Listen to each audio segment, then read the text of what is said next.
The American Rivals of Sherlock Holmes. Edited by Hugh Greene. Copyright in the compilation Sir Hugh Greene, 1976. All rights reserved under international and Pan-American copyright conventions. Published in the United States by Pantheon Books, a division of Random House Incorporated, New York. Originally published in England by the Bodley Head, London. Narrated by Jeanne. This book was originally created for audio cassette playback. Any announcements concerning cassettes do not apply to this recording. This version contains markers allowing direct access to major portions of the book. About the editor. Sir Hugh Greene, a former director of the BBC in London, and now chairman of the board of a major British publishing house, is well known as a connoisseur of early detective fiction. His previous Pantheon anthologies include The Rivals of Sherlock Holmes, which was televised on NET, Cosmopolitan Crimes, and The Further Rivals of Sherlock Holmes. He is also the author of The Third Floor Front, A View of Broadcasting in the 60s, and The Spy's Bedside Book, written in collaboration with his brother, Graham Greene. Dedication for Graham, who first suggested the hunt for the American Rivals. Table of Contents. 1. Cinderella's Slipper, Hugh C. Weir. 2. The Nameless Man, Rodrigues, Ottolengui. 3. The Montezuma Emerald, Rodrigues, Ottolengui. 4. Found Guilty, Josiah Flynt and Francis Walton. 5. The Scarlet Thread, Jacques Futrelle. 6. The Man Higher Up, William MacHarg and Edwin Balmer. 7. The Axton Letters, William MacHarg and Edwin Balmer. 8. The Man Who Spoke Latin, Samuel Hopkins Adams. 9. The Cloudbursters, Francis Lind. 10. The Affair of Lamson's Cook, Charles Felton Pigeon and J.M. Taylor. 11. The Campaign Grafter, Arthur B. Reeve. 12. The Infallible Godal, Frederick Irving Anderson. 13. The Frame-Up, Richard Harding Davis. Introduction. The reputation of American writers of detective short stories who were working at about the turn of the century has never recovered from Howard Haycraft's pronouncement in his generally admirable history of the detective story, Murder for Pleasure. It cannot be pretended, says Haycraft, that the American detective story revealed anything like the quantity or the level of quality of its English counterpart in the years up to the First World Conflagration. This has been quoted since by many other writers on the history of the detective story. And so far as quantity is concerned, Haycraft was undoubtedly right.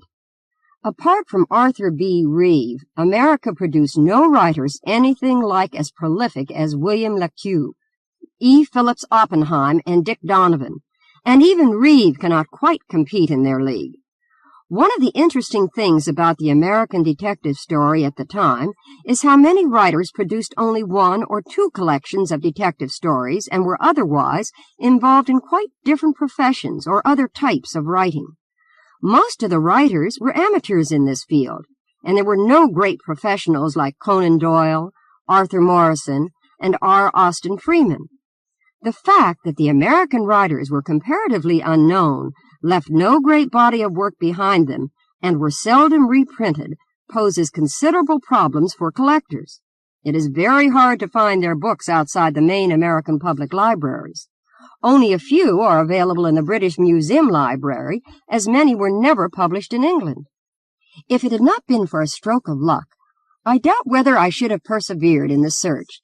Just as I was about to give up, a leading second-hand bookseller in London suddenly offered a large batch at very high prices. So far as quality is concerned, there is also something in what Haycraft says. But what he overlooks is that, although there is no great body of excellent work by any one author, many writers had it in them to produce one or two stories which, in their very different way, will stand comparison with the work of their English contemporaries. This added to the excitement of the chase. One would plow through one dull and stodgily written story after another, often in the agonizingly facetious style which was then fashionable in America. And suddenly one would come on a single story with an ingenious twist of plot or an insight into the life of the time which made it stand out and demand to be rescued from oblivion. One can also say that this collection includes 6 writers who escaped even Haycraft's net. I mentioned how different the American stories seem from those written in England at the same time. This gives them their interest from the point of view of social history. Sometimes one realizes with a sense of shock how modern these differences make them appear. We find a brutal and corrupt police force, corrupt politicians, bugging, big and wealthy corporations using their power to cheat the federal government, or to put small competitors out of business, methods used by political parties in elections which are extraordinarily reminiscent of Nixon's CREEP. In this jungle, some of the detectives also take on a different character. In addition to the usual private detectives, we find government undercover agents fighting against the criminal methods used by the big corporations and their bosses. Marlowe and Sam Spade could have walked into some of the situations and felt themselves instantly at home, apart from the absence of any sexual interest. Even more than in England at the time, it is a man's world, although we do have one very competent female detective. With her I shall begin, giving the lady first place. Miss Madeline Mack, detective. She deserves the place of honor for the first sentence in the story. Raymond Rennick might have been going to his wedding instead of to his death. So far as can be established, her creator, Hugh C. Weir, 1884-1934, never wrote any other detective stories, though he was the author of several books about the building of the Panama Canal. He was a journalist who also did a lot of work in films as a scenario writer. Miss Madeline Mack, detective, was filmed, and the first edition was illustrated with film stills. It would be interesting to track down a print. The book was dedicated to a lady called Mary Holland, who is evidently a detective in real life. The other stories I give in order of publication, and we come first to Dr. Rodrigues Ottolengui, an eminent dentist who is one of my personal favorites. He writes well in a straightforward way without the pretentiousness which afflicts many of his contemporaries, and in his one volume of short detective stories, he creates an interesting relationship between his professional detective, Mr. Barnes, and the rich amateur, Mr. Mitchell. This book, The Final Proof, was never published in England, but 4 stories from it appeared in 1895 in the Idler magazine, which seldom printed detective stories. I have included 2 of these stories because some extra space is needed to illustrate the interaction between Ottolengui's 2 detectives. I was much tempted by another story, not included in the Idler, in which Mr. Mitchell murders the missing link and is found out by Mr. Barnes, but, unfortunately, the originality of the idea is not matched by the execution. When Ottolengui, who was born in 1861, died in 1937, his obituary in the New York Times was almost entirely devoted to his work as a dentist and to his mastery of such abstruse techniques as orthodontia and root canal therapy. There is no copy of The Final Proof in the British Museum Library, but any dentist who may read this introduction will find there the book which Ottolengui probably regarded as his masterpiece, Methods of Filling Teeth. The next book from which I've taken a story, Powers That Prey, by Josiah Flynt and Francis Walton, is something of a curiosity.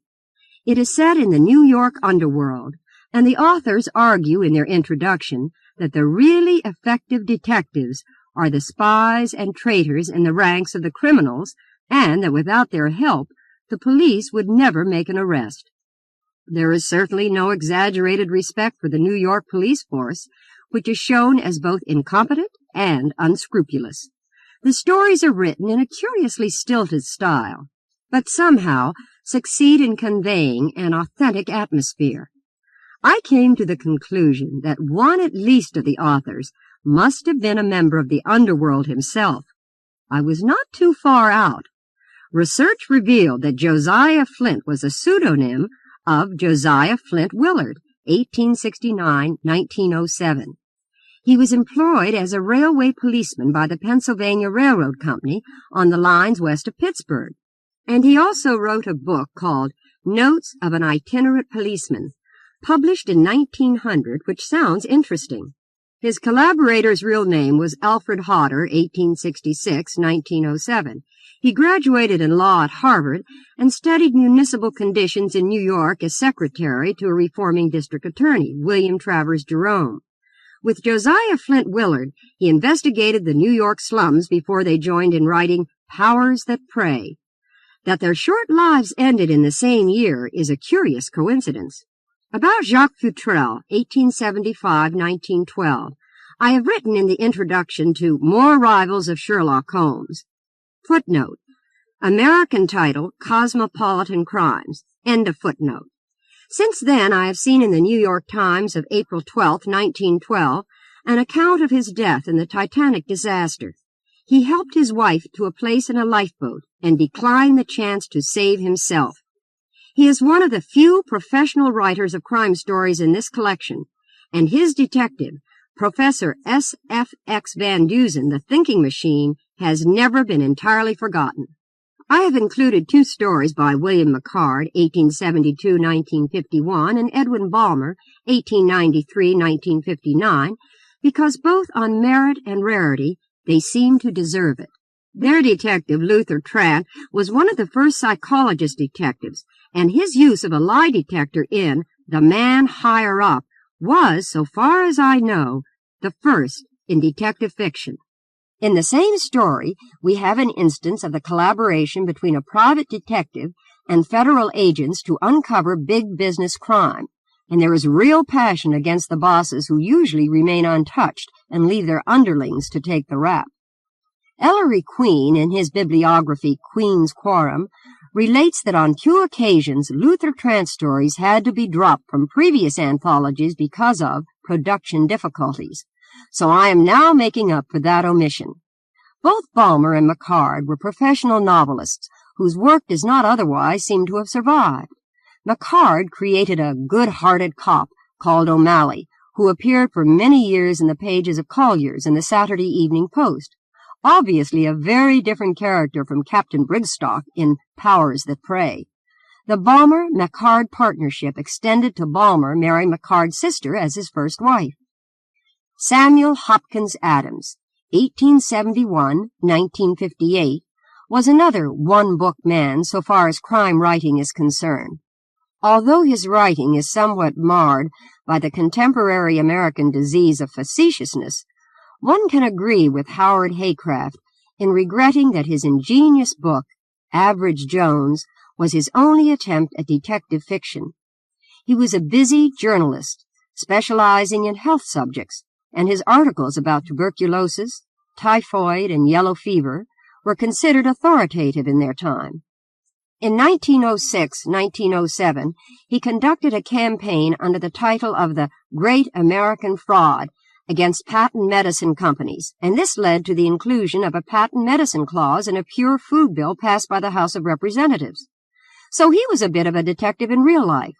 He also wrote science fiction and was compared in his day with Jules Verne. Francis Lynde, 1856-1930, wrote a number of novels, short stories, and magazine articles, but Scientific Sprague is his only collection of detective short stories. Like Canon Whitechurch in England, whose book Thrilling Stories of the Railway appeared in the same year, 1912, as Scientific Sprague, Lynde is one of the earliest specialists in railway detection. But the settings are very different. Lynde's trains run through the mountains and deserts of Nevada instead of along English branch lines. His stories deal with a campaign of violence by a stock jobbing gang in New York to put a small independent railroad, the Nevada Short Line, out of business. The detective, Calvin Sprague, is a federal agent who uses the cover of a Department of Agriculture chemist. Like the federal agents in The Man Higher Up, he is deeply involved in the struggle against the big money crooks, whom he describes as buccaneers neatly labeled with a dollar mark instead of the skull and crossbones. Robert Louis Stevenson had written about the big railroad men as gentlemen in frock coats with a view to nothing more extraordinary than a fortune and a subsequent visit to Paris. And it is a matter of historical fact that the building of the great railroad spanning the continent was accompanied by fraud, bribery, and violence on an enormous scale. 4 directors of the Central Pacific, for instance, milked their railroad by fraudulent methods of more than $60 million. No Calvin Sprague caught up with them, and each left over 40 millions at his death. Another amateur crime writer was Charles Felton Pigeon, 1844-1923. He was better known in his own time as an inventor and statistician.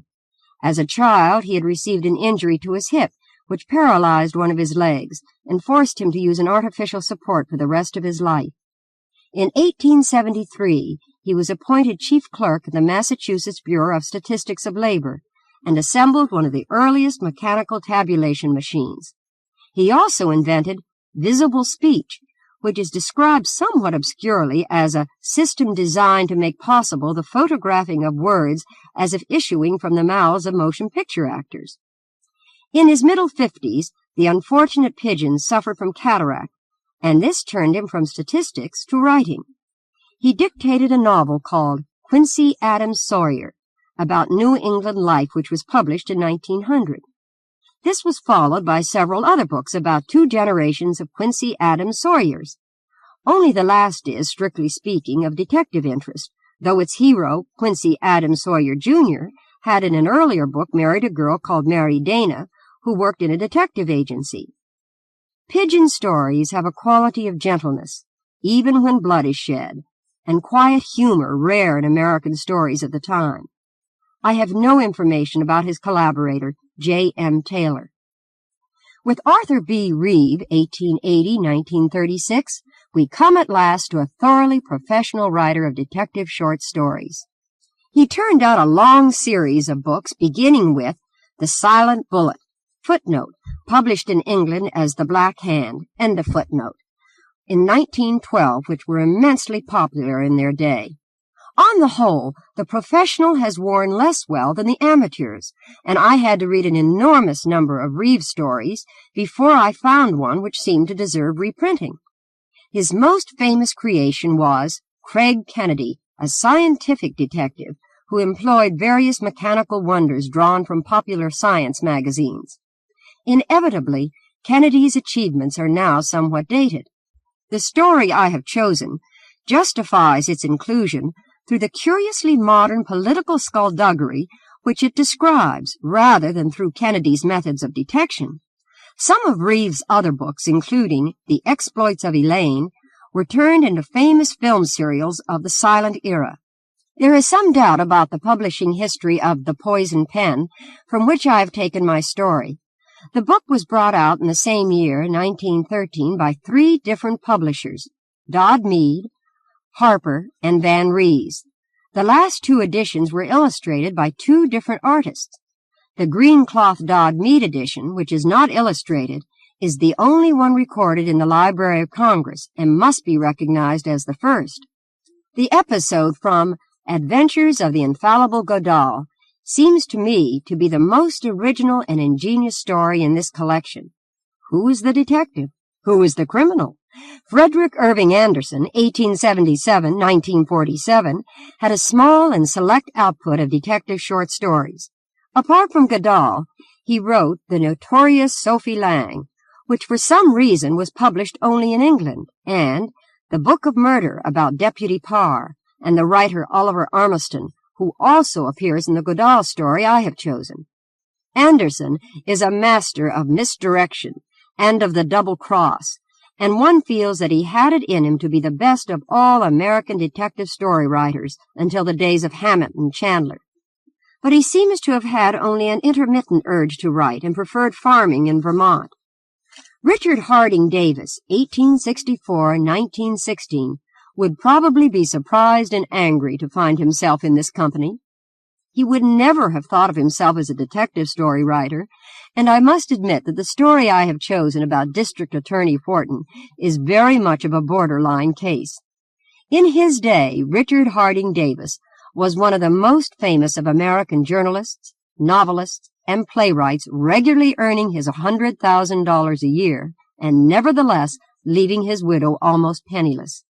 It is clear that he was a very arrogant and disagreeable man. Even the usually sober pages of the biographical dictionary, 20th Century Authors, breathe an intense dislike of him, though it was published a quarter of a century after his death. He was a bit of a prig and a bit of a poser. He lived in a bright daydream. He was divorced twice and was Charles D. Gibson's model for the upstanding, handsome young men who squired the famous Gibson girls. Yet he appears to have been unpleasantly prudish about the failings of other people. The entry in 20th Century Authors concludes with obvious satisfaction that he is deservedly forgotten now. This is not quite fair. He covered almost all the wars of his time, and his reports from the Greco-Turkish, the Boer, the Spanish-American, the Russo-Japanese, and the World Wars can still be read with pleasure, though they are high-flown and emotional by modern standards. Some of his short stories and his novel of Latin American adventure, Soldiers of Fortune, are still very readable. So is his short thriller, In the Fog, of which the illustrated first edition is a delightful piece of bookmaking. All the same, I would not deny that in much of his writing there is an unpleasant tinge of vulgarity and self-satisfaction. There is one quite well-known author, Melville Davison Post, whose omission from this collection I should explain. His most famous character, Uncle Abner, solves mysteries in the mountains of West Virginia in Jefferson's time, and he cannot, by any stretch of the imagination, be described as a rival of Sherlock Holmes. His unscrupulous lawyer, Randolph Mason, turned from defeating the ends of justice to defending them in a book called The Corrector of Destinies, but, like some other rogues, lost a lot of his appeal in the process. 1. Cinderella's Slipper. Hugh C. Weir. Raymond Rennick might have been going to his wedding instead of to his death. Spick and span in a new spring suit, he paused just outside the broad, arched gates of the Duffield estate and drew his silver cigarette case from his pocket. A self-satisfied smile flashed across his face as he struck a match and inhaled the fragrant odor of the tobacco. It was good tobacco, very good tobacco, and Senator Duffield's private secretary was something of a judge. For a moment Rennick lingered. It was a day to banish uncomfortable thoughts, to smooth the rough edges of a man's problems and burdens. As the secretary glanced up at the soft blue sky, the reflection swept his mind that his own future was as free from clouds. It was a pleasing reflection. Perhaps the cigarette, perhaps the day helped to deepen it, as he swung almost jauntily up the winding driveway toward the square white house commanding the terrace lawn beyond. Just ahead of him a maple tree, standing alone, rustled gaily in its spring foliage, like a woman calling attention to her new finery. It was all so fresh and beautiful and innocent. Rennick felt a tingling thrill in his blood. Unconsciously, he tossed away his cigarette. He reached the rustling maple and passed it. From behind the gnarled trunk, a shadow darted. A figure sprang at his shoulders with the long blade of a dagger awkwardly poised. There was a flash of steel in the sunlight. It was perhaps 10 minutes later that they found him. He had fallen face downward at the edge of the driveway with his body half across the velvet green of the grass. A thin thread of red creeping from the wound in his breast was losing itself in the sod. One hand was doubled, as in a desperate effort at defense. His glasses were twisted under his shoulders. Death must have been nearly instantaneous. The dagger had reached his heart at the first thrust. One might have fancied an expression of overpowering amazement in the staring eyes. That was all. The weapon had caught him squarely on the left side. He had evidently whirled toward the assassin almost at the instant of the blow. Whether in the second left him of life he had recognized his assailant, and the recognition had made his death blow the quicker and the surer, were questions that only deepened the horror of the noonday crime. As though to emphasize the hour, the mahogany clock in Senator Duffield's library rang out its 12 monotonous chimes as John Dorrance, his valet, beat sharply on the door. The echo of the nervous tattoo was lost in an unanswering silence. Dorrance repeated his knock before he brought an impatient response from beyond the panels. "Can you come, sir?" the valet burst out. "Something awful has happened, sir. It's—" The door was flung open. A ruddy-faced man with thick white hair and grizzled mustache, and the hints of a nervous temperament showing in his eyes and voice, sprang into the hall. Somebody once remarked that Senator Duffield was Mark Twain's double. The senator took the comparison as a compliment, perhaps because it was a woman who made it. Dorrance seized his master by the sleeve, which loss of dignity did more to impress the senator with the gravity of the situation than all of the servant's excitable words. "Mr. Rennick, sir, has been stabbed, sir, on the lawn, and Miss Beth, sir—" Senator Duffield staggered against the wall. The valet's arm swerved to another channel. "Shall I get the brandy, sir?" "Brandy?" the senator repeated vaguely. The next instant, as though grasping the situation anew, he sprang down the hall with the skirts of his frock coat flapping against his knees. At the door of the veranda, he whirled. "Get the doctor on the phone, Dorrance. Redfield, if Scott is out. Let him know it's a matter of minutes. And Dorrance—" "Yes, sir." "Tell the telephone girl that if this leaks to the newspapers, I will have the whole office discharged." A shifting group on the edge of the lawn, with that strange sense of awkwardness which sudden death brings, showed the scene of the tragedy. The circle fell back as the senator's figure appeared. On the grass, Rennick's body still lay where it had fallen, suggesting a skater who has ignominiously collapsed on the ice rather than a man stabbed to the heart. The group had been wondering at the fact in whispered monosyllables. A kneeling girl was bending over the secretary's body. It was not until Senator Duffield had spoken her name twice that she glanced up. In her eyes was a grief so wild that for a moment he was held dumb. "Come, Beth," he said gently. "This is no place for you." At once the white-faced girl became the central figure of the situation. If she heard him, she gave no sign. The senator caught her shoulder and pushed her slowly away. One of the woman's servants took her arm. Curiously enough, the two were the only members of the family that had been called to the scene. The senator swung on the group with a return of his aggressiveness. "Someone who can talk fast and to the point, tell me the story. Burke, you have a ready tongue. How did it happen?" The groom, a much-tanned young fellow in his early 20s, touched his cap. "I don't know, sir. No one knows. Mr. Rennick was lying here stabbed when we found him. He was already dead." "But surely there was some cry, some sound of a scuffle?" The groom shook his head. "If there was, sir, none of us heard it. We all liked Mr. Rennick, sir. I would have gone through fire and water if he needed my help. If there had been an outcry loud enough to reach the stable, I would have been there on the jump. Do you mean to tell me that Rennick could have been struck down in the midst of 15 or 20 people with no one the wiser? It's ridiculous. Impossible." Burke squared his shoulders with an almost unconscious suggestion of dignity. "I am telling you the truth, sir." The senator's glance dropped to his secretary's body, and he looked up with a shudder. Then, as though with an effort, his eyes returned to the huddled form, and he stood staring down at the dead man, with a frown knitting his brow.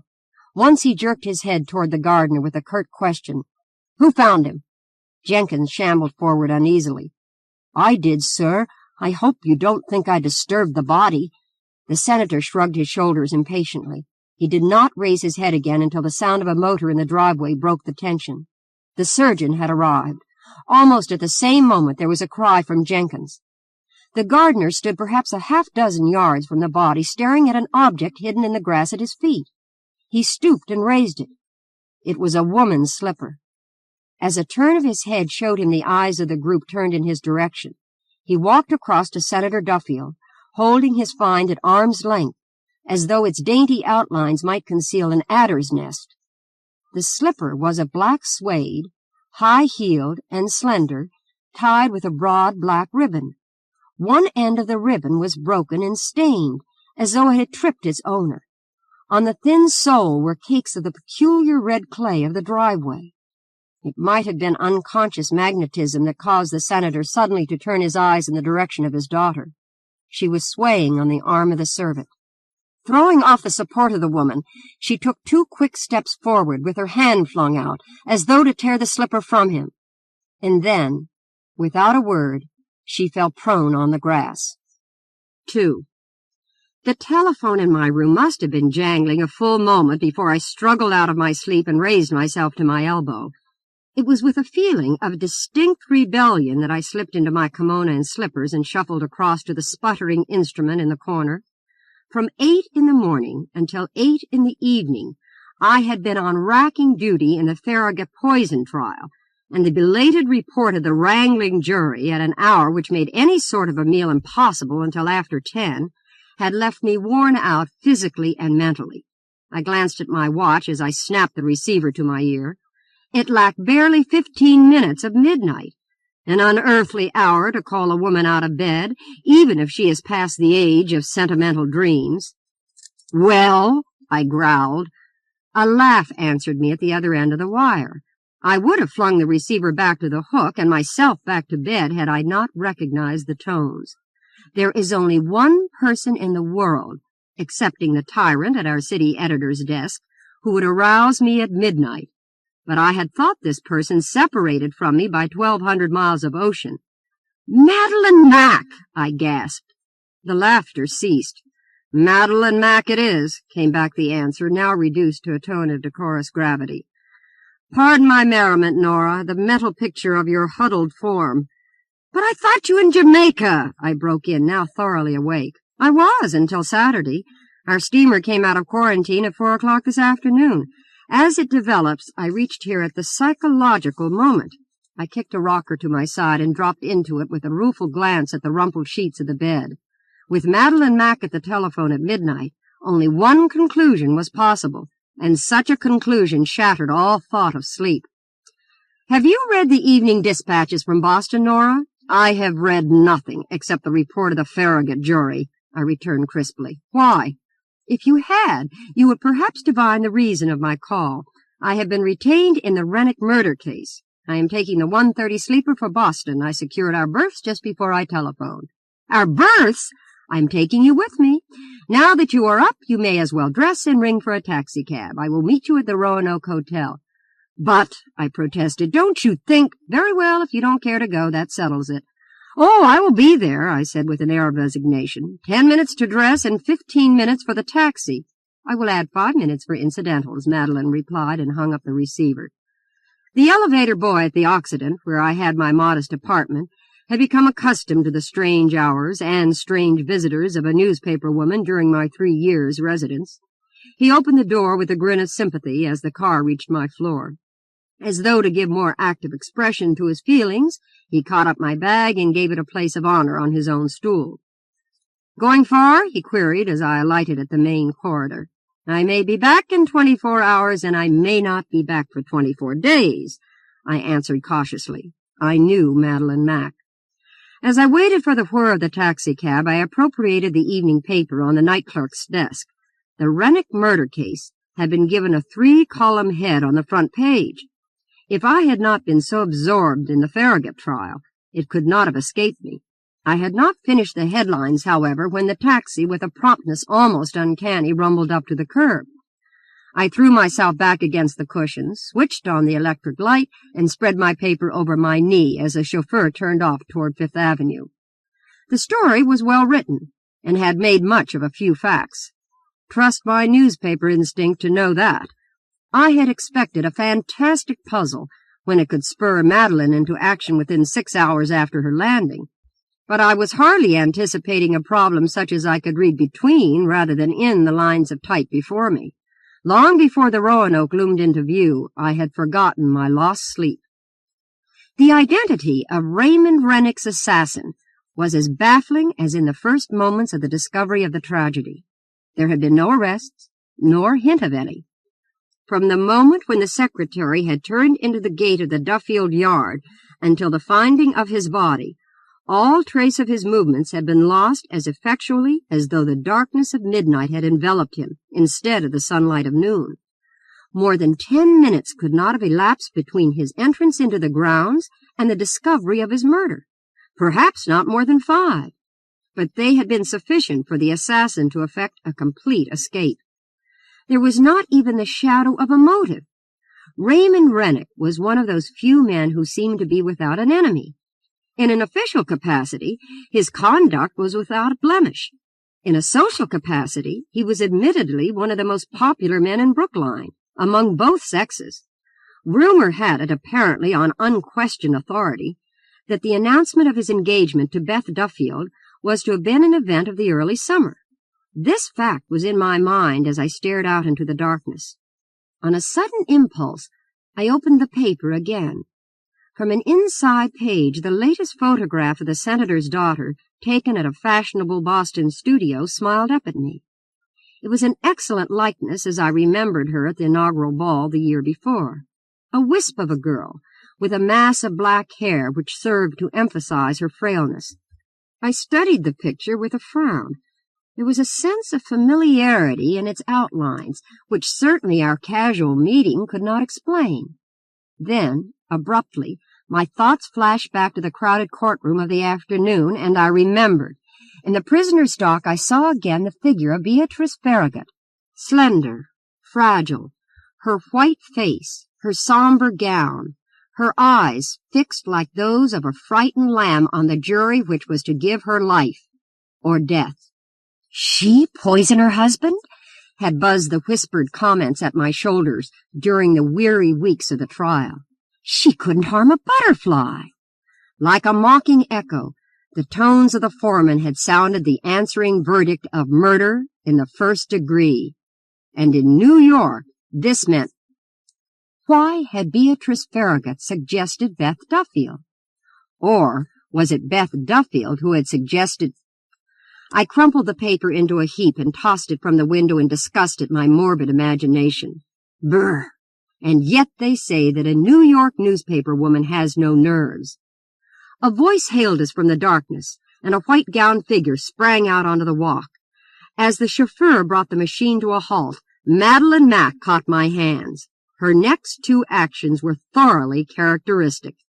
Whirling to the driver, she demanded shortly, "How soon can you make the Grand Central Station?" The man hesitated. "Can you give me 20 minutes?" "Just. We will leave here at 1 sharp. You will wait, please?" Having thus disposed of the chauffeur, Madeline never gave a thought to the matter of expense. She seized my arm and pushed me through the entrance of the Roanoke as nonchalantly as though we had parted 6 hours before instead of 6 weeks. "I hope you enjoyed Jamaica," I ventured. "Did you read the evening papers on the way over?" She returned as easily as though I had not spoken. "One," I answered shortly. Madeline's habit of ignoring my queries grated most uncomfortably at times. "Then you know what has been published concerning the case?" I nodded. "I imagine that you can add considerably." "As a matter of fact, I know less than the reporters." Madeline threw open the door of her room. "You've interviewed Senator Duffield on several occasions, have you not, Nora?" "You might say on several delicate occasions, if you cared to." "You can tell me, then, whether the senator is in the habit of polishing his glasses when he is in a nervous mood?" A rather superior smile flashed over my face. "I assure you that Senator Duffield never wears glasses on any occasion." Something like a chuckle came from Madeline. "Perhaps you can do as well on another question. You will observe in these newspapers 4 different photographs of the murdered secretary. Naturally, they bear many points of similarity. They were all taken in the last 3 years, but they contain one feature in common which puzzles me. Does it impress you in the same way?" I glanced at the group of photographs doubtfully. 3 of them were obviously newspaper snapshots, taken of the secretary while in the company of Senator Duffield. The 4th was a reproduction of a conventional cabinet photograph. They showed a clean-shaven, well-built young man of 30 or thereabouts, tall, and I should say inclined to athletics. I turned from the newspapers to Madeline with a shrug. "I am afraid I don't quite follow you," I admitted ruefully. "There is nothing at all out of the ordinary in any of them that I can catch." Madeline carefully clipped the pictures and placed them under the front cover of her black morocco notebook. As she did so, a clock chimed the hour of 1. We both pushed back our chairs. As we stepped into the taxicab, Madeline tapped my arm. "I wonder if Raymond Rennick polished his glasses when he was nervous," she asked musingly. 3. Boston, from the viewpoint of the South Station at 7:30 in the morning, suggests to me a rheumatic individual climbing stiffly out of bed. Boston distinctly resents anything happening before noon. I'll wager that nearly every important event that she has contributed to history occurred after lunchtime. If Madeline Mack had expected to have to find her way to the Duffield home without a guide, she was pleasantly disappointed. No less a person than the senator himself was awaiting us at the train gate. A somewhat disheveled senator, it must be confessed, with the stubble of a day-old beard showing eloquently how his peace of mind and the routine of his habits had been shattered. As he shook hands with us, he made an obvious attempt to recover something of his ease of manner. "I trust that you had a pleasant night's rest," he ventured, as he led the way across the station to his automobile. "Much pleasanter than you had, I fear," replied Madeline. The senator sighed. "As a matter of fact, I found sleep hopeless. I spent most of the night with my cigar. The suggestion of meeting your train came as a really welcome relief." As we stepped into the waiting motor, a leather-lunged newsboy thrust a bundle of heavy-typed papers into our faces. The senator whirled with a curt dismissal on his tongue when Madeline thrust a coin toward the lad and swept a handful of flapping papers into her lap. "There is absolutely nothing new in the case, Miss Mack, I assure you," the senator said impatiently.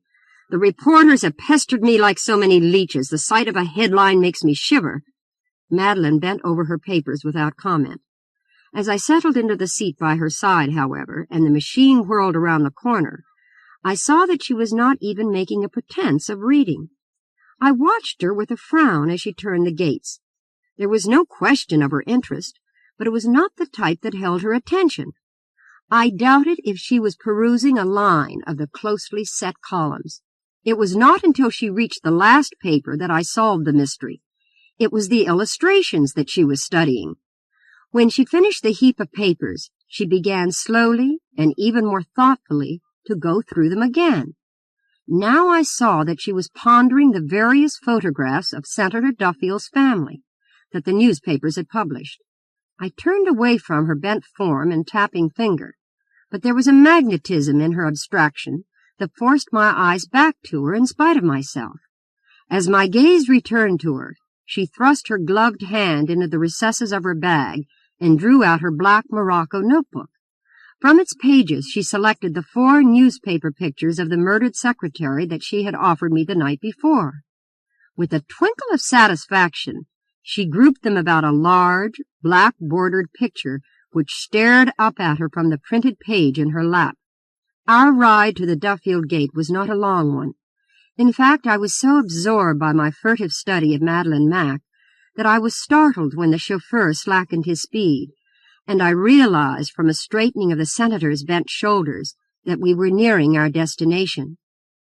At the edge of the driveway, a quietly dressed man in a gray suit, who was strolling carelessly back and forth from the gate to the house, eyed us curiously as we passed, and touched his hat to the senator.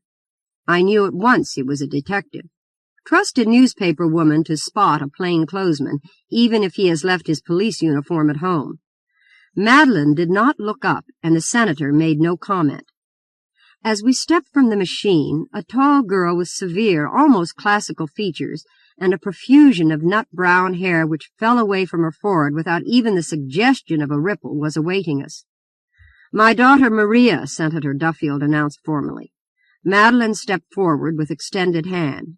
It was evident that Miss Duffield had intended only a brief nod. For an instant she hesitated with a barely perceptible flush. Then her fingers dropped limply into Madeline Mack's palm.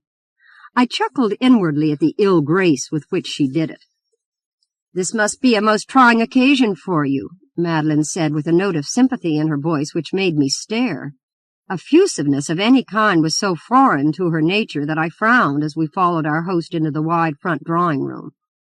As we entered by one door, a black-gowned, white-haired woman, evidently Mrs. Duffield, entered by the opposite door. In spite of the reserve of the society leader, whose sway might be said to extend to 3 cities, she darted an appealing glance at Madeline Mac that melted much of the newspaper cynicism with which I was prepared to greet her. Madeline crossed the room to her side and spoke a low sentence that I did not catch as she took her hand. I found myself again wondering at her unwonted friendliness. She was obviously exerting herself to gain the goodwill of the Duffield household. Why? A trim maid who stared at us as though we were museum freaks conducted us to our rooms, adjoining apartments at the front of the 3rd floor. The identity of Madeline Mac had already been noised through the house, and I caught a saucer-eyed glance from a second servant as we passed down the corridor. If the atmosphere of suppressed curiosity was embarrassing my companion, however, she gave no sign of the fact. Indeed, we had hardly time to remove our hats when the breakfast gong rang.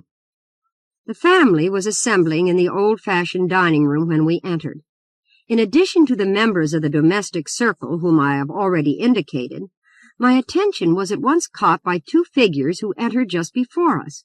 One was a young woman, whom it did not need a second glance to tell me was Beth Duffield. Her white face and swollen eyes were evidence enough of her overwrought condition, and I caught myself speculating why she had left her room. Her companion was a tall, slender young fellow, with just the faintest trace of a stoop in his shoulders. As he turned toward us, I saw a handsome, though self-indulgent face, to a close observer suggesting evidences of more dissipation than was good for its owner. And, if the newspaper stories of the doings of Fletcher Duffield were true, the facial index was a true one. If I remember rightly, Senator Duffield's son more than once had made prim old Boston town rub her spectacled eyes at the tales of his escapades. Fletcher Duffield bowed rather abstractly as he was presented to us, but during the eggs and chops he brightened visibly and put several curious questions to Madeline as to her methods of work, which enlivened what otherwise would have been a rather dull half-hour. As the strokes of 9 rang through the room, my companion pushed her chair back. "What time is a coroner's inquest, Senator?" Mr. Duffield raised his eyebrows at the change in her attitude. "It is scheduled for 11 o'clock. And when do you expect Inspector Taylor of headquarters?" "In the course of an hour, I should say, perhaps less. His man Martin has been here since yesterday afternoon. You probably saw him as we drove into the yard. I can telephone Mr. Taylor if you wish to see him sooner." "That will hardly be necessary, thank you." Madeline walked across to the window. For a moment she stood peering out onto the lawn. Then she stooped, and her hand fumbled with the catch. The window swung open with the noiselessness of well-oiled hinges, and she stepped out onto the veranda without so much as a glance at the group about the table. I think the senator and I rose from our chairs at the same instant. When we reached the window, Madeline was half across the lawn. Perhaps 20 yards ahead of her towered a huge maple rustling in the early morning breeze. I realized that this was the spot where Raymond Rennick had met his death. In spite of his nervousness, Senator Duffield did not forget his old-fashioned courtliness, which I believe had become second nature to him. Stepping aside with a slight bow, he held the window open for me, following at my shoulder. As we reached the lawn, I saw that the scene of the murder was in plain view from at least one of the principal rooms of the Duffield home. Madeline was leaning against the maple when we reached her. Senator Duffield said gravely as he pointed to the gnarled trunk, "You're standing just at the point where the woman waited, Miss Mac." "Woman?" "I refer to the assassin," the senator rejoined a trifle impatiently. "Judging by our fragmentary clues, she must have been hidden behind the trunk when poor Rennick appeared on the driveway. We found her slipper somewhat to the left of the tree, a matter of 8 or 10 feet, I should say." "Oh," said Madeline listlessly. I fancied that she was somewhat annoyed that we had followed her. "An odd clue, that slipper," the senator continued, with an obvious attempt to maintain the conversation. "If we were disposed to be fanciful, it might suggest the childhood legend of Cinderella." Madeline did not answer. She stood leaning back against the tree with her eyes wandering about the yard. Once I saw her gaze flash down the driveway to the open gate where the detective Martin stood watching us furtively. "Nora," she said without turning, "will you kindly walk 6 steps to your right?" I knew better than to ask the reason for the request. With a shrug, I faced toward the house and came to a pause at the end of the stipulated distance. "Is Miss Norriker standing where Mr. Rennick's body was found, Senator?" "She will strike the exact spot, I think, if she takes 2 steps more." I had hardly obeyed the suggestion when I caught the swift rustle of skirts behind me. I whirled to see Madeline's lithe form darting toward me with her right hand raised as though it held a weapon. "Good!" she cried. "I call you to witness, Senator, that I was fully 6 feet away when she turned. Now I want you to take Miss Norriker's place. The instant you hear me behind you, the instant, mind you, I want you to let me know." She walked back to the tree as the senator reluctantly changed places with me. I could almost picture the murderess dashing upon her victim as Madeline bent forward. The senator turned his back to us with a rather ludicrous air of bewilderment. My erratic friend had covered perhaps half of the distance between her and our host when he spun about with a cry of discovery. She paused with a long breath. "Thank you, Senator. What first attracted your attention to me?" "The rustle of your dress, of course." Madeline turned to me with the first smile of satisfaction I had seen since we entered the Duffield gate. "Was the same true in your case, Nora?" I nodded. "The fact that you are a woman hopelessly betrayed you if you had not been hampered by petticoats." Madeline broke in upon my sentence with that peculiar freedom which she always reserves to herself. "There are 2 things I would like to ask of you, Senator, if I may. I am at your disposal, I assure you. I would like to borrow a Boston directory and the services of a messenger." We walked slowly up the driveway, Madeline again relapsing into her preoccupied silence, and Senator Duffield making no effort to induce her to speak. 4. We had nearly reached the veranda when there was the sound of a motor at the gate, and a red touring car swept into the yard. An elderly, clean-shaven man, in a long frock coat and a broad-brimmed felt hat, was sharing the front seat with a chauffeur. He sprang to the ground with extended hand as our host stepped forward to greet him. The 2 exchanged half a dozen low sentences at the side of the machine, and then Senator Duffield raised his voice as they approached us. "Miss Mack, allow me to introduce my colleague, Senator Burrows." "I've heard of you, of course, Miss Mack," the senator said genially, raising his broad-brimmed hat with a flourish. "I am very glad indeed that you are able to give us the benefit of your experience in this, unfortunate affair. I presume that it is too early to ask if you have developed a theory." "I wonder if you would allow me to reverse the question," Madeline responded as she took his hand. "I fear that my detective ability would hardly be of much service to you, Duffield?" Our host smiled faintly as he turned to repeat to a servant Madeline's request for a directory and a messenger. Senator Burrows folded his arms as his chauffeur circled on toward the garage. There was an odd suggestion of nervousness in the whole group. Or was it fancy? "Have you ever given particular study to the legal angle in your cases, Miss Mack?" The question came from Senator Burrows as we ascended the steps. "The legal angle? I am afraid I don't grasp your meaning." The senator's hand moved mechanically toward his cigar case. "I am a lawyer, and perhaps I argue unduly from a lawyer's viewpoint.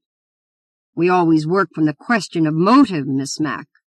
A professional detective, I believe, or at least the average professional detective, tries to find the criminal first and establish his motive afterward. Now, in a case such as this, Senator, in a case such as this, Miss Mack, the trained legal mind would delve first for the motive in Mr. Rennick's assassination. And your legal mind, Senator, I presume, has delved for the motive. Has it found it?" The senator turned his unlighted cigar reflectively between his lips. "I have not found it. Eliminating the field of sordid passion and insanity, I divide the motives of the murderer under 3 heads: robbery, jealousy, and revenge. In the present case, I eliminate the first possibility at the outset. There remain, then, only the 2 latter. You are interesting. You forget, however, a 4th motive, the strongest spur to crime in the human mind." Senator Burrows took his cigar from his mouth. "I mean the motive of fear," Madeline said abruptly as she swept into the house. When I followed her, Senator Burrows had walked over to the railing and stood staring down at the ground below. He had tossed his cigar away. In the rooms where we had breakfasted, one of the stable boys stood awkwardly awaiting Madeline Mack's orders, while John Dorrance, the valet, was just laying a city directory on the table. "Nora," she said as she turned to the boy, "will you kindly look up the list of packing houses?" "Pick out the largest and give me the address," she continued, as I ran my finger through the closely typed pages. With a growing curiosity, I selected a firm whose prestige was advertised in heavy letters. Madeline's fountain pen scratched a dozen lines across a sheet of her notebook, and she thrust it into an envelope and extended it to the stable lad. As the youth backed from the room, Senator Duffield appeared at the window. "I presume it will be possible for me to see Mr. Rennick's body, Senator?" Madeline Mack asked. Our host bowed. "Also, I would like to look at his clothes, the suit he was wearing at the time of his death, I mean, and when I am through, I want 20 or 30 minutes alone in his room. If Mr. Taylor should arrive before I am through, will you kindly let me know? I can assure you, Miss Mack, that the police have been through Mr. Rennick's apartment with a microscope. Then there can be no objection to my going through it with mine. By the way, Mr. Rennick's glasses, the pair that was found under his body, were packed with his clothes, were they not?" "Certainly," the senator responded. I did not accompany Madeline into the darkened room where the corpse of the murdered man was reposing. To my surprise, she rejoined me in less than 5 minutes. "What did you find?" I queried as we ascended the stairs. "A 5-inch cut just above the 6th rib." "That is what the newspapers said." "You are mistaken. They said a 3-inch cut. Have you ever tried to plunge a dagger through 5 inches of human flesh?" "Certainly not." "I have." Accustomed as I was to Madeline Mack's eccentricities, I stood stock still and stared into her face. "Oh, I'm not a murderess. I refer to my dissecting-room experiences." We had reached the upper hall when there was a quick movement at my shoulder, and I saw my companion's hand dart behind my waist. Before I could quite grasp the situation, she had caught my right arm in a grip of steel. For an instant I thought she was trying to force me back down the stairs. Then the force of her hold wrung a low cry of pain from my lips. She released me with a rueful apology. "Forgive me, Nora. For a woman, I pride myself that I have a strong wrist." "Yes, I think you have. Perhaps now you can appreciate what I mean when I say that even I haven't strength enough to inflict the wound that killed Raymond Rennick. Then we must be dealing with an Amazon." "Would Cinderella's missing slipper fit an Amazon?" she answered dryly. As she finished her sentence, we paused before a closed door which I rightly surmised led into the room of the murdered secretary. Madeline's hand was on the knob when there was a step behind us, and Senator Duffield joined us with a rough bundle in his hands. "Mr. Rennick's clothes," he explained. Madeline nodded. "Inspector Taylor left them in my care to hold until the inquest." Madeline flung the door open without comment and led the way inside. Slipping the string from the bundle, she emptied the contents out onto the counterpane of the bed. They comprised the usual warm-weather outfit of a well-dressed man who evidently avoided the extremes of fashion, and she deftly sorted the articles into small, neat piles.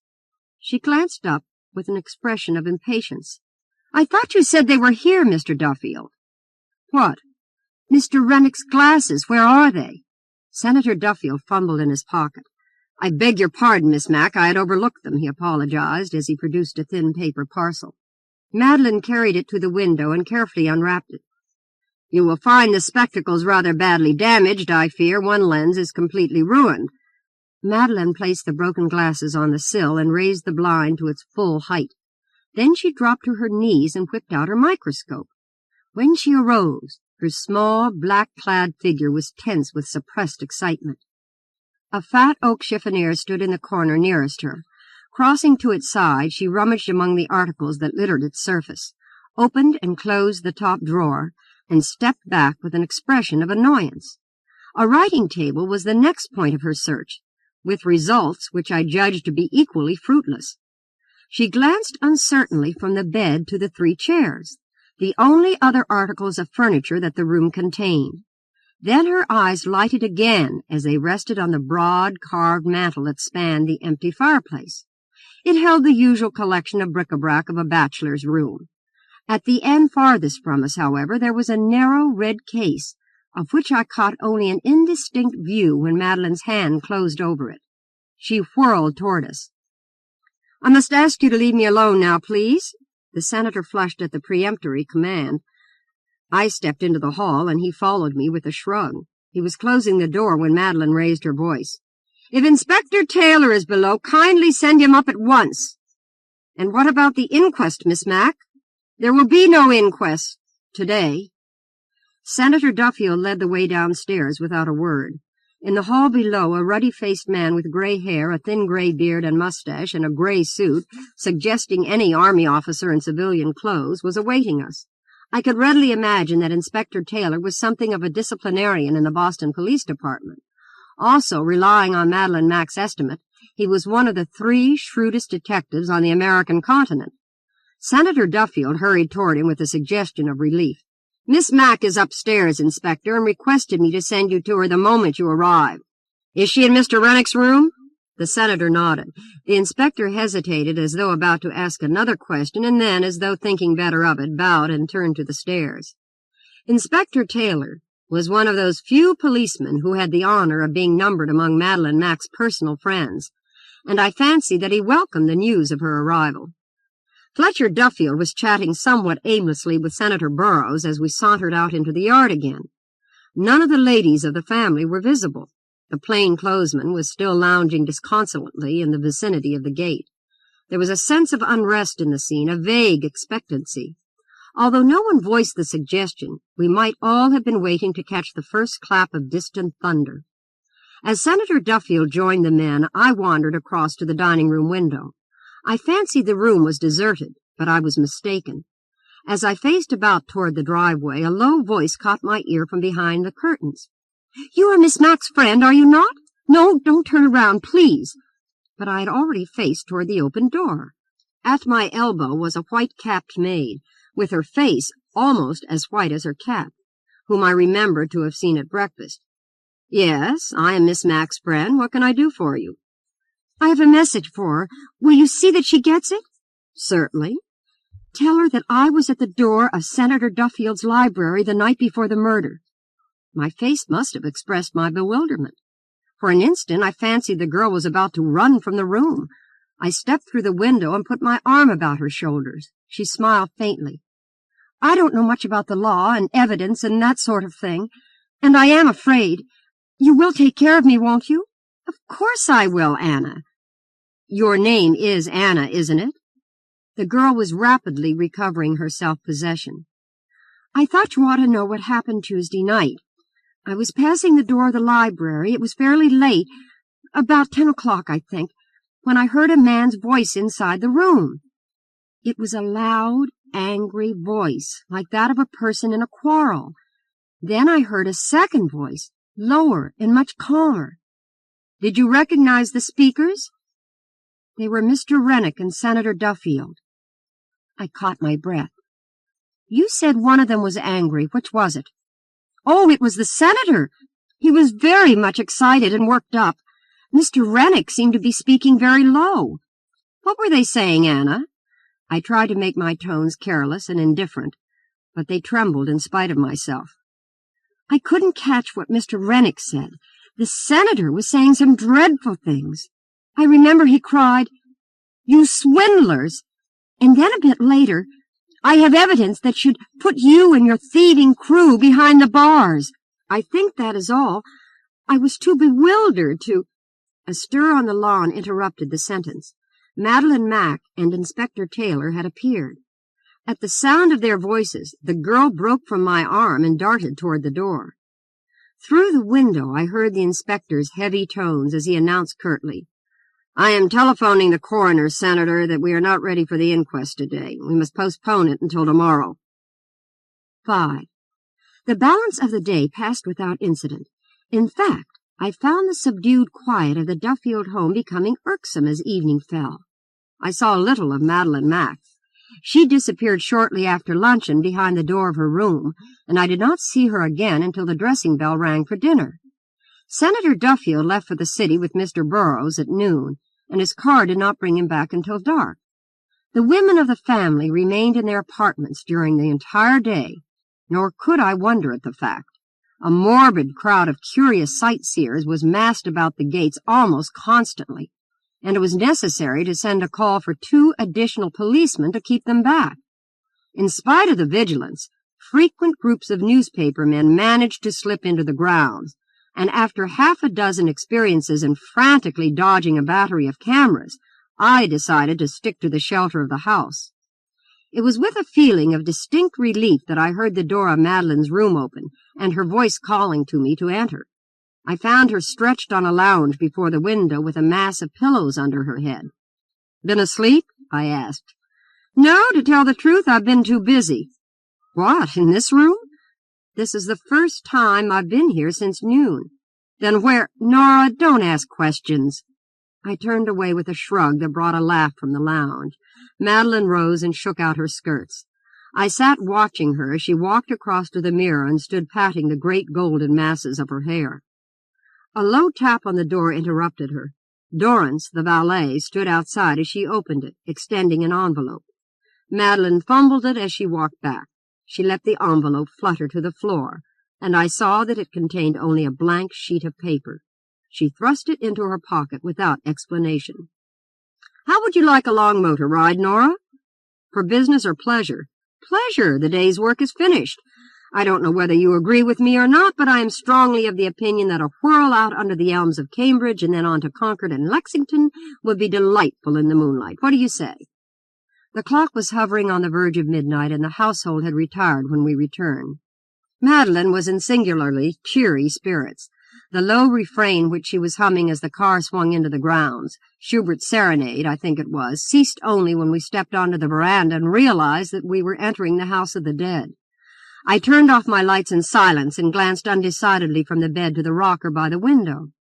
The cool night breeze beckoned me to the latter, and I drew the chair back a pace and cuddled down among the cushions. The lawn was almost silver under the flood of the moonlight, recalling vaguely the sweep of the ocean on a midsummer night. Back and forth along the edge of the gate the figure of a man was pacing like a tired sentinel.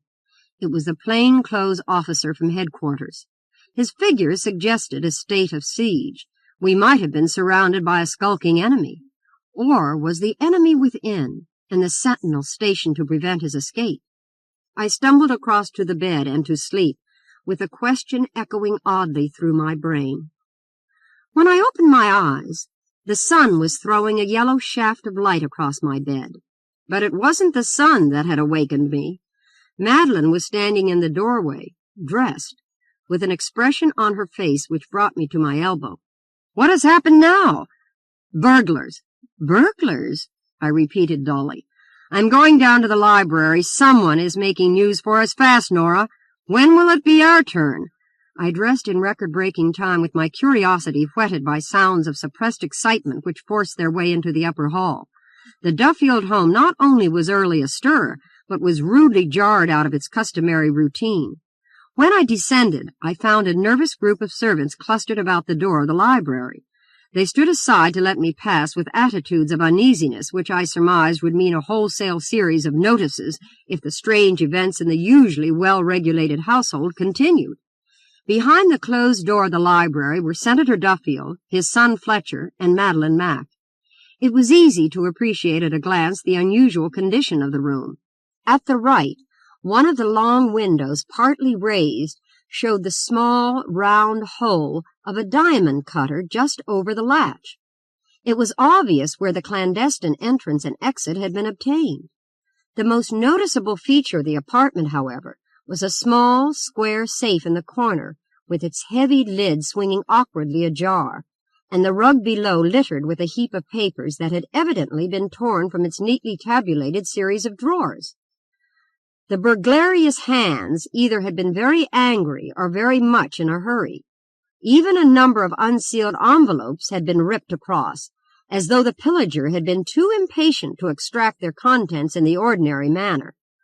To a man of Senator Duffield's methodical habits, it was easy to imagine that the scene had been a severe wrench. Madeline was speaking in her quick, incisive tones as I entered. "Are you quite sure of that fact, Senator?" she asked sharply as I closed the door and joined the trio. "Quite sure, Miss Mack. Then nothing is missing, absolutely nothing?" "Not a single article, valuable or otherwise. I presume, then, there were articles of more or less value in the safe? There was perhaps $400 in loose bills in my private cash drawer, and, so far as I know, there is not a dollar gone. How about your papers and memoranda? The senator shook his head. There was nothing of the slightest use to a stranger. As a matter of fact, just 2 days ago I took pains to destroy the only portfolio of valuable documents in the safe. Madeline stooped thoughtfully over the litter of papers on the rug. You mean 3 evenings ago, don't you? How on earth, Miss Mac? You refer to the memoranda that you and Mr. Rennick were working on the night before his death, do you not? Of course. And then I saw Senator Duffield was staring at his curt questioner as though he had said something he hadn't meant to. I think you told me once before that the combination of your safe was known only to yourself and Mr. Rennick? You are correct. Then, to your knowledge, you are the only living person who possesses this information at the present time? That is the case. It was a rather intricate combination, and we changed it hardly a month ago. Madeline rose from the safe, glanced reflectively at a huge leather chair, and sank into its depths with a sigh. You say nothing has been stolen, Senator, that the burglar's visit yielded him nothing. For your peace of mind, I would like to agree with you, but I am sorry to inform you that you are mistaken.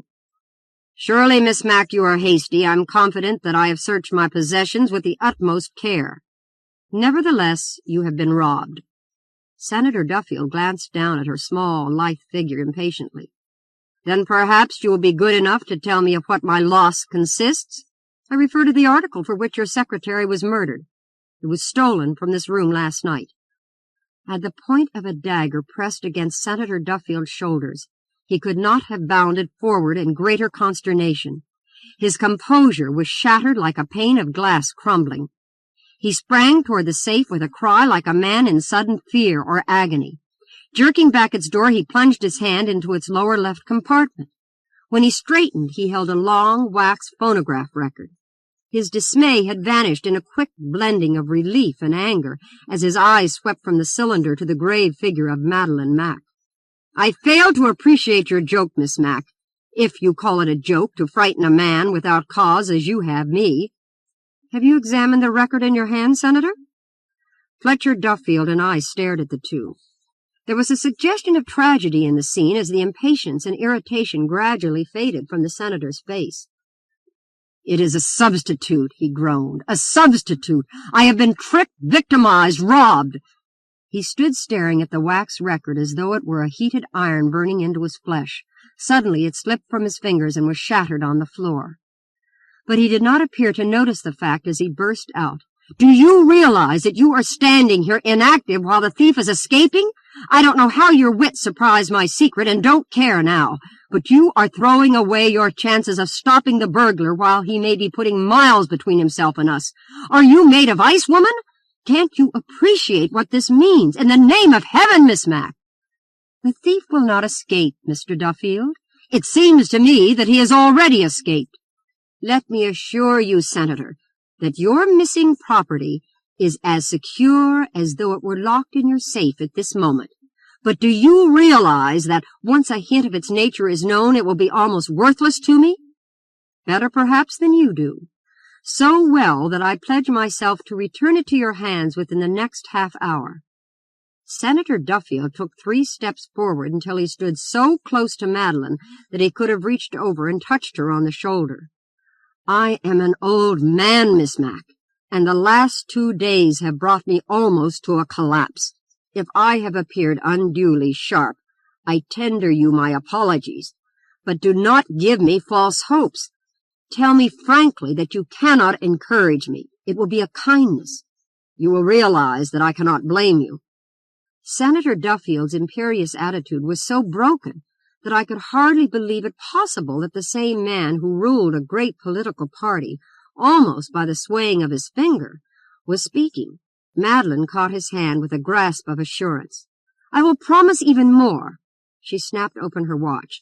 If you will return to this room at 9 o'clock, not only will I restore your stolen property, but I will deliver the murderer of Raymond Rennick. Rennick's murderer? The senator gasped. Madeline bowed.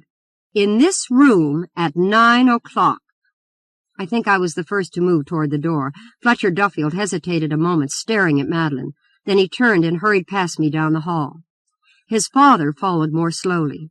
As he closed the door, I saw Madeline standing where we had left her, leaning back against her chair and staring at a woman's black slipper. It was the one which had been found by Raymond Rennick's dead body. I made my way mechanically toward the dining room, and was surprised to find that the members of the Duffield family were already at the table. With the exception of Madeline, it was the same breakfast group as the morning before.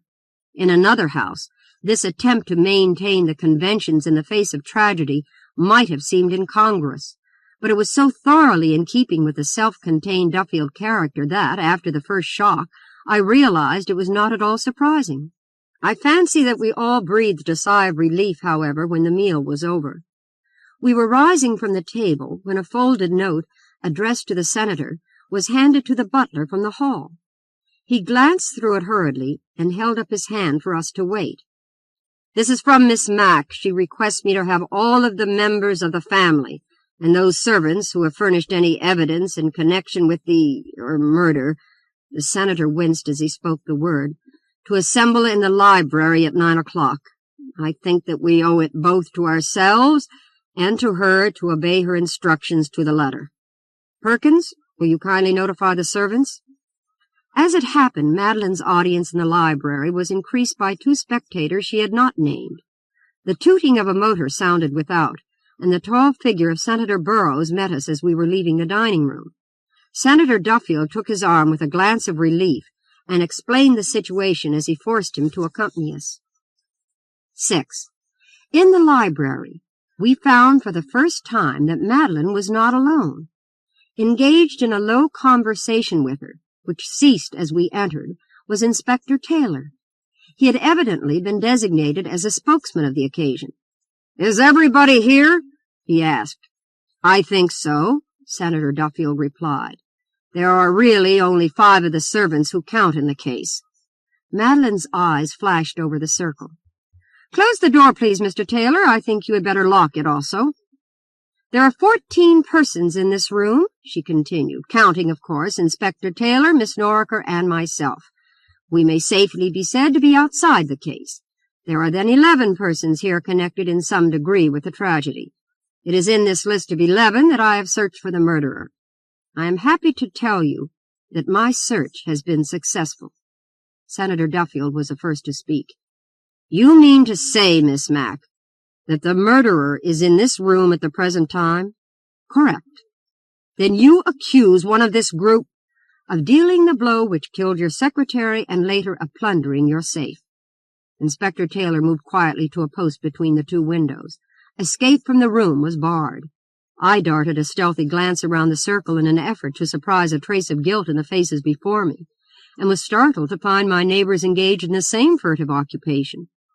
Of the women of the family, the senator's wife had compressed her lips as though, as the mistress of the house, she felt the need of maintaining her composure in any situation. Maria was toying with her bracelet, while Beth made no effort to conceal her agitation. Senator Burrows was studying the pattern of the carpet with a face as inscrutable as a mask. Fletcher Duffield was sitting back in his chair, his hands in his pockets. His father was leaning against the locked door, his eyes flashing from face to face. With the exception of Dorrance, the valet, and Perkins, the butler, who I do not think would have been stirred out of their stolidness had the ceiling fallen, the servants were in an utter panic. 2 of the maids were plainly bordering on hysterics. Such was the group that faced Madeline in the Duffield library. One of the number was a murderer, whom the next 10 minutes were to brand as such. Which was it? Instinctively my eyes turned again toward the 3 women of the Duffield family, as Madeline walked across to a portière which screened a corner of the apartment. Jerking it aside, she showed, suspended from a hook in the ceiling, a quarter of fresh veal. On an adjoining stand was a long, thin-bladed knife, which might have been a dagger, ground to a razor edge. Madeline held it before her as she turned to us. "This is the weapon which killed Mr. Rennick." I fancied I heard a gasp as she spoke. Although I whirled almost on the instant, however, I could detect no signs of it in the faces behind me. I propose to conduct a short experiment, which I assure you is absolutely necessary to my chain of reasoning," Madeline continued. "You may or may not know that the body of a cat practically offers the same degree of resistance to a knife as the body of a man. Dead flesh, of course, is harder and firmer than living flesh, but I think that, adding the thickness of clothes, we may take it for granted that in the quarter of veal before us we have a fair substitute for the body of Raymond Rennick. Now watch me closely, please." Drawing back her arm, she plunged her knife into the meat with a force which sent it spinning on its hook. She drew the knife out and examined it reflectively. "I have made a cut of only a little more than 3½ inches.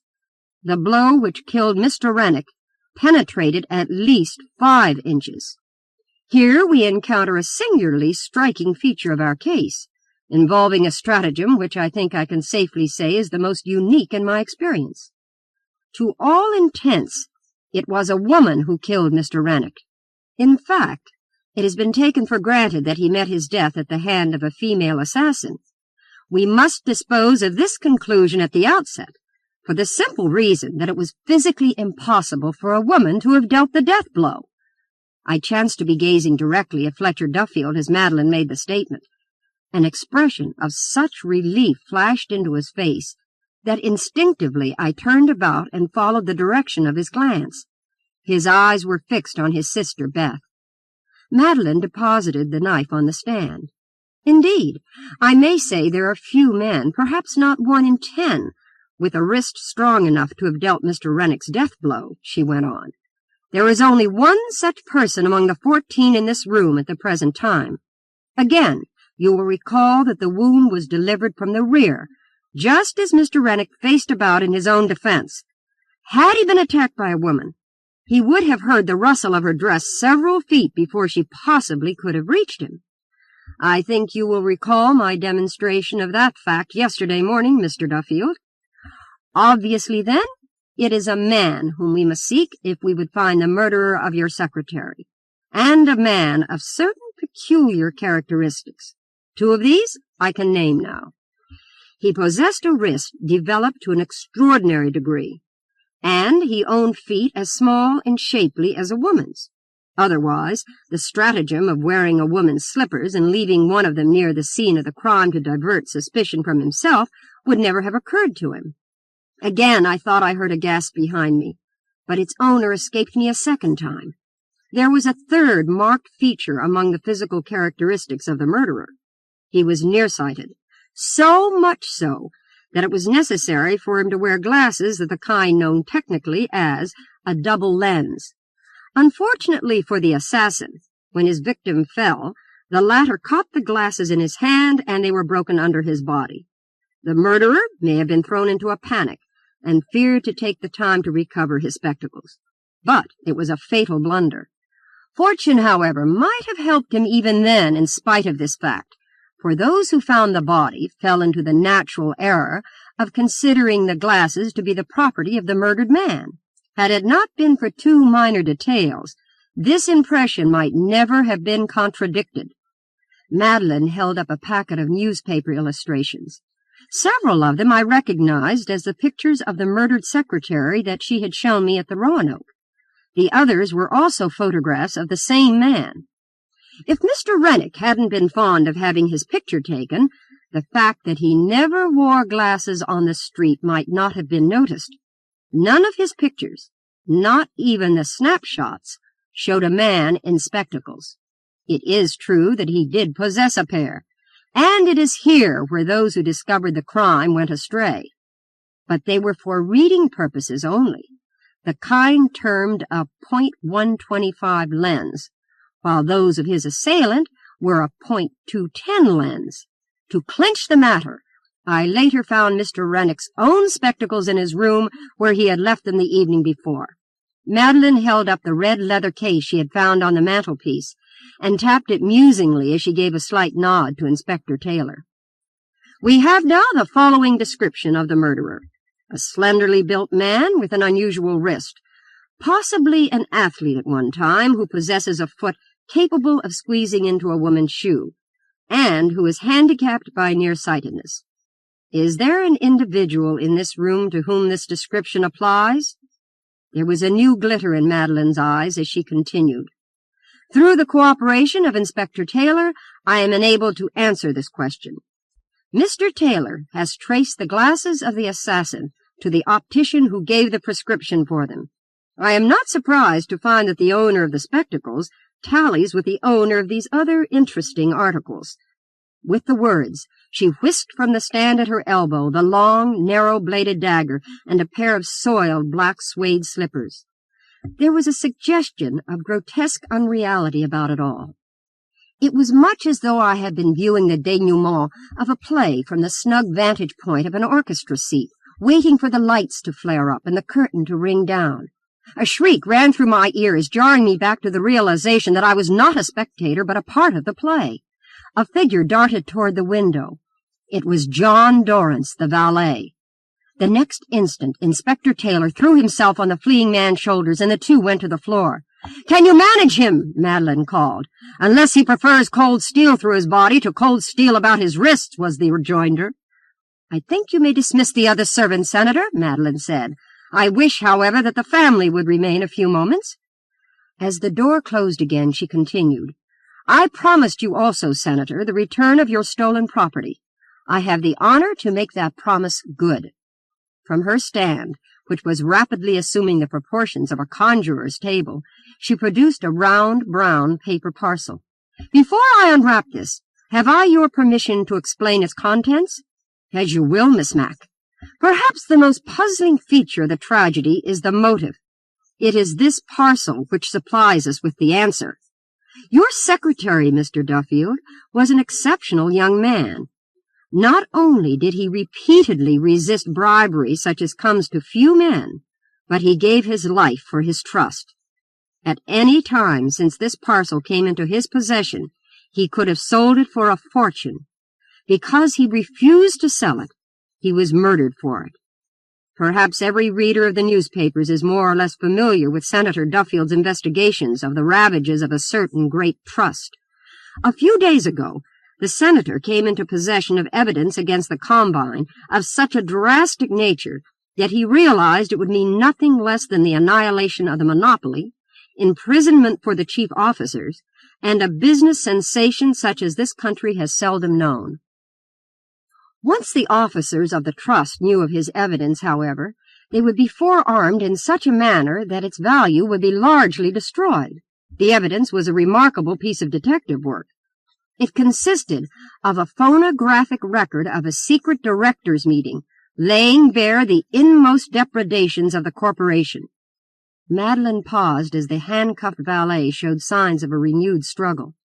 Inspector Taylor, without comment, calmly snapped a second pair of bracelets about his feet. The trust was shrewd enough to appreciate the value of a spy in the Duffield home. Dorrance was engaged for the post, and from what I have learned of his character, he filled it admirably. How he stumbled on Senator Duffield's latest coup is immaterial.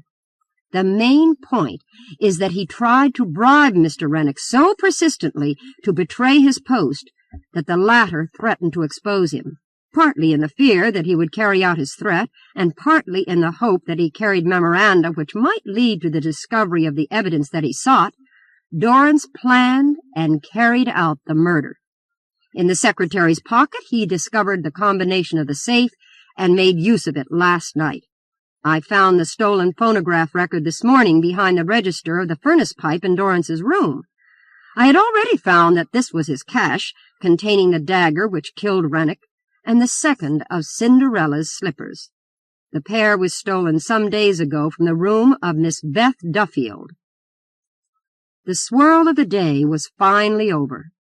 Dorrance had been led to his cell, the coroner's jury had returned its verdict, and all that was mortal of Raymond Rennick had been laid in its last resting place. Madeline and I had settled ourselves in the homeward-bound Pullman as it rumbled out of the Boston station in the early dusk. "There are two questions I want to ask," I said reflectively. Madeline looked up from her newspaper with a yawn. "Why did John Dorrance bring you back a blank sheet of paper when you dispatched him on your errand?" As a matter of fact, there was nothing else for him to bring back. Mr. Taylor kept him at police headquarters long enough to give me time to carry my search through his room. The message was a blind. And what was the quarrel that the servant girl Anna heard in the Duffield library? It wasn't a quarrel, my dear girl.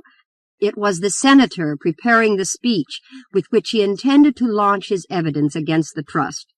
The senator is in the habit of dictating his speeches to a phonograph. Some of them, I am afraid, are rather fiery. Chapter 2. The Nameless Man, by Rodrigues Ottolengui. Mr. Barnes was sitting in his private room with nothing of special importance to occupy his thoughts when his office boy announced a visitor. "What name?" asked Mr. Barnes. "None," was the reply. "You mean," said the detective, "that the man did not give you his name? He must have one, of course." "Show him in." A minute later the stranger entered and, bowing courteously, began the conversation at once. "Mr. Barnes, the famous detective, I believe?" said he. "My name is Barnes," replied the detective. "May I have the pleasure of knowing yours?" "I sincerely hope so," continued the stranger. "The fact is, I suppose I have forgotten it." "Forgotten your name?" Mr. Barnes scented an interesting case and became doubly attentive. "Yes," said the visitor. "That is precisely my singular predicament. I seem to have lost my identity. That is the object of my call. I wish to discover who I am. As I am evidently a full-grown man, I can certainly claim that I have a past history, but to me that past is entirely a blank. I awoke this morning in this condition, yet apparently in possession of all my faculties, so much so that I at once saw the advisability of consulting a first-class detective, and upon inquiry I was directed to you. Your case is most interesting from my point of view, I mean. To you, of course, it must seem unfortunate. Yet it is not unparalleled. There have been many such cases recorded, and for your temporary relief, I may say that sooner or later complete restoration of memory usually occurs. But now, let us try to unravel your mystery as soon as possible, that you may suffer as little inconvenience as there need be. I would like to ask you a few questions. As many as you like, and I will do my best to answer. Do you think that you are a New Yorker? I have not the least idea whether I am or not. You say you were advised to consult me. By whom? The clerk at the Waldorf Hotel where I slept last night. Then, of course, he gave you my address. Did you find it necessary to ask him how to find my offices? Well, no, I did not. That seems strange, does it not? I certainly had no difficulty in coming here. I suppose that must be a significant fact, Mr. Barnes? It tends to show that you have been familiar with New York. But we must still find out whether you live here or not. How did you register at the hotel? M.J.G. Remington, City. You are sure that Remington is not your name? Quite sure. After breakfast this morning, I was passing through the lobby when the clerk called me twice by that name. Finally, one of the hall boys touched me on the shoulder and explained that I was wanted at the desk. I was very much confused to find myself called Mr. Remington, a name which certainly is not my own. Before I fully realized my position, I said to the clerk, "Why do you call me Remington?" And he replied, "Because you registered under that name." I tried to pass it off, but I'm sure that the clerk looks upon me as a suspicious character. What baggage have you with you at the hotel? None, not even a satchel. May there not be something in your pockets that would help us? Letters, for example? I'm sorry to say that I have made a search in that direction, but found nothing. Luckily, I did have a pocketbook, though. Much money in it? In the neighborhood of $500. Mr. Barnes turned to his table and made a few notes on a pad of paper. While he was so engaged, his visitor took out a fine gold watch, and, after a glance at the face, was about to return it to his pocket when Mr. Barnes wheeled around in his chair and said, "That is a handsome watch you have there, of a curious pattern, too. I am rather interested in old watches." The stranger seemed confused for an instant and quickly put up his watch, saying, "There is nothing remarkable about it, merely an old family relic. I value it more for that than anything else. But about my case, Mr. Barnes, how long do you think it will take to restore my identity to me? It is rather awkward to go about under a false name." "I should think so," said the detective. "I will do my best for you, but you have given me absolutely no clue to work upon, so that it is impossible to say what my success will be. Still, I think 48 hours should suffice. At least in that time I ought to make some discoveries for you. Suppose you call again on the day after tomorrow at noon precisely. Will that suit you?" "Very well indeed. If you can tell me who I am at that time, I shall be more than convinced that you are a great detective, as I have been told." He arose and prepared to go, and upon the instant Mr. Barnes touched a button under his table with his foot, which caused a bell to ring in a distant part of the building, no sound of which penetrated the private office. Thus anyone could visit Mr. Barnes in his den, and might leave unsuspicious of the fact that a spy would be awaiting him out in the street, who would shadow him persistently day and night until recalled by his chief. After giving the signal, Mr. Barnes held his strange visitor in conversation a few moments longer to allow his spy opportunity to get to his post. "How will you pass the time away, Mr. Remington?" said he. "We may as well call you by that name until I find your true one." "Yes, I suppose so. As to what I shall do during the next 48 hours, why, I think I may as well devote myself to seeing the sights. It is a remarkably pleasant day for a stroll, and I think I will visit your beautiful Central Park." "A capital idea, by all means. I would advise occupation of that kind. It would be best not to do any business until your memory is restored to you." "Business? Why, of course, I can do no business." "No. If you were to order any goods, for example, under the name of Remington, later on when you resume your proper identity, you might be arrested as an impostor." "By George, I had not thought of that. My position is more serious than I had realized. I thank you for the warning. Sightseeing will assuredly be my safest plan for the next 2 days." "I think so. Call at the time agreed upon, and hope for the best. If I should need you before then, I will send to your hotel." Then, saying good morning, Mr. Barnes turned to his desk again, and, as the stranger looked at him before stepping out of the room, the detective seemed engrossed with some papers before him. Yet scarcely had the door closed upon the retreating form of his recent visitor when Mr. Barnes looked up with an air of expectancy. A moment later, a very tiny bell in a drawer of his desk rang, indicating that the man had left the building, the signal having been sent to him by one of his employees, whose business it was to watch all departures and notify his chief.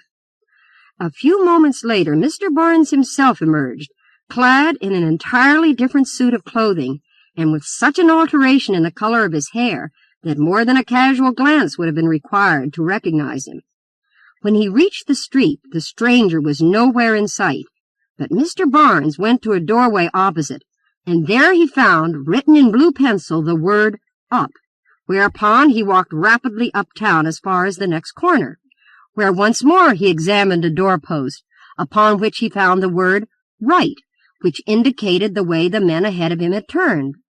Beyond this he could expect no signals, for the spy shadowing the stranger did not know positively that his chief would take part in the game.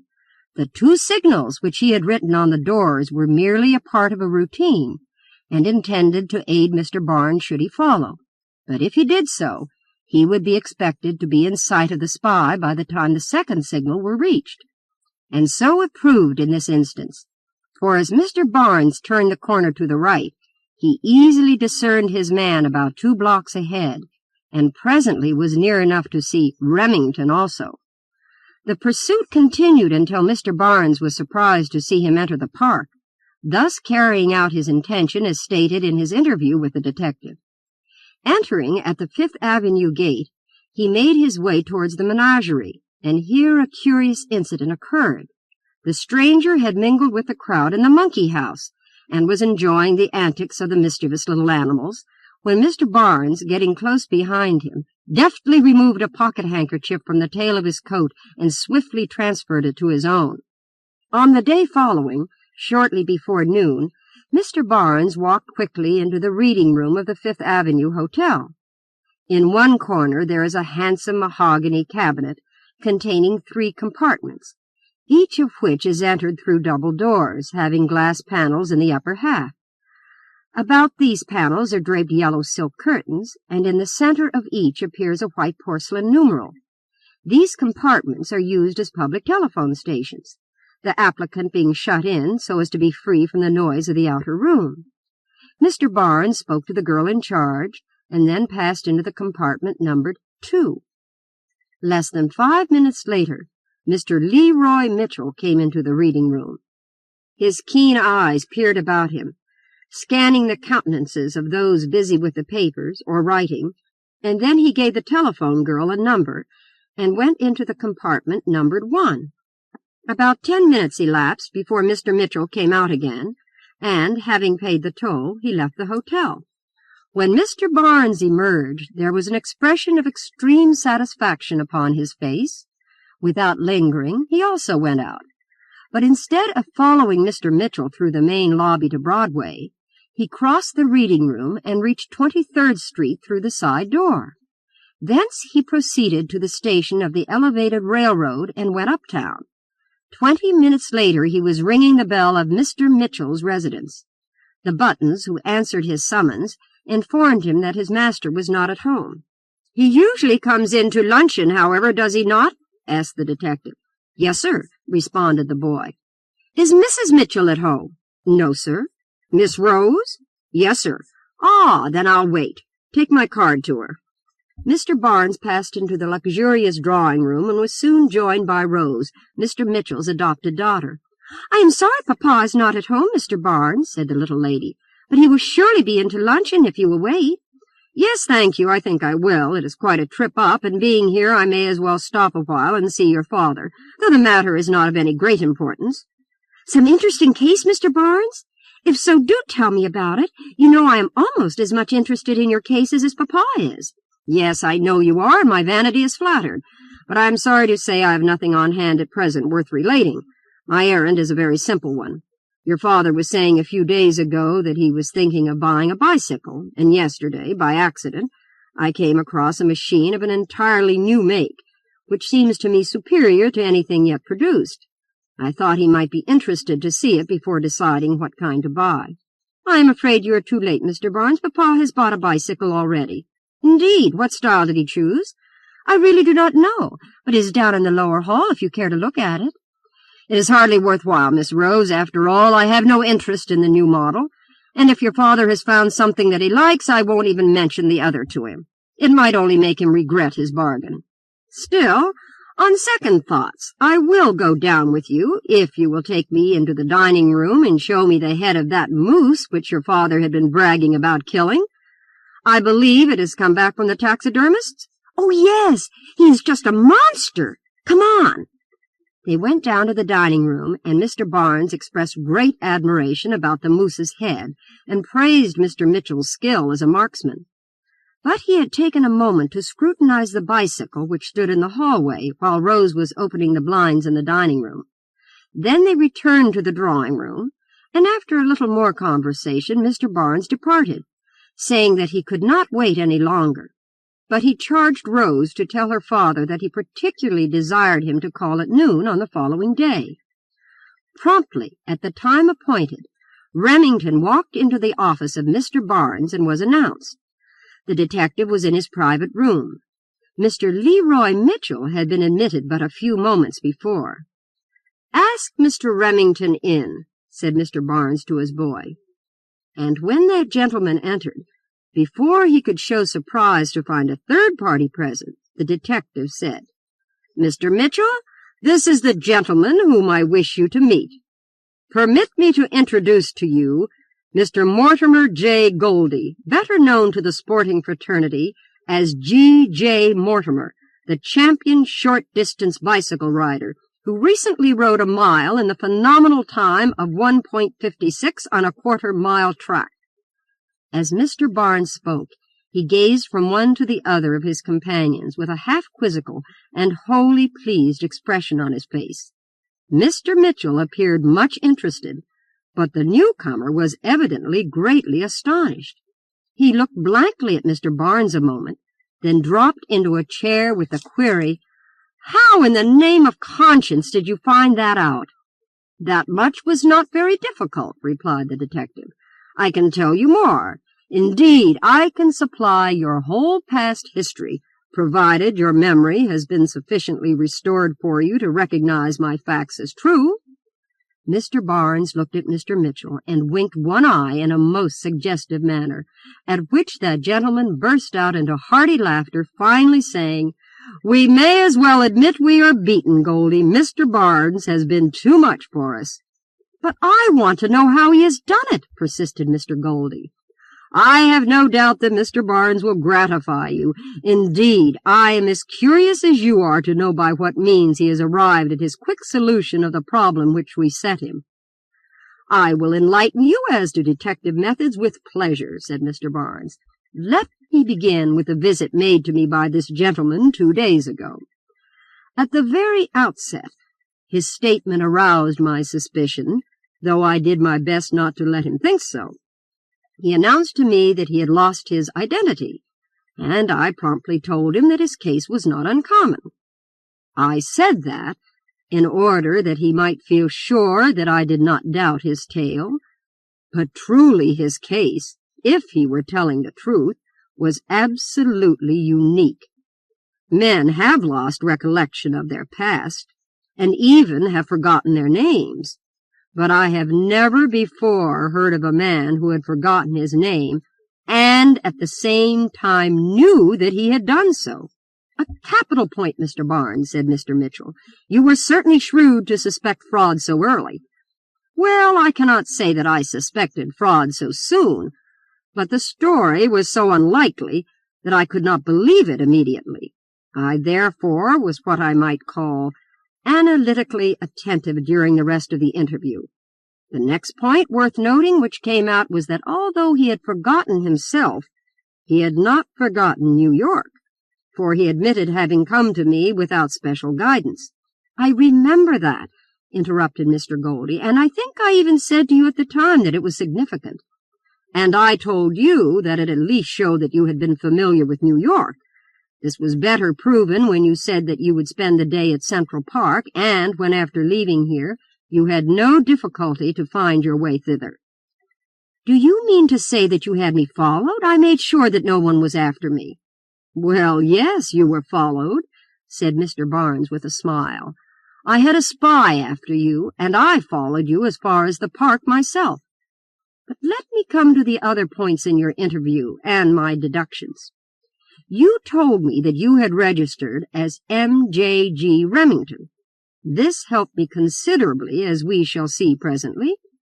A few minutes later you took out your watch, and in that little mirror over my desk, which I use occasionally when I turn my back upon a visitor, I noted that there was an inscription on the outside of the case.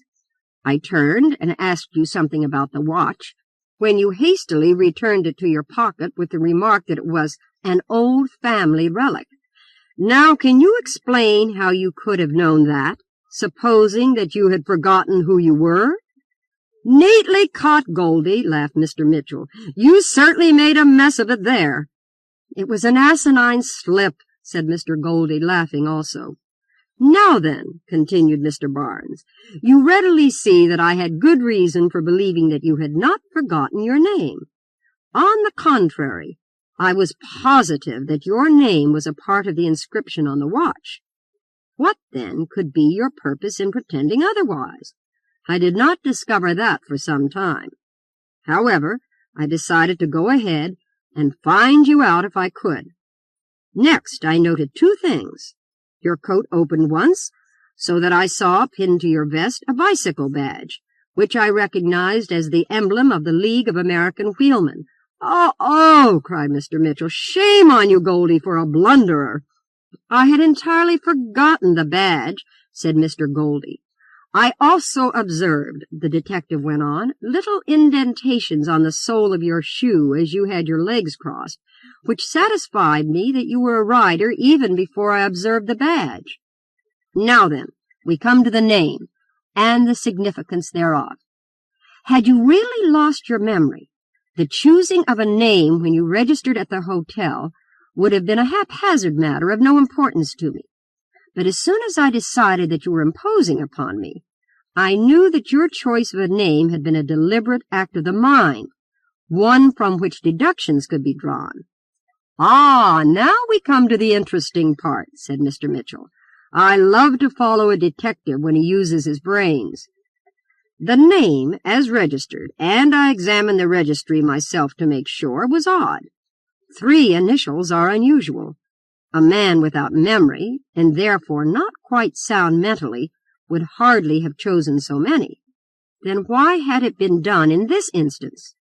What more natural than that these initials represented the true name? In assuming an alias, it is the most common method to transpose the real name in some way. At least it was a working hypothesis. Then the last name might be very significant. Remington. The Remingtons make guns, sewing machines, typewriters, and bicycles. Now this man was a bicycle rider, I was sure. If he chose his own initials as a part of the alias, it was possible that he selected Remington because it was familiar to him. I even imagined that he might be an agent for Remington bicycles, and I had arrived at that point during our interview when I advised him not to buy anything until his identity was restored.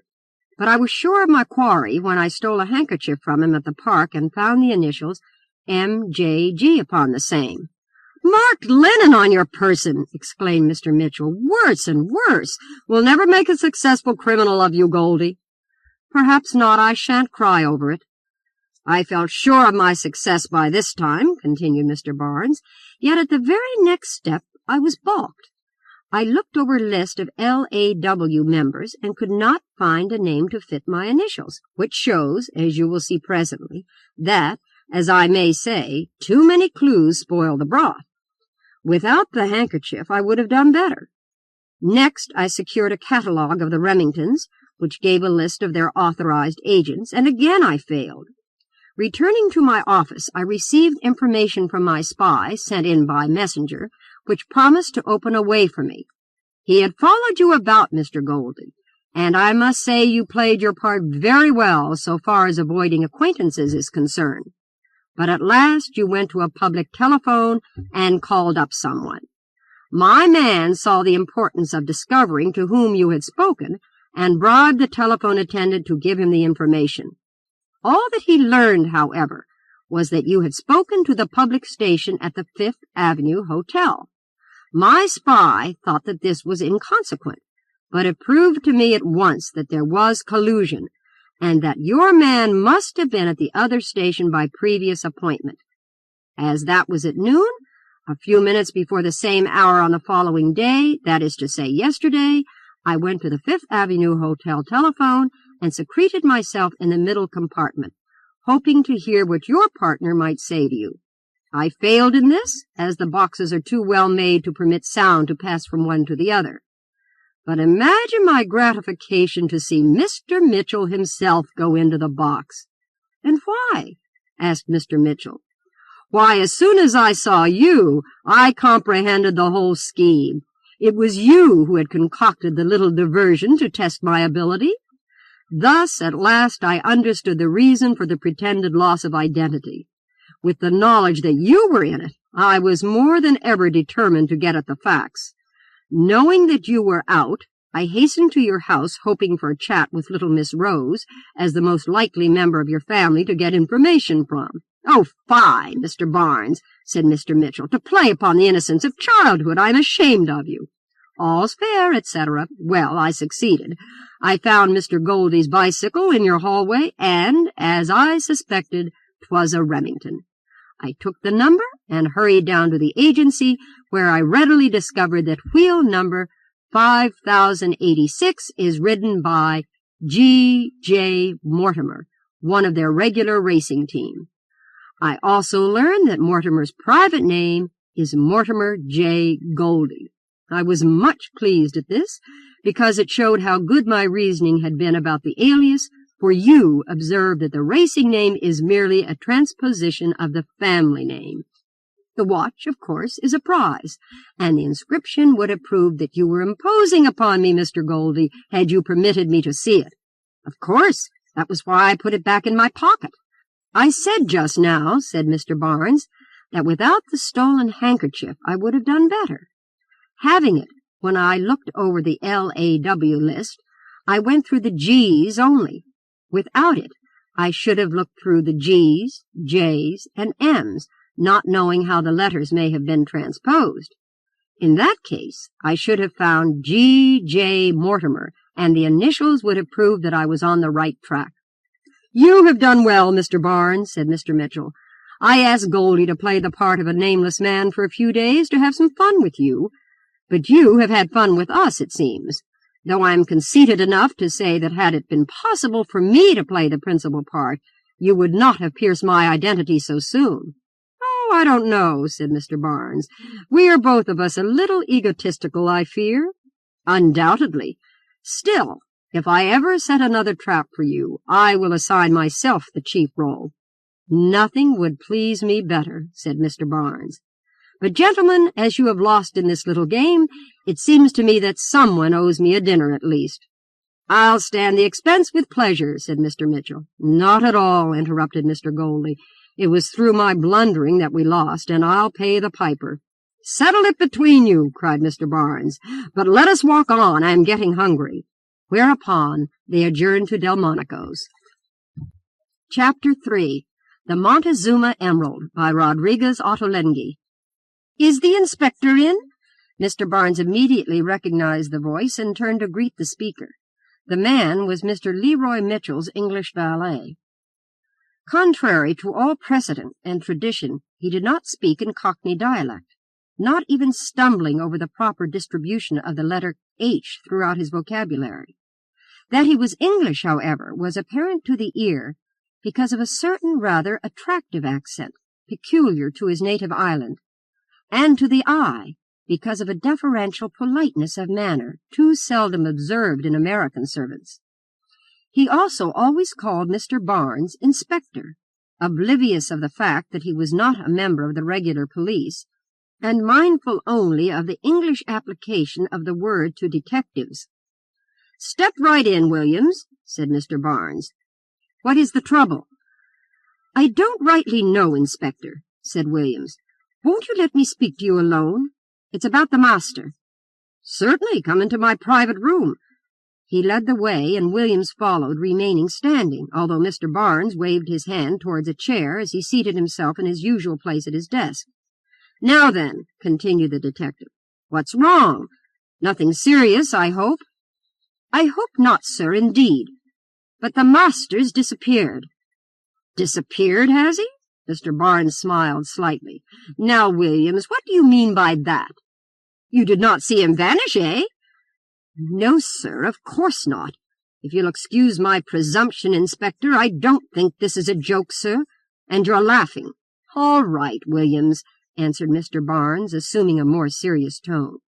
"I will give your tale my sober consideration. Proceed." "Well, I hardly know where to begin, Inspector, but I'll just give you the facts without any unnecessary opinions of my own." Williams rather prided himself upon his ability to tell what he called a straight story. He placed his hat on a chair and, standing behind it, with one foot resting on a rung, checked off the points of his narrative as he made them, by tapping the palm of one hand with the index finger of the other. "To begin, then," said he, "Mrs. Mitchell and Miss Rose sailed for England Wednesday morning of last week.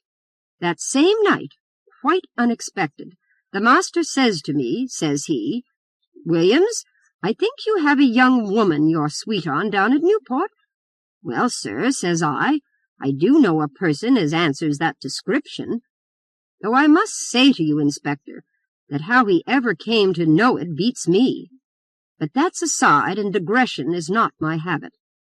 "Well, Williams," the master went on, "I shan't need you for the rest of this week, and if you'd like to take a trip to the seashore, I shan't mind standing the expense and letting you go." Of course I thanked him very much, and I went, promising to be back on Monday morning as directed. And I kept my word, Inspector, though it was a hard wrench to leave the young person last Sunday in time to catch the boat. The moon being bright and everything most propitious for a stroll, it being her Sunday off and all that. But, as I said, I kept my word, and was up to the house Monday morning only a little after 7, the boat having got in at 6. I was a little surprised to find the master was not at home, but then it struck me as how he must have gone out of town over Sunday, and I looked for him to be in for dinner. But he did not come to dinner, nor at all that night. Still, I did not worry about it. It was the master's privilege to stay away as long as he liked. Only I could not help thinking I might just as well have had that stroll in the moonlight Sunday night. But when all Tuesday and Tuesday night went by, and no word from the master, I must confess that I got uneasy. And now here's Wednesday noon and no news. So I just took the liberty to come down and ask your opinion in the matter, seeing as how you are a particular friend of the family and an inspector to boot. "Really, Williams," said Mr. Barnes, "all I see in your story is that Mr. Mitchell, contemplating a little trip off somewhere with friends, let you go away. He expected to be back by Monday, but, enjoying himself, has remained longer. I hope that's all, sir, and I've tried to think so. But this morning I made a few investigations of my own, and I'm bound to say what I found don't fit that theory." "Ah, you have some more facts. What are they?" "One of them is this cablegram that I found only this morning under a book on the table in the library." He handed a blue paper to Mr. Barnes, who took it and read the following on a cable blank. "Emerald. Danger. Await letter." For the first time during the interview, Mr. Barnes's face assumed a really serious expression. He studied the dispatch silently for a full minute, and then, without raising his eyes, said, "What else?" "Well, Inspector, I don't know that this has anything to do with the affair, but the master had a curious sort of jacket made of steel links, so tight and so closely put together that I've often wondered what it was for. Once I made so bold as to ask him, and he said he, 'Williams, if I had an enemy, it would be a good idea to wear that, because it would stop a bullet or a knife.' Then he laughed and went on, 'Of course I shan't need it for myself.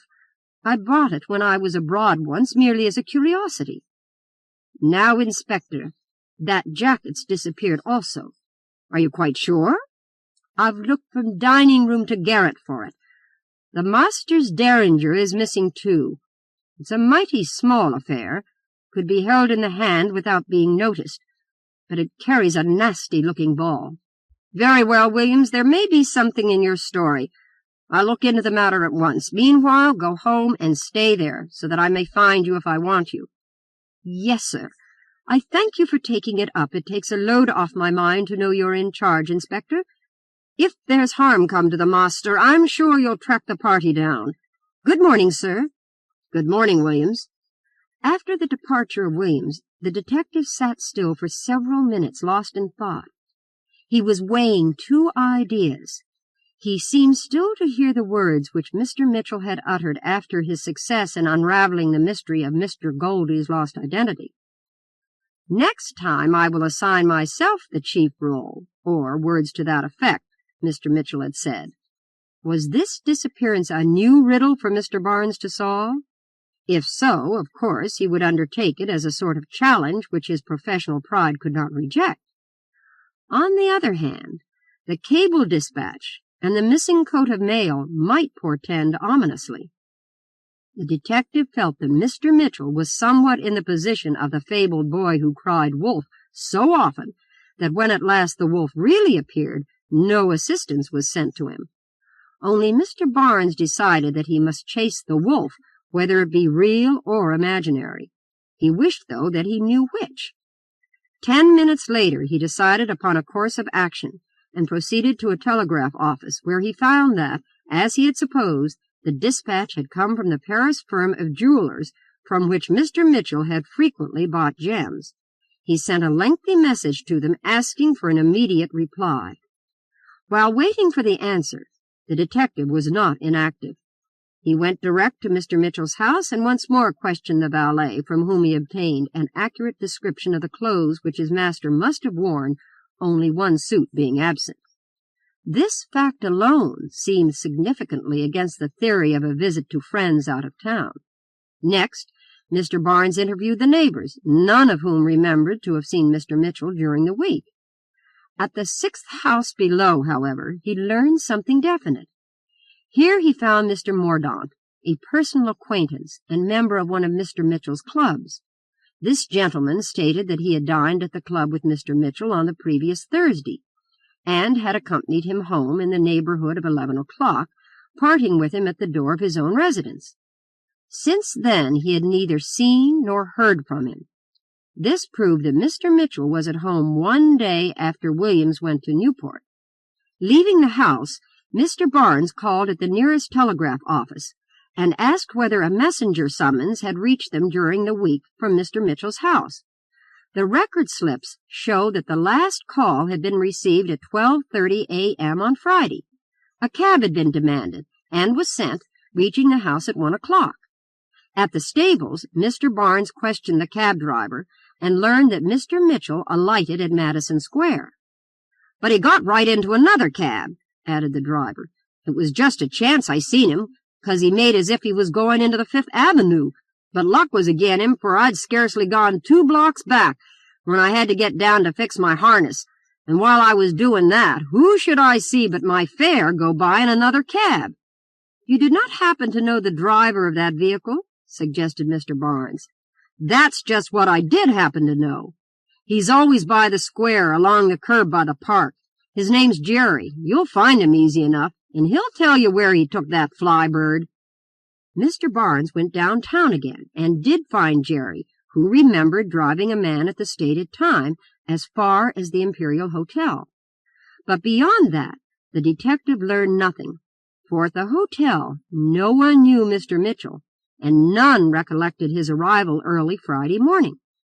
From the fact that Mr. Mitchell had changed cabs and doubled on his track, Mr. Barnes concluded that he was after all merely hiding away for the pleasure of baffling him, and he felt much relieved to divest the case of its alarming aspect. However, he was not long permitted to hold this opinion. At the telegraph office he found a cable dispatch awaiting him which read as follows: "Montezuma Emerald forwarded Mitchell 10th. Previous owner murdered London 11th. Mexican suspected. Warned Mitchell." This assuredly looked very serious. Casting aside all thought of a practical joke, Mr. Barnes now threw himself heart and soul into the task of finding Mitchell dead or alive. From the telegraph office he hastened to the custom house, where he learned that an emerald, the invoiced value of which was no less than $20,000, had been delivered to Mr. Mitchell in person upon payment of the custom duties at noon of the previous Thursday. Mr. Barnes, with this knowledge, thought he knew why Mr. Mitchell had been careful to have a friend accompany him to his home on that night. But why had he gone out again? Perhaps he felt safer at a hotel than at home, and, having reached the Imperial, taking 2 cabs to mystify the villain who might be tracking him, he might have registered under an alias. What a fool he had been not to examine the registry, as he could certainly recognize Mr. Mitchell's handwriting, though the name signed would of course be a false one. Back, therefore, he hastened to the Imperial, where, however, his search for familiar chirography was fruitless. Then an idea occurred to him. Mr. Mitchell was so shrewd that it would not be unlikely that, meditating a disappearance to baffle the men on his track, he had registered at the hotel several days prior to his permanently stopping there. Turning the page over, Mr. Barnes still failed to find what he sought, but a curious name caught his eye. Miguel Balmer, City of Mexico. Could this be the London murderer? Was this the suspected Mexican? If so, here was a bold and therefore dangerous criminal who openly put up at one of the most prominent hostelries.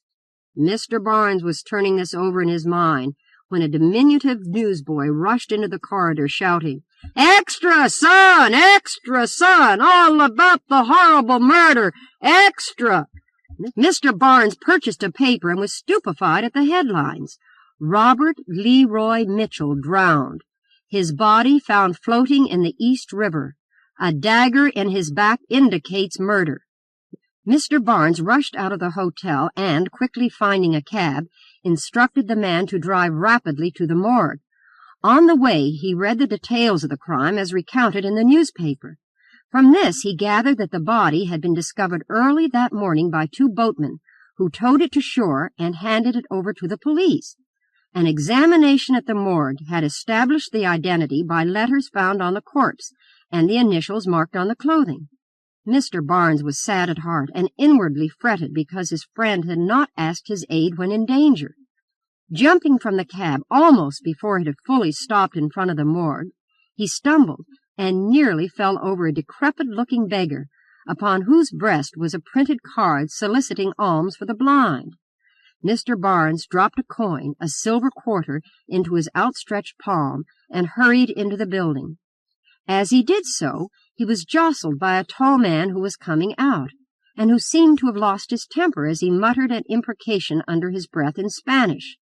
As the detective's keen ear noted the foreign tongue, an idea occurred to him which made him turn and follow the stranger. When he reached the street again, he received a double surprise. The stranger had already signaled the cab which Mr. Barnes had but just left, and was entering it, so that he had only a moment in which to observe him. Then the door was slammed, and the driver whipped up his horses and drove rapidly away. At the same moment, the blind beggar jumped up and ran in the direction taken by the cab. Mr. Barnes watched them till both cab and beggar disappeared around the next corner, and then he went into the building again, deeply thinking over the episode. He found the morgue keeper and was taken to the corpse. He recognized the clothing at once, both from the description given by Williams and because he now remembered to have seen Mr. Mitchell so dressed. It was evident that the body had been in the water for several days, and the marks of violence plainly pointed to murder. Still sticking in the back was a curious dagger of foreign make, the handle projecting between the shoulders.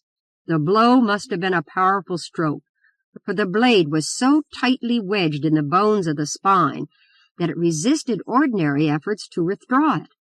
Moreover, the condition of the head showed that a crime had been committed, for the skull and face had been beaten into a pulpy mass with some heavy instrument. Mr. Barnes turned away from the sickening sight to examine the letters found upon the corpse. One of these bore the Paris postmark, and he was allowed to read it. It was from the jewelers, and was the letter alluded to in the warning cable. Its contents were, "Dear Sir, as we have previously advised you, the Montezuma emerald was shipped to you on the 10th instant. On the following day, the man from whom we had bought it was found dead in Dover Street, London, killed by a dagger thrust between the shoulders.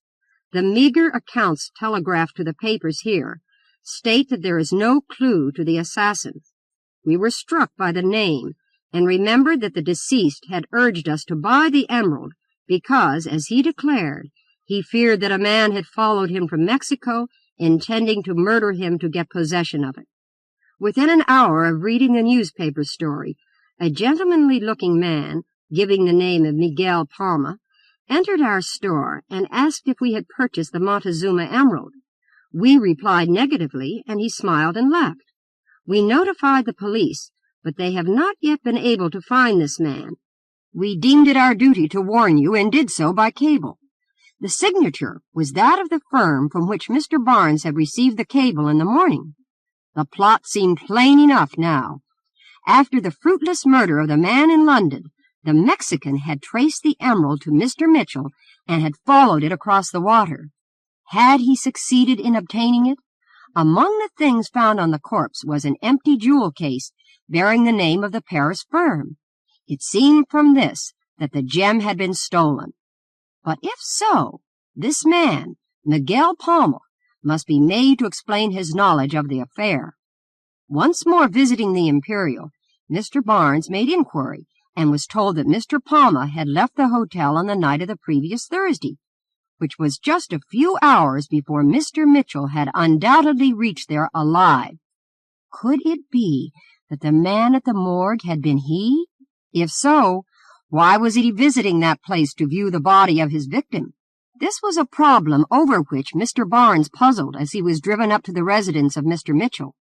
Here he found Williams and imparted to that faithful servant the news of his master's death, and then inquired the address of the family abroad, that he might notify them by cable before they might read the bald statement in a newspaper. "As they only sailed a week ago today," said Williams, "they're hardly more than due in London. I'll go up to the master's desk and get the address of his London bankers." As Williams turned to leave the room, he started back, amazed at the sound of a bell. "That's the master's bell, Inspector. Someone is in his room. Come with me." The two men bounded upstairs 2 steps at a time, and Williams threw open the door of Mr. Mitchell's boudoir, and then fell back against Mr. Barnes, crying, "The master himself!" Mr. Barnes looked over the man's shoulders and could scarcely believe his eyes when he observed Mr. Mitchell, alive and well, brushing his hair before a mirror. "I've rung for you twice, Williams," said Mr. Mitchell, and then, seeing Mr. Barnes, he added, "Ah, Mr. Barnes, you are very welcome. Come in." "Why, what is the matter, man? You are as white as though you had seen a ghost." "Thank God you're safe," fervently ejaculated the detective, going forward and grasping Mr. Mitchell's hand. "Here, read this, and you will understand." He drew out the afternoon paper and handed it to him. "Oh, that," said Mr. Mitchell carelessly. "I've read that. Merely a sensational lie, worked off upon a guileless public. Not a word of truth in it, I assure you. Of course not, since you are alive. But there is a mystery about this which is yet to be explained." "What? A mystery, and the great Mr. Barnes has not solved it? I am surprised, I am indeed.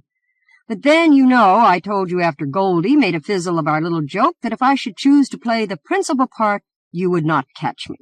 You see, I have beaten you this time. Confess. You thought that was my corpse which you gazed upon at the morgue?" "Well," said Mr. Barnes reluctantly, "the identification certainly seemed complete, in spite of the condition of the face, which made recognition impossible. Yes, I flatter myself the whole affair was artistic." "Do you mean that this whole thing is nothing but a joke? That you went so far as to invent cables and letters from Paris just for the trifling amusement of making a fool of me?" Mr. Barnes was evidently slightly angry, and Mr. Mitchell, noting this fact, hastened to mollify him. No, it is not quite so bad as that," he said. "I must tell you the whole story, for there is yet important work to do, and you must help me. No, Williams, you need not go out. Your anxiety over my absence entitles you to a knowledge of the truth. A short time ago, I heard that a very rare gem was in the market, no less a stone than the original emerald which Cortez stole from the crown of Montezuma. The emerald was offered in Paris, and I was notified at once by the dealer and authorized the purchase by cable. A few days later, I received a dispatch warning me that there was danger. I understood at once, for similar danger has lurked about other large stones which are now in my collection. The warning meant that I should not attempt to get the emerald from the custom house until further advices reached me, which would indicate the exact nature of the danger. Later, I received the letter which was found on the body now at the morgue, in which I suppose you have read." Mr. Barnes nodded assent. "I readily located the man Balmer at the Imperial, and from his openly using his name I knew that I had a dangerous adversary. Criminals who disdain aliases have brains, and use them.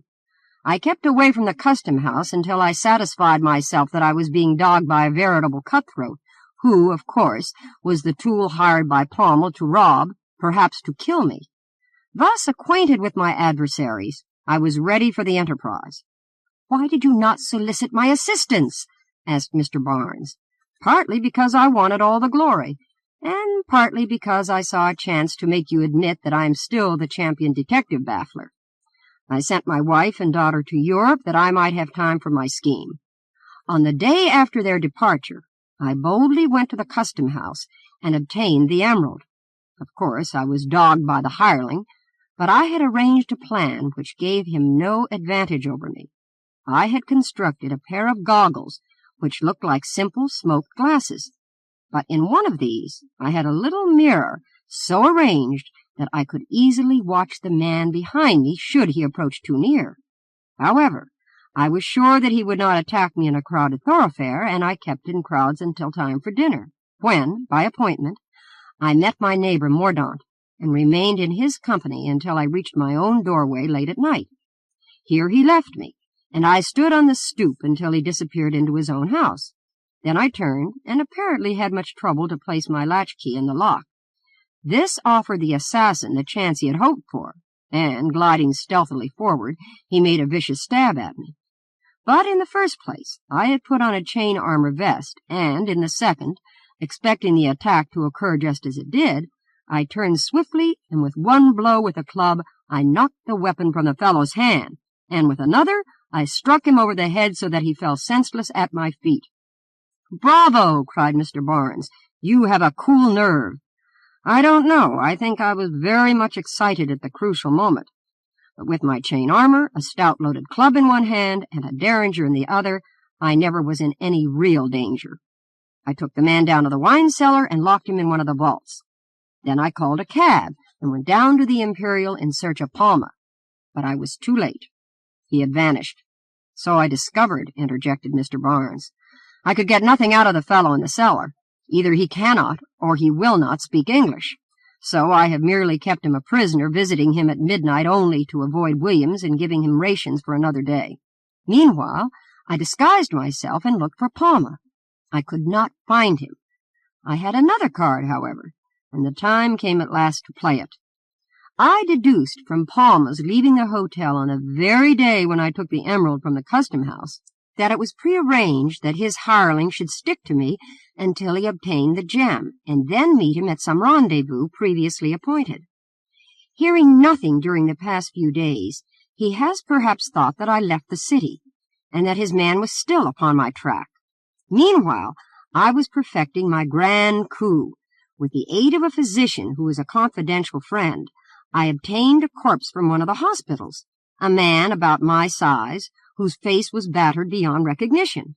We dressed him in my clothing, and fixed the dagger, which I had taken from my would-be assassin, so tightly in the backbone that it would not drop out.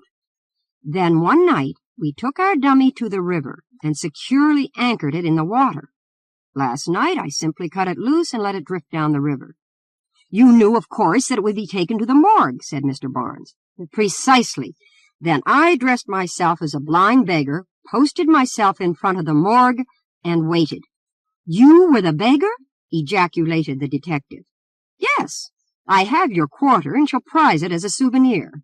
Indeed, I made nearly $4 during the day. Begging seems to be lucrative. After the newspapers got on the street with the account of my death, I looked for developments. Balmer came in due time and went in. I presume that he saw the dagger, which was placed there for his special benefit, as well as the empty jewel case, and at once concluded that his man had stolen the gem and meant to keep it for himself. Under these circumstances, he would naturally be angry, and therefore less cautious, and more easily shadowed. Before he came out, you turned up, and stupidly brought a cab which allowed my man to get a start of me. However, I am a good runner, and as he only rode as far as 3rd Avenue and then took the elevated railroad, I easily followed him to his lair. Now I will explain what I wish you to do, if I may count on you." "Assuredly. You must go into the street, and when I release the man in the cellar, you must track him. I will go to the other place, and we will see what happens when the men meet. We will both be there to see the fun." An hour later, Mr. Barnes was skillfully dogging a sneaking Mexican, who walked rapidly through one of the lowest streets on the east side, until finally he dodged into a blind alley, and before the detective could make sure which of the many doors had allowed him ingress, he had disappeared. A moment later a low whistle attracted his attention, and across in a doorway he saw a figure which beckoned to him. He went over and found Mr. Mitchell. "Balmer is here. I have seen him. You see, I was right. This is the place of appointment, and the cutthroat has come here straight. Hush! What was that? There was a shriek, followed by another, and then silence. Let us go up, said Mr. Barnes. Do you know which door? Yes, follow me. Mr. Mitchell started across, but just as they reached the door, footsteps were heard rapidly descending the stairs. Both men stood aside and waited. A minute later, a cloaked figure bounded out, only to be gripped instantly by those in hiding. It was Palmer, and he fought like a demon. But the long, powerful arms of Mr. Barnes encircled him, and, with a hug that would have made a bear envious, the scoundrel was soon subdued. Mr. Barnes then manacled him, while Mr. Mitchell ascended the stairs to see about the other man. He lay sprawling on the floor, face downward, stabbed in the heart. Chapter 4. Found Guilty. Josiah Flynt and Francis Walton. 1. Among the grave misfortunes in the underworld is that of being in the right in a contest with the powers that rule. When a man adds to this misfortune the sheer folly of pressing his rights offensively, the gods have abandoned him. The gods had abandoned Howard Slifer even in the hour of his triumph. From the first, his humiliation was a certainty. The precise time and manner of it only were left in doubt. Howard Slifer was a gentleman of the underworld, who allowed it to be generally known that anyone who asked him for a fight would get it. A sensitive recognition of the claims of other people and an austere respect for them does not belong to the point of honor in the underworld. The point of honor in the underworld is, for the most part, concerned with a man's sensitive recognition of his own claims and his determination to have other people austerely respect them. And Howard Slifer was punctiliously honorable. He was possessed of considerable sums of ready money, kept, with some trifling exceptions, in strong boxes, the formula for opening which invariably included a drill and a bit of dynamite. The trifling exceptions were small matters of loose coin and broken rolls of banknotes, which people of fortune who had no previous acquaintance with Mr. Slifer stood and delivered to him, at sight and on demand, and by a solecism in their business habits, asked no quittance or receipt. His physique was a patent of nobility, in which all who stood might read a power to levy taxes and to assume possession of his personal estate wherever he might find it. He was of the build that led men to follow him with their eyes and to speculate upon the amount of punishment he could take and could inflict. And while they speculated, they respected him greatly, him and his manservant and his maidservant, his ox and his ass, and everything that was his. Captain Brigstock of the blank precinct was not a man. He was a deputy divinity, and respected nothing except the archdeputies, his official superiors. Technically, there were sharp limitations to his constitutional powers over mere mortals, but in practice technical distinctions so seldom obtruded themselves upon his notice that his sense of them was apt to become quite vague. What the precise occasion was of his entering Mr. Slifer's domicile, nobody in the outer world ever plucked up courage to ask him. When Slifer was asked, he said that the captain had dropped in unofficially on private business, and added no comment beyond a malign grin. There was an impression in the outer world that the captain made his visit expressly at a time when he knew Mr. Slifer was not at home, and that Mr. Slifer had returned unexpectedly. What was certain is that the captain made his exit from the Slifer domicile in unconventional haste, and that no mention of the incident was ever made in the public prints. He had reached the street from a second-story window, through which he had backed with such violence as to bring away the sash. This was the hour of the haughty Slifer's triumph, and the hour when the gods abandoned him. 3 weeks afterward, there occurred a manifestation of esprit de corps among the powers that rule, which it was not pleasant to contemplate.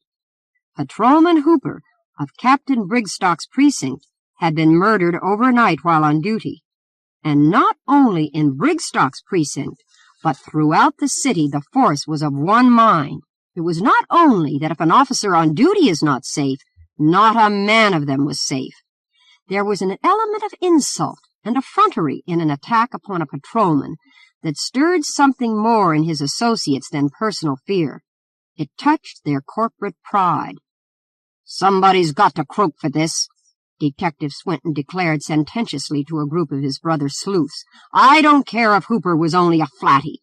He was a copper, and we fly cops have got to send some bloke to the chair for blasting him.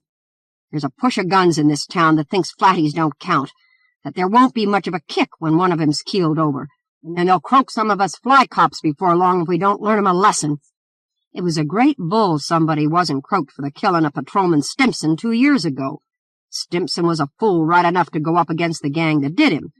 But if one of 'em had croaked for basting him, Hooper'd be alive now. I tell you, guns are just like kids when it comes to learning 'em anything. If they see to you mean business, they'll crawl. But if you monkey with 'em, they'll throw you down. There's some that thinks the guns'll act on the level with coppers whether they got to or not. That's damn rot. Of course there's some squarer than others, but I've known all kinds for 25 years, and I give it to you straight. They ain't built to like us. They got the same class feeling we have, and if we don't croak one of 'em for doing Hooper, they'll get so nervy the coppers'll be dropping in their tracks every month. They got to be called down. The law for the powers that prey is that it is better 99 guilty men should escape than that one innocent man should suffer. The law for the powers that rule is that an example must be made. The powers that prey must suffer as a clan for an offense against the powers that rule. The clan must give up its offending member, or must stand in terror and uncertainty of where precisely the hand of the force will strike. That it will strike somewhere, there must not be the slightest doubt. The orders of Captain Brigstock were laconic and smacked of his divine authority. He recognized no impossibility in the case. He spoke with the accent of omnipotence. He said simply, "Find him. I don't want to hear a word about difficulties. Damn the difficulties. I want him found." There were for the moment but the slightest indications to go upon. Hooper must have been struck from behind, must have turned upon his assailant, and in the scuffle lost his helmet. At least he had been stabbed twice in the back and had received a heavy downward blow in the temple, from which his helmet would have saved him. The mainspring of his watch had been broken, and the hands marked 5 minutes past 4, thus determining, almost with exactness, the moment when he was assaulted. His assailant had been hurt, and could be traced by bloodstains to a sheltered doorway half a block distant, where he had seemingly bound up his wounds and changed his clothes. 100 other details were reported, but for 3 days these remained, in spite of the command of deputed omnipotence, the only ones that were significant. Then came a statement that a short time before his death, Patrolman Hooper had had a difficulty with Howard Slifer, and that high words had been exchanged. It is said that Slifer attempted to break away when he found himself safe within the walls of the station house in the blank precinct. He was, at all events, soundly clubbed before he was locked in his cell. The blows given were accurately measured according to his power for taking punishment. It may be doubted whether Captain Brigstock had been more thoroughly bruised when he measured his length in the street. It is, perhaps, a chance coincidence that the captain was present while Slifer was being taught the power of the law. The evidence against the prisoner was worked up with systematic vigor. The negative evidence especially was significant. It could not be discovered that at the time Patrolman Hooper was struck down, the prisoner was not near at hand. Patrolman Gundy, in a misguided moment, opined that almost at the precise time of the murder he had seen the prisoner enter a house a dozen blocks distant from the scene of the affair. The outburst of disapproval with which this statement was received made Patrolman Gundy uncertain first about the precise time, then about the precise man, and finally about whether or not he had seen anyone. Patrolman Connard opined that at 4:45 he had passed a man who might be the prisoner within a block of the scene of the affair.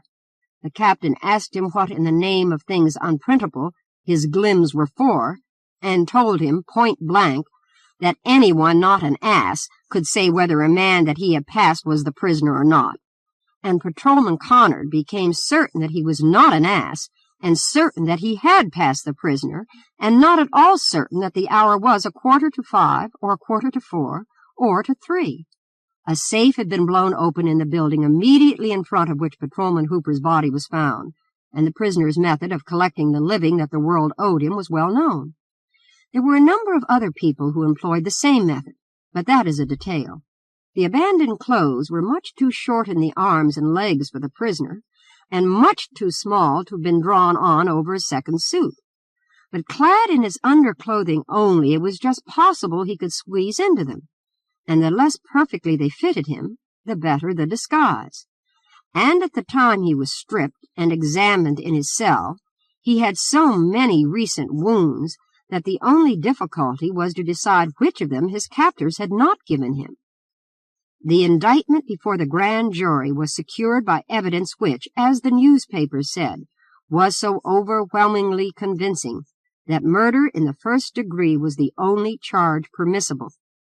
The district attorney publicly complimented the police on their handling of the case, and declared that never before during his activity as public prosecutor had he known of a murderer who was not actually seen committing the crime being brought to the bar of justice with proof of guilt so thoroughly established and ably presented.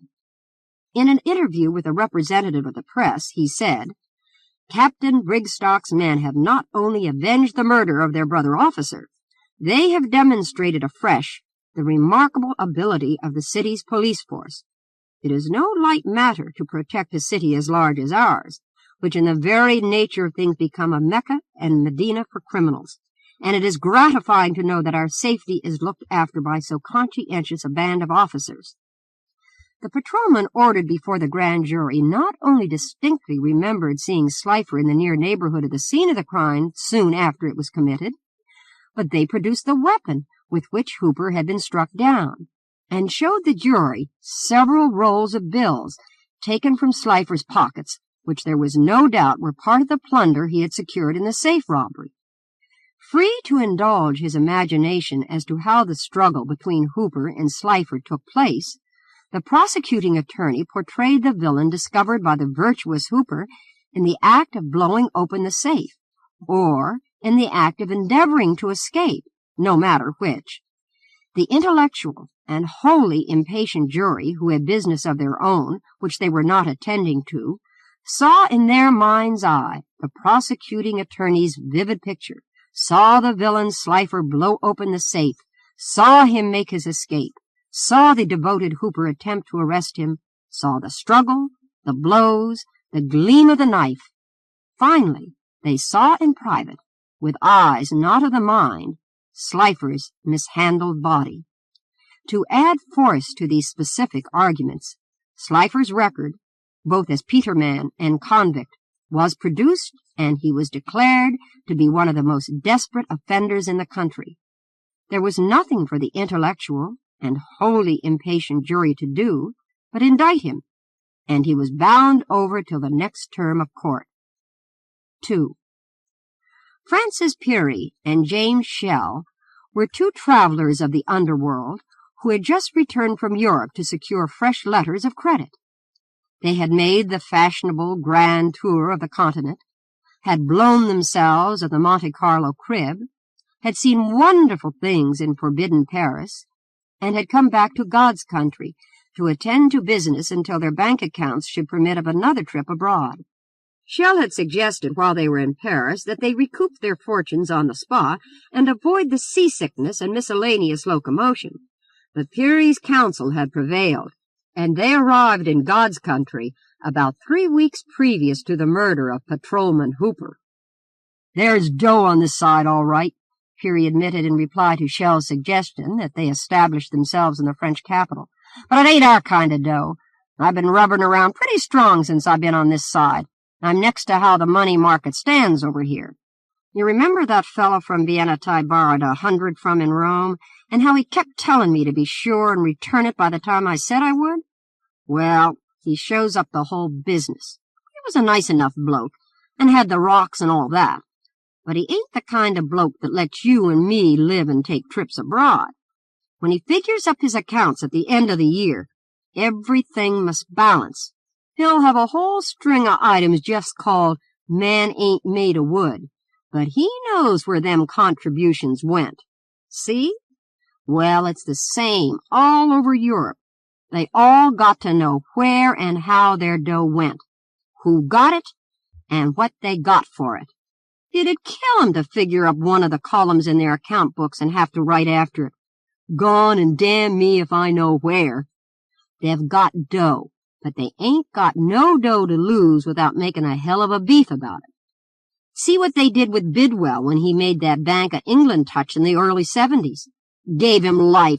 Why, them Englishmen thinks money is something sacred, holy, religious-like. I gamble 1,000 that old bank could be touched up again for $1 million or $2, but they'd hang the bloke that done it. It's not like that on the other side. Every year there's just so much dough lying around loose to be swiped, and if it ain't swiped, it's put down in the profit column. It's the same kind of dough that's looking for circulation in poker games. It wants to keep moving and changing hands, and guns is there to give it rope, see? It's a kind of providence. And the coppers is there to make the guns trouble, retorted Shell. It's all right about the loose dough, but how about the loose fly cops? I'd rather take my chance with 10 of these rube coppers here in Paris than with one of the fly elbows in York. Ah, everybody's a copper on this side, urged Peary. You remember that gun in Berlin trying to make a getaway after it picked the mall's pocket and how the whole street sprinted after him? That's the way they do things on this side. The crowd is in sympathy with the copper and not with the gun. In the States, they give a gun a running chance and let the copper do the chasing. That's what's what, and the way it ought to be. The morning of the day following the murder of Patrolman Hooper, 2 men were in earnest conversation in a gaudily furnished room in an uptown hotel.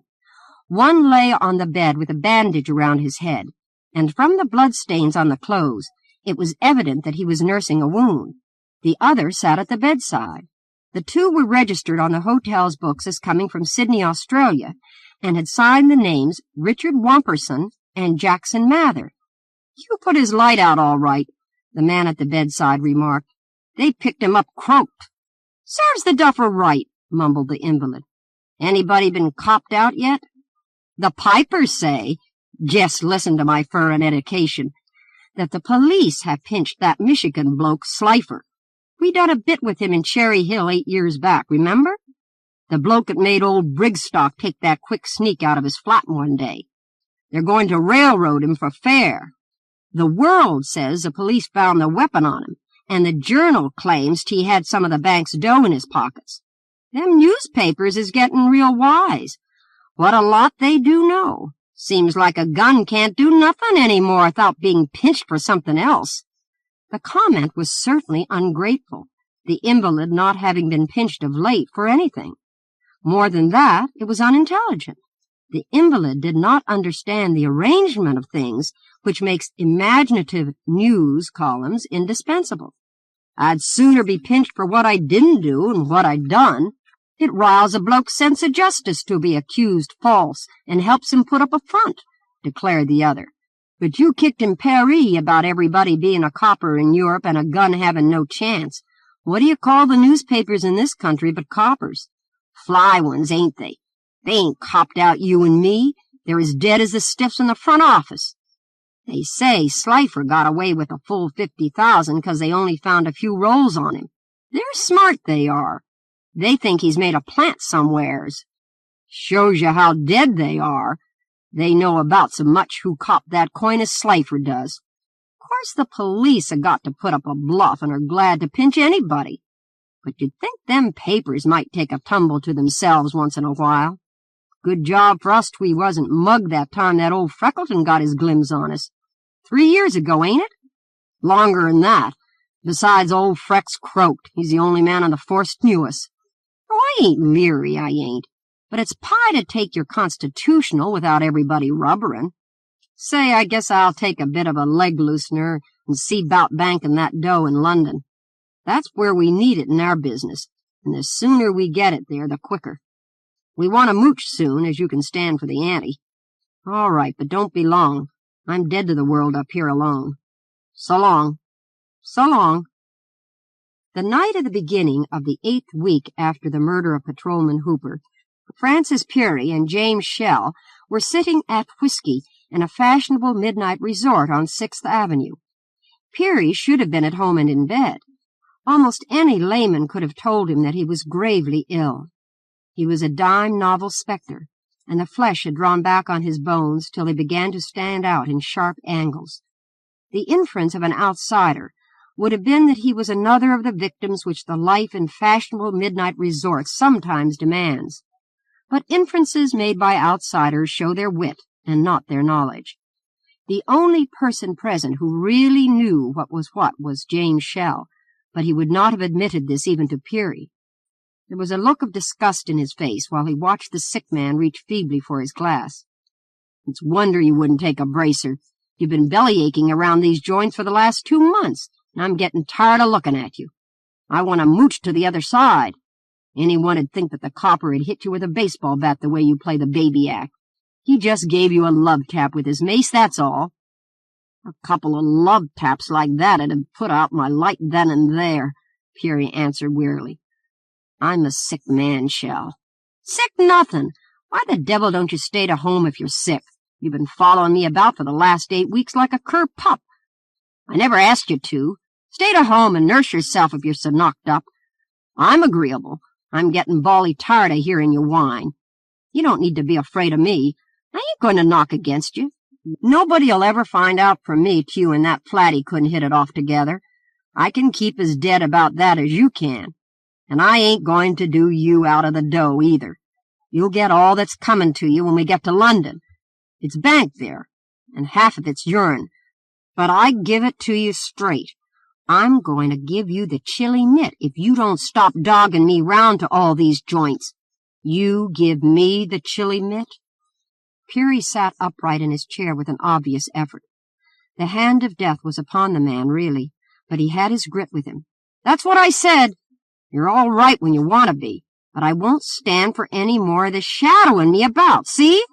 What I think is, you're bughouse. Merely to acknowledge that he was sick was a confession which, in the circumstances, it had cost Peary more than Shell realized to make.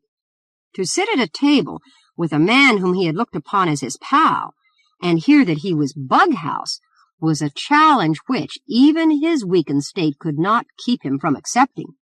Take that, you duffer! He hissed between his teeth, and threw his beer glass with all his might at Shell's head. The fight was over before the attendants could interfere. Shell tried to throw Peary to the floor, and Peary sent a bullet through his heart. His light went out without a flicker. 3. A man lay dying in the hospital ward of Blank Prison. Captain Brigstock of Blank Precinct sat beside his couch. Scared of the croak, all right, ain't I? Raised me up a bit, Cap, thanks. That's what they call it, Peary. Well, Cap, I might as well tell you now as later. You got the wrong bloke in that Hooper business. Slyford didn't do Hooper. Give me some more of that dope there, quick. I am dying. Lord, but it's a dirty job to die, and me too. I die bad. That's why I'm telling you. The stimulant revived him for a moment. Say, Cap, me and Shell. You listening? Put it on paper, blokey. I'm getting kind of weak in me tubes. Got the pencil there? Me and Shell. We croaked. Getting it down? We croaked Hooper. Me in front with a billy when his helmet dropped off, and him behind with a knife. That stuff in the papers was rot. And Shell, I put his light out, damn him. He tried to do me out of the dough. That's why I'm here, see? His mind was wandering. Brigstock's pencil paused, and Brigstock himself took it for a sign of some special care of Providence for him that Peary's confession had been made to no one else. What kind of providence would naturally choose him out to care for, and whether in highest heaven or deepest the other place, he had not leisure at the moment to inquire. "Where's the dough planted?" he asked. The sick man's eyelids fluttered open, but with no recognition of Captain Brigstock or of his question. There was a great light of anger and pain in the eyes, and the lips drew back from the strong, discolored teeth. "You give me the chilly mitt!" he almost shouted, half rising in bed. "Take that, you duffer!" And he flung himself bodily on Captain Brigstock. It was quite true, Peary died bad. That evening Brigstock in his lodgings meditated afresh on the special care of Providence. At the end of his meditations, which he had assisted by striding up and down the room, he knelt by the open fire and tore out and burned certain leaves from his notebook. The night of New Year's Day, some 10 months after the murder of Patrolman Hooper, Howard Slifer sat in his cell in blank prison and talked through the bars of the cell door with his death watch. The evidence given at the time of his indictment had been repeated with additions at the time of his trial, and among those additions the confession of Francis Peary was not found. "You hear what I'm telling you, Jackson," Slifer said that night. "I ain't turning soft and kicking about going to the chair. Not me. It's up to me to sit in it, that's straight. And I've done enough to deserve croaking 10 times over. But, Jackson, it ain't up to me to stand for the killing of Hooper. I didn't do it. Of course, the evidence don't look that way, and they think they've got me dead to rights. But that just shows how bughouse some of the things in this world are. Jackson, if Hooper could get up out of his grave now, he'd say, 'Slifer didn't do it.' I don't mind croaking for anything I'd done, but I hate like hell to croak for something I didn't." Chapter 5. The Scarlet Thread. Jacques Futrelle. 1. The Thinking Machine.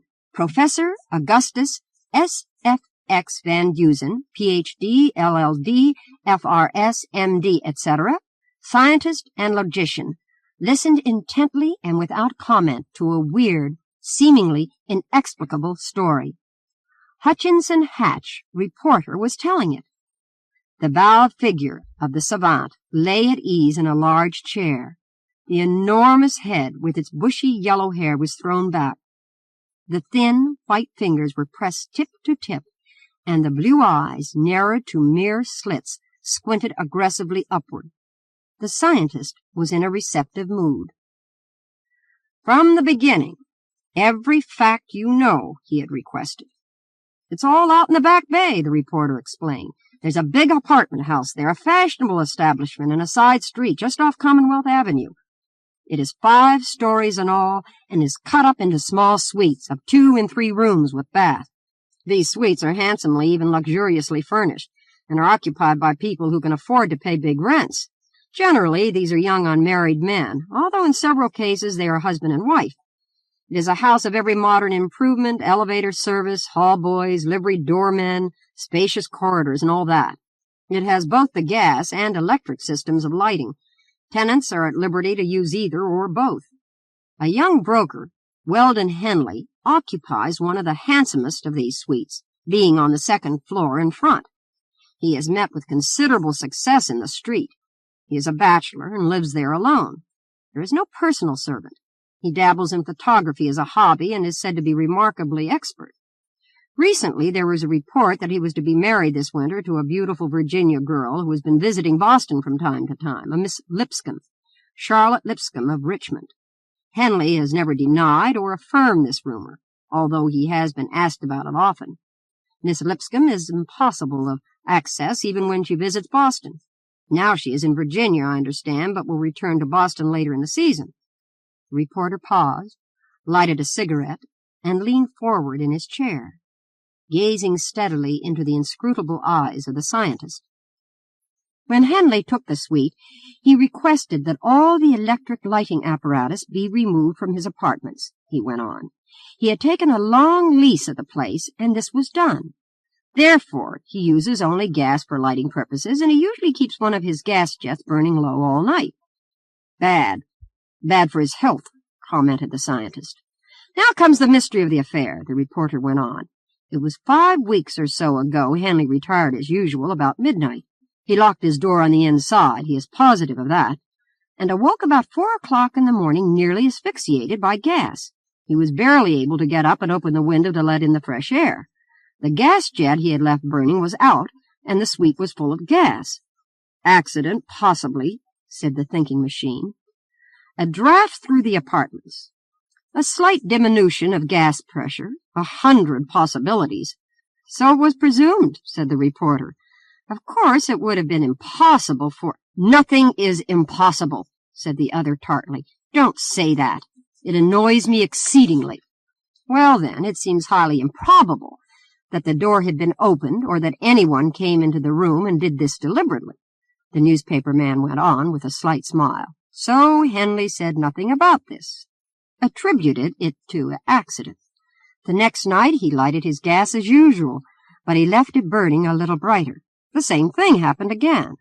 Ah, and the thinking machine changed his position a little. The second time.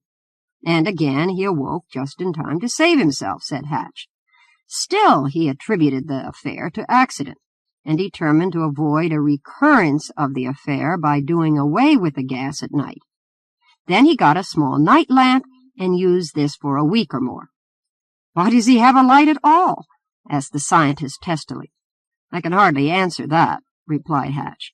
I may say, however, that he is of a very nervous temperament and gets up frequently during the night. He reads occasionally when he can't sleep. In addition to that, he has slept with a light going all his life. It's a habit. Go on. One night he looked for the night lamp, but it had disappeared. At least he couldn't find it, so he lighted the gas again. The fact of the gas having twice before gone out had been dismissed as a serious possibility. Next morning at 5 o'clock, a bellboy passing through the hall smelled gas and made a quick investigation. He decided it came from Henley's place and rapped on the door. There was no answer. It ultimately developed that it was necessary to smash in the door. There on the bed they found Henley unconscious, with the gas pouring into the room from the jet which he had left lighted. He was revived in the air, but for several hours was deathly sick. Why was the door smashed in? Asked the thinking machine. Why not unlocked? It was done because Henley had firmly barred it, Hatch explained. He had become suspicious, I suppose, and after the second time he always barred his door and fastened every window before he went to sleep. There may have been a fear that someone used a key to enter. Well, asked the scientist, after that? 3 weeks or so elapsed, bringing the affair down to this morning, Hatch went on. Then the same thing happened a little differently. For instance, after the third time the gas went out, Henley decided to find out for himself what caused it, and so expressed himself to a few friends who knew of the mystery. Then, night after night, he lighted the gas as usual and kept watch. It was never disturbed during all that time, burning steadily all night. What sleep he got was in daytime. Last night, Henley lay awake for a time, then, exhausted and tired, fell asleep. This morning early he awoke. The room was filled with gas again. In some way my city editor heard of it and asked me to look into the mystery. That was all. The two men were silent for a long time, and finally the thinking machine turned to the reporter. "Does anyone else in the house keep gas going all night?" he asked. "I don't know," was the reply. "Most of them I know use electricity." "Nobody else has been overcome as he has been?" "No. Plumbers have minutely examined the lighting system all over the house and found nothing wrong." "Does the gas in the house all come through the same meter?" "Yes, so the manager told me. This meter, a big one, is just off the engine room. I supposed it possible that someone shut it off there on these nights long enough to extinguish the lights all over the house, then turned it on again." "Do you think it was an attempt to kill Henley?" "It might be," was the reply. "Find out for me just who in the house uses gas. Also, if anyone else leaves a light burning all night. Also, what opportunity anyone would have to get at the meter. And then, something about Henley's love affair with Miss Lipscomb. Is there anyone else?" If so, who? Where does he live? When you find out these things, come back here." That afternoon at 1 o'clock, Hatch returned to the apartments of the thinking machine, with excitement plainly apparent on his face. "Well?" asked the scientist. "A French girl, Louise Renier, employed as a maid by Mrs. Standing in the house, was found dead in her room on the 3rd floor today at noon," Hatch explained quickly. "It looks like suicide." "How?" asked the thinking machine. "The people who employed her, husband and wife, have been away for a couple of days," Hatch rushed on. "She was in the suite alone. This noon she had not appeared. There was an odor of gas, and the door was broken in. Then she was found dead." "With the gas turned on?" "With the gas turned on. She was asphyxiated." Dear me," exclaimed the scientist. He arose and took up his hat. "Let's go see what this is all about." 2. When Professor Van Dusen and Hatch arrived at the apartment house, they had been preceded by the medical examiner and the police. Detective Mallory, whom both knew, was moving about in the apartment where the girl had been found dead. The body had been removed, and a telegram sent to her employers in New York. "Too late," said Mallory as they entered. "What was it, Mr. Mallory?" asked the scientist. "Suicide," was the reply. "No question of it. It happened in this room," and he led the way into the 3rd room of the suite. "The maid, Miss Renier, occupied this, and was here alone last night. Mr. and Mrs. Standing, her employers, have gone to New York for a few days. She was left alone and killed herself." Without further questioning, the thinking machine went over to the bed from which the girl's body had been taken, and, stooping beside it, picked up a book. It was a novel by the Duchess. He examined this critically, then, standing on a chair, he examined the gas jet. This done, he stepped down and went to the window of the little room. Finally, the thinking machine turned to the detective. "Just how much was the gas turned on?" he asked. "Turned on full," was the reply. "Were both the doors of the room closed?" "Both, yes." "Any cotton or cloth or anything of the sort stuffed into the cracks of the window?" "No, it's a tight-fitting window anyway. Are you trying to make a mystery out of this?" "Cracks in the doors stuffed?" the thinking machine went on. "No." There was a smile about the detective's lips. The thinking machine, on his knees, examined the bottom of one of the doors, that which led into the hall. The lock of this door had been broken when employees burst into the room. Having satisfied himself here and at the bottom of the other door, which connected with the bedroom adjoining, the thinking machine again climbed on a chair and examined the doors at the top. "Both transoms closed, I suppose?" he asked. "Yes," was the reply. "You can't make anything but suicide out of it," explained the detective. "The medical examiner has given that as his opinion, and everything I find indicates it." "All right," broke in the thinking machine abruptly. "Don't let us keep you." After a while, Detective Mallory went away. Hatch and the scientist went down to the office floor, where they saw the manager. He seemed to be greatly distressed, but was willing to do anything he could in the matter. "Is your night engineer perfectly trustworthy?" asked the thinking machine. "Perfectly," was the reply. "One of the best and most reliable men I ever met, alert and wide awake." "Can I see him a moment? The night man, I mean." "Certainly," was the reply. "He's downstairs. He sleeps there. He's probably up by this time. He sleeps usually till 1 o'clock in the daytime, being up all night." "Do you supply gas for your tenants?" "Both gas and electricity are included in the rent of the suites. Tenants may use one or both." "And the gas all comes through 1 meter?" "Yes, 1 meter. It's just off the engine room." "I suppose there's no way of telling just who in the house uses gas?" "No, some do and some don't. I don't know." This was what Hatch had told the scientist. Now together they went to the basement, and there met the night engineer, Charles Burlingame, a tall, powerful, clean-cut man of alert manner and positive speech. He gazed with a little amusement at the slender, almost childish figure of the thinking machine and the grotesquely large head. "You are in the engine room or near it all night every night?" began the thinking machine. "I haven't missed a night in 4 years," was the reply. "Anybody ever come here to see you at night?" "Never. It's against the rules." "The manager or a hall boy?" "Never." "In the last 2 months?" the thinking machine persisted. "Not in the last 2 years, was the positive reply. "I go on duty every night at 7 o'clock, and I am on duty until 7 in the morning. I don't believe I've seen anybody in the basement here with me between those hours for a year at least." The thinking machine was squinting steadily into the eyes of the engineer, and for a time both were silent. Hatch moved about the scrupulously clean engine room and nodded to the day engineer, who sat leaning back against the wall. Directly in front of him was the steam gauge. "Have you a fireman?" was the thinking machine's next question. "No, I fire myself," said the night man. "Here's the coal," and he indicated a bin within half a dozen feet of the mouth of the boiler. "I don't suppose you ever had occasion to handle the gas meter?" insisted the thinking machine. "Never touched it in my life," said the other. "I don't know anything about meters, anyway."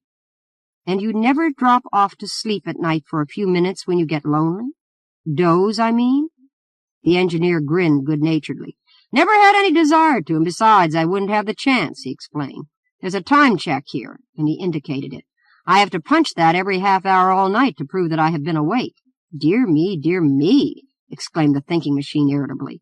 He went over and examined the time check, a revolving paper disc with hours marked on it, made to move by the action of a clock, the face of which showed in the middle. "Besides, there's the steam gauge to watch," went on the engineer. "No engineer would dare go to sleep. There might be an explosion." "Do you know Mr. Weldon Henley?" suddenly asked the thinking machine. "Who?" asked Burlingame. "Weldon Henley." "No," was the slow response. "Never heard of him." "Who is he?" "One of the tenants on the second floor, I think." "Lord, I don't know any of the tenants. What about him?" "When does the inspector come here to read the meter? I never saw him. I presume in daytime, eh, Bill?" And he turned to the day engineer. "Always in daytime, usually about noon," said Bill from his corner. "Any other entrance to the basement except this way?" "And you could see anyone coming here this way, I suppose?" "Sure I could see him. There's no other entrance to the cellar except the coal hole in the sidewalk in front." "Two big electric lights in front of the building, aren't there?" "Yes, they go all night." A slightly puzzled expression crept into the eyes of the thinking machine.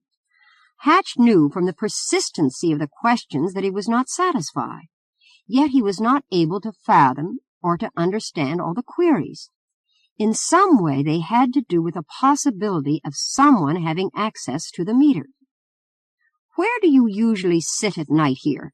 was the next question. "Over there, where Bill's sitting. I always sit there." The thinking machine crossed the room to Bill, a typical, grimy-handed man of his class. "May I sit there a moment?" he asked. Bill arose lazily, and the thinking machine sank down into the chair. From this point he could see plainly through the opening into the basement proper. There was no door, the gas meter of enormous proportions through which all the gas in the house passed. An electric light in the door made it bright as daylight.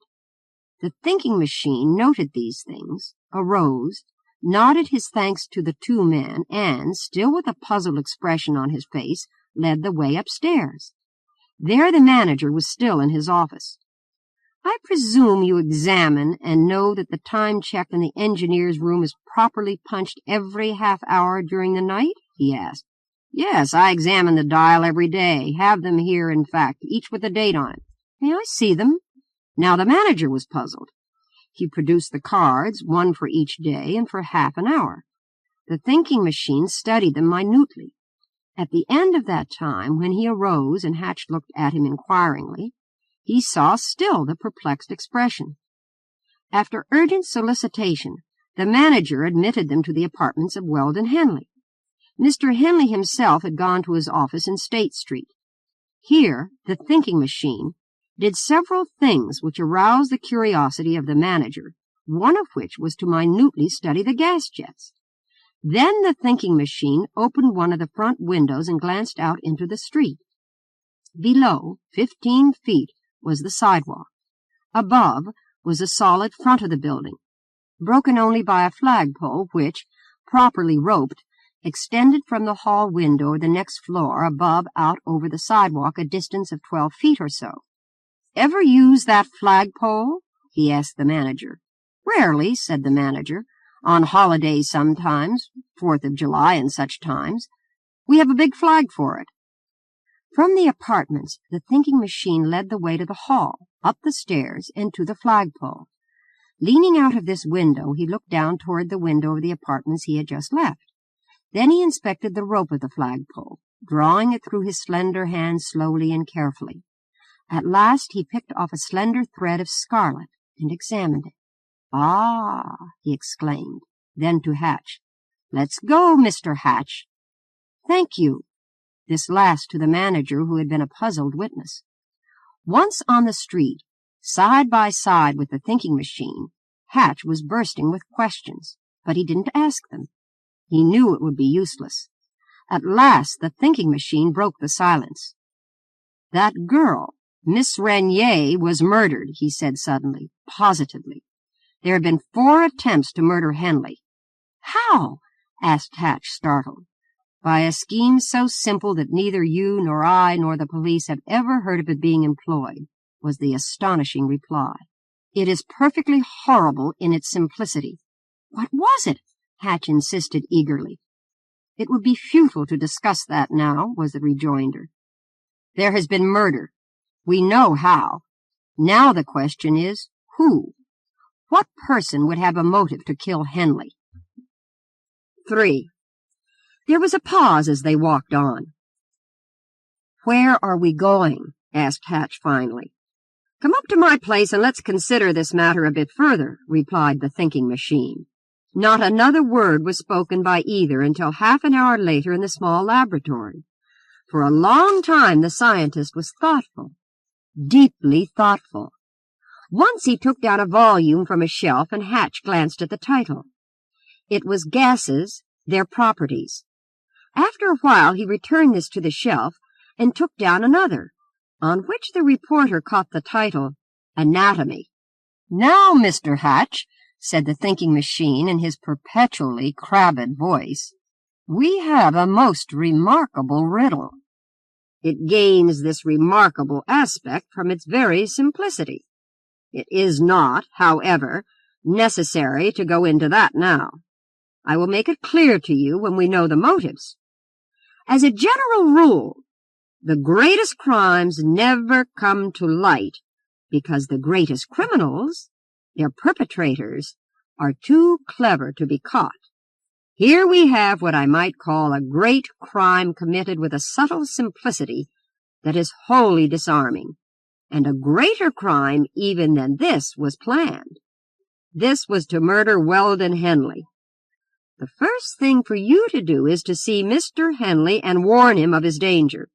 Asphyxiation will not be attempted again, but there is a possibility of poison, a pistol shot, a knife, almost anything. As a matter of fact, he is in great peril. Superficially, the death of Miss Renier, the maid, looks to be suicide. Instead, it is the fruition of a plan which has been tried time and again against Henley. There is a possibility that Miss Renier was not an intentional victim of the plot, but the fact remains that she was murdered. Why? Find the motive for the plot to murder Mr. Henley, and you will know why. The thinking machine reached over to the shelf, took a book, looked at it a moment, then went on. The first question to determine positively is, who hated Weldon Henley sufficiently to desire his death? You say he is a successful man in the street. Therefore, there is a possibility that some enemy there is at the bottom of the affair. Yet it seems hardly probable. If by his operations Mr. Henley ever happened to wreck another man's fortune, find this man, and find out all about him. He may be the man. There will be innumerable questions arising from this line of inquiry to a man of your resources. Leave none of them unanswered. On the other hand, there is Henley's love affair. Had he a rival who might desire his death? Had he any rival? If so, find out all about him. He may be the man who planned all this. Here, too, there will be questions arising which demand answers. Answer them. All of them, fully and clearly before you see me again. Was Henley ever a party to a liaison of any kind? Find that out, too. A vengeful woman, or a discarded sweetheart of a vengeful woman, you know, will go to any extreme. The rumor of his engagement to Miss Lipscomb, Hatch supplied. The rumor of his engagement to Miss Lipscomb might have caused a woman whom he had once been interested in, or who was once interested in him, to attempt his life. The subtler murders, that is, the ones which are most attractive as problems, are nearly always the work of a cunning woman. I know nothing about women myself, he hastened to explain, but Lombroso has taken that attitude. Therefore, see if there is a woman. Most of these points Hatch had previously seen with the unerring eye of a clever newspaper reporter. Yet there were several which had not occurred to him. He nodded his understanding. Now, the center of the affair, of course, the thinking machine continued, is the apartment house where Henley lives. The person who attempted his life either lives there or has ready access to the place, and frequently spends the night there. This is a vital question for you to answer. I am leaving all this to you, because you know better how to do these things than I do. That's all, I think. When these things are all learned, come back to me. The thinking machine arose as if the interview were at an end, and Hatch also arose reluctantly. An idea was beginning to dawn in his mind. Does it occur to you that there is any connection whatever between Henley and Miss Renier? He asked. It is possible, was the reply. I had thought of that. If there is a connection, it is not apparent yet. Then how? How was it she was killed, or killed herself, whichever may be true, and the attempt to kill Henley killed her? That's all I can say now. That all? Asked Hatch after a pause. No. Warn Mr. Henley immediately that he is in grave danger. Remember, the person who has planned this will probably go to any extreme. I don't know Mr. Henley, of course, but from the fact that he always had a light at night, I gather that he is a timid sort of man. Not necessarily a coward, but a man lacking in stamina. Therefore, one who might better disappear for a week or so until the mystery is cleared up. Above all, impress upon him the importance of the warning. The thinking machine opened his pocketbook and took from it the scarlet thread which he had picked from the rope of the flagpole. Here, I believe, is the real clue to the problem, he explained to Hatch. What does it seem to be? Hatch examined it closely. I should say a strand from a Turkish bathrobe, was his final judgment. Possibly. Ask some cloth expert what he makes of it, then if it sounds promising, look into it. Find out if by any possibility it can be any part of any garment worn by any person in the apartment house. But it's so slight, Hatch began. I know, the other interrupted tartly. It's slight, but I believe it is a part of the wearing apparel of the person, man or woman, who has 4 times attempted to kill Mr. Henley and who did kill the girl. Therefore, it is important. Hatch looked at him quickly. Well, how, in what manner did it come where you found it? Simple enough, said the scientist. It is a wonder that there were not more pieces of it, that's all. Perplexed by his instructions, but confident of results, Hatch left the thinking machine. What possible connection could this tiny bit of scarlet thread found on a flagpole have with someone shutting off the gas in Henley's rooms? How did anyone go into Henley's rooms to shut off the gas? How was it Miss Renier was dead? What was the manner of her death? A cloth expert in a great department store turned his knowledge on the tiny bit of scarlet for the illumination of Hatch, but he could go no further than to say that it seemed to be part of a Turkish bathrobe. Man or woman's? Asked Hatch. The material from which bathrobes are made is the same for both men and women, was the reply. I can say nothing else. Of course, there is not enough of it to even guess at the pattern of the robe. Then Hatch went to the financial district and was ushered into the office of Weldon Henley, a slender, handsome man of 32 or 3 years, pallid of face and nervous in manner. He still showed the effect of the gas poisoning, and there was even a trace of a furtive fear of something he himself didn't know what in his actions. Henley talked freely to the newspaper man of certain things, but of other things was resentfully reticent. He admitted his engagement to Miss Lipscomb, and finally even admitted that Miss Lipscomb's hand had been sought by another man, Reginald Cabell, formerly of Virginia. "Could you give me his address?" asked Hatch. "He lives in the same apartment house with me, 2 floors above," was the reply. Hatch was startled more than he would have cared to admit. "Are you on friendly terms with him?" he asked. "Certainly," said Henley. "I won't say anything further about this matter. It would be unwise for obvious reasons. I suppose you consider that this turning on of the gas was an attempt on your life?" "I can't suppose anything else." Hatch studied the pallid face closely as he asked the next question. "Do you know Miss Renier was found dead today?" "Dead?" exclaimed the other, and he arose. Who is she?" It seemed a distinct effort for him to regain control of himself. The reporter detailed then the circumstances of the finding of the girl's body, and the broker listened without comment. From that time forward, all the reporter's questions were either parried or else met with a flat refusal to answer. Finally, Hatch repeated to him the warning which he had from the thinking machine, and feeling that he had accomplished little, went away. At 8 o'clock that night, a night of complete darkness, Henley was found unconscious, lying in a little used walk in the common.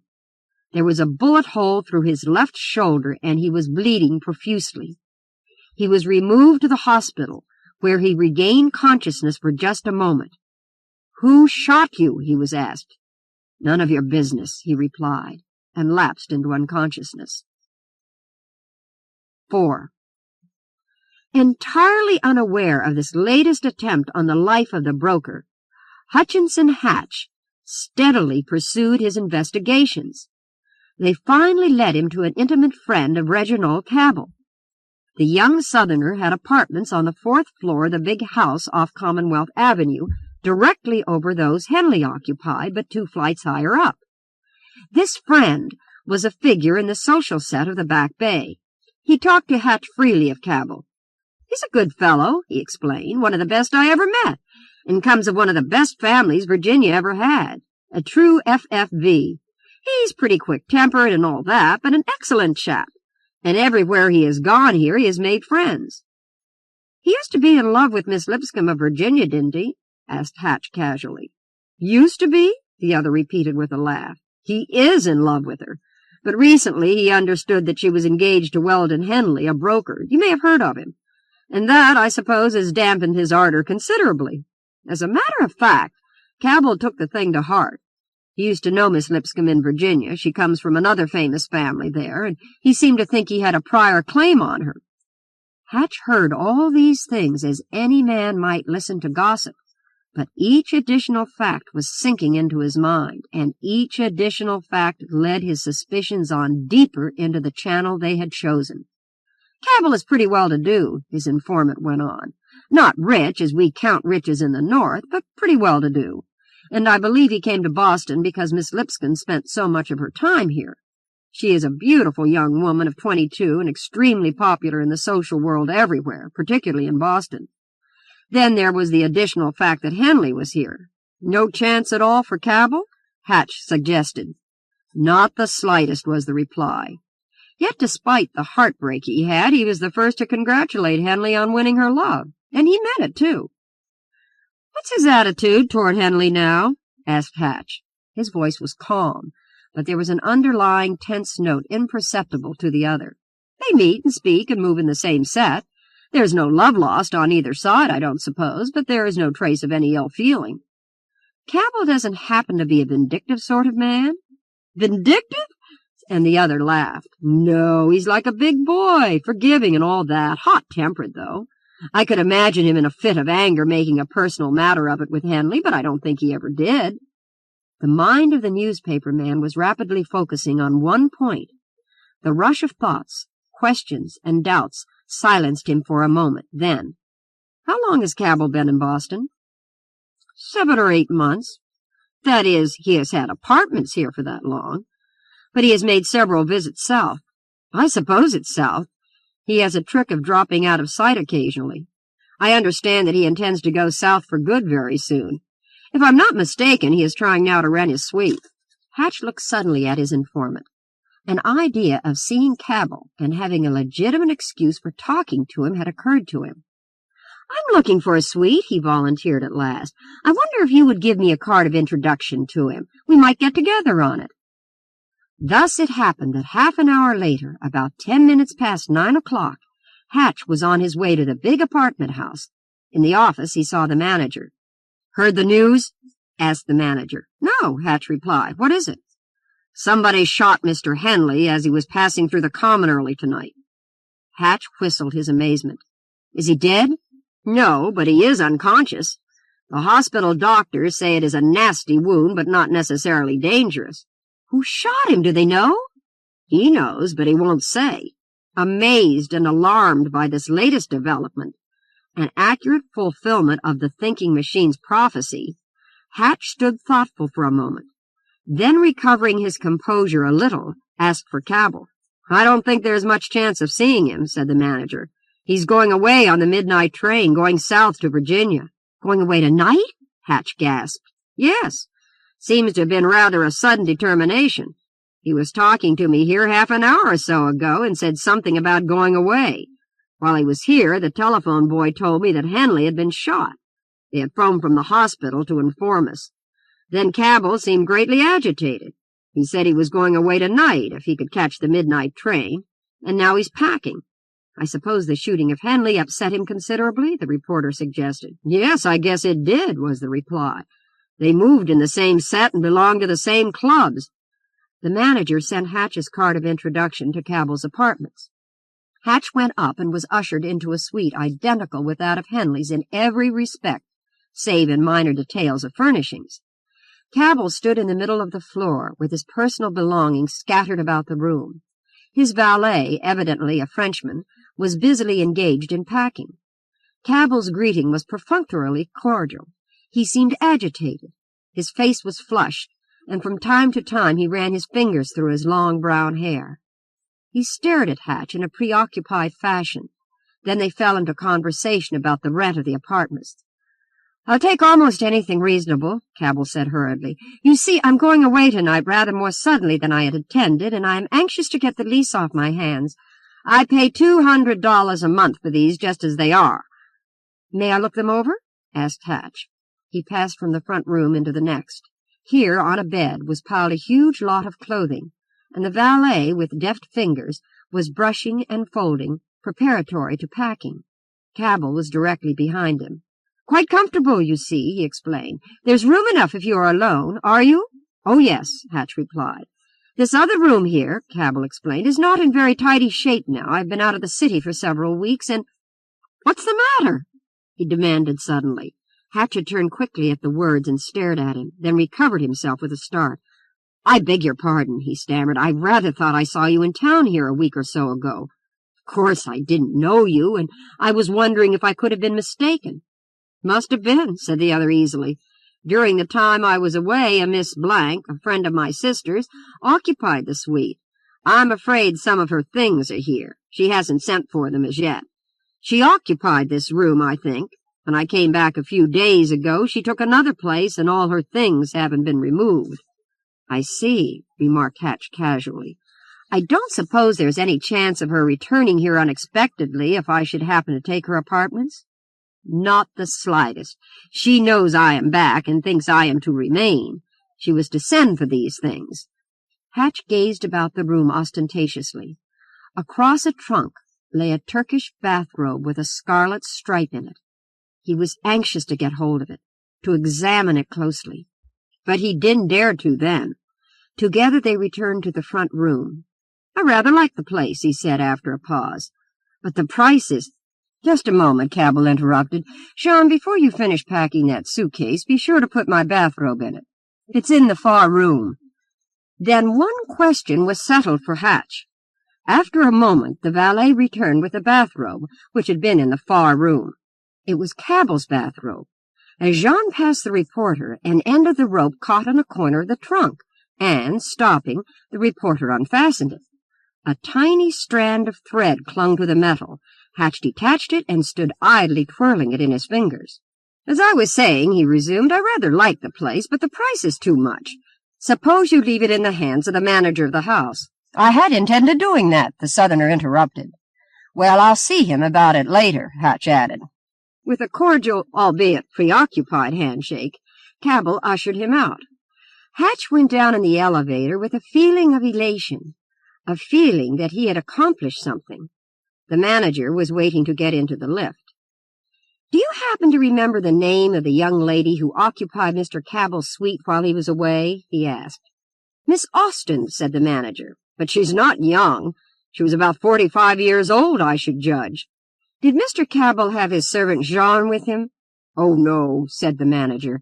"The valet gave up the suite to Miss Austen entirely, and until Mr. Cabell returned, occupied a room in the quarters we have for our own employees."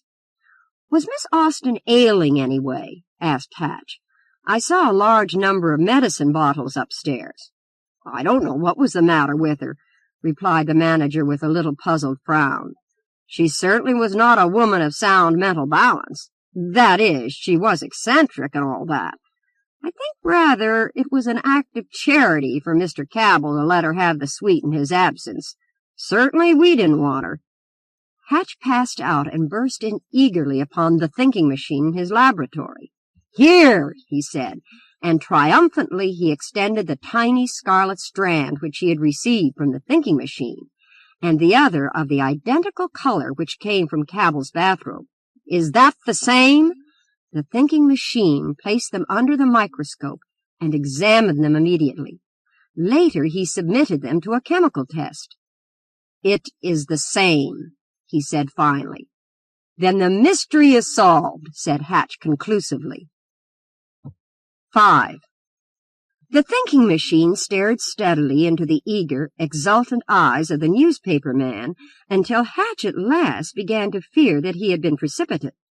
After a while, under close scrutiny, the reporter began to feel convinced that he had made a mistake. He didn't quite see where, but it must be there, and the exultant manner passed. The voice of the thinking machine was like a cold shower. "Remember, Mr. Hatch," he said critically, "that unless every possible question has been considered, one cannot boast of a solution. Is there any possible question lingering yet in your mind?" The reporter silently considered that for a moment. Then, "Well, I have the main facts anyway. There may be one or two minor questions left, but the principal ones are answered." "Then tell me to the minutest detail what you have learned. What has happened?" Professor Van Dusen sank back in his old, familiar pose in the large armchair, and Hatch related what he had learned and what he surmised. He related, too, the peculiar circumstances surrounding the wounding of Henley, and right on down to the beginning and end of the interview with Cabell in the latter's apartments. The thinking machine was silent for a time. Then there came a host of questions. "Do you know where the woman, Miss Austen, is now?" was the first. "No," Hatch had to admit. "Or her precise mental condition?" "No." "Or her exact relationship to Cabell?" "No." "Do you know, then, what the valet, Jeanne, knows of the affair?" "No, not that," said the reporter, and his face flushed under the close questioning. "He was out of the suite every night." "Therefore might have been the very one who turned on the gas," the other put in testily. "So far as I can learn, nobody could have gone into that room and turned on the gas," said the reporter somewhat aggressively. "Henley barred the doors and windows and kept watch night after night. Yet the moment he was exhausted and fell asleep, the gas was turned on to kill him," said the thinking machine. "Thus we see that he was watched more closely than he watched." "I see what you mean now," said Hatch after a long pause.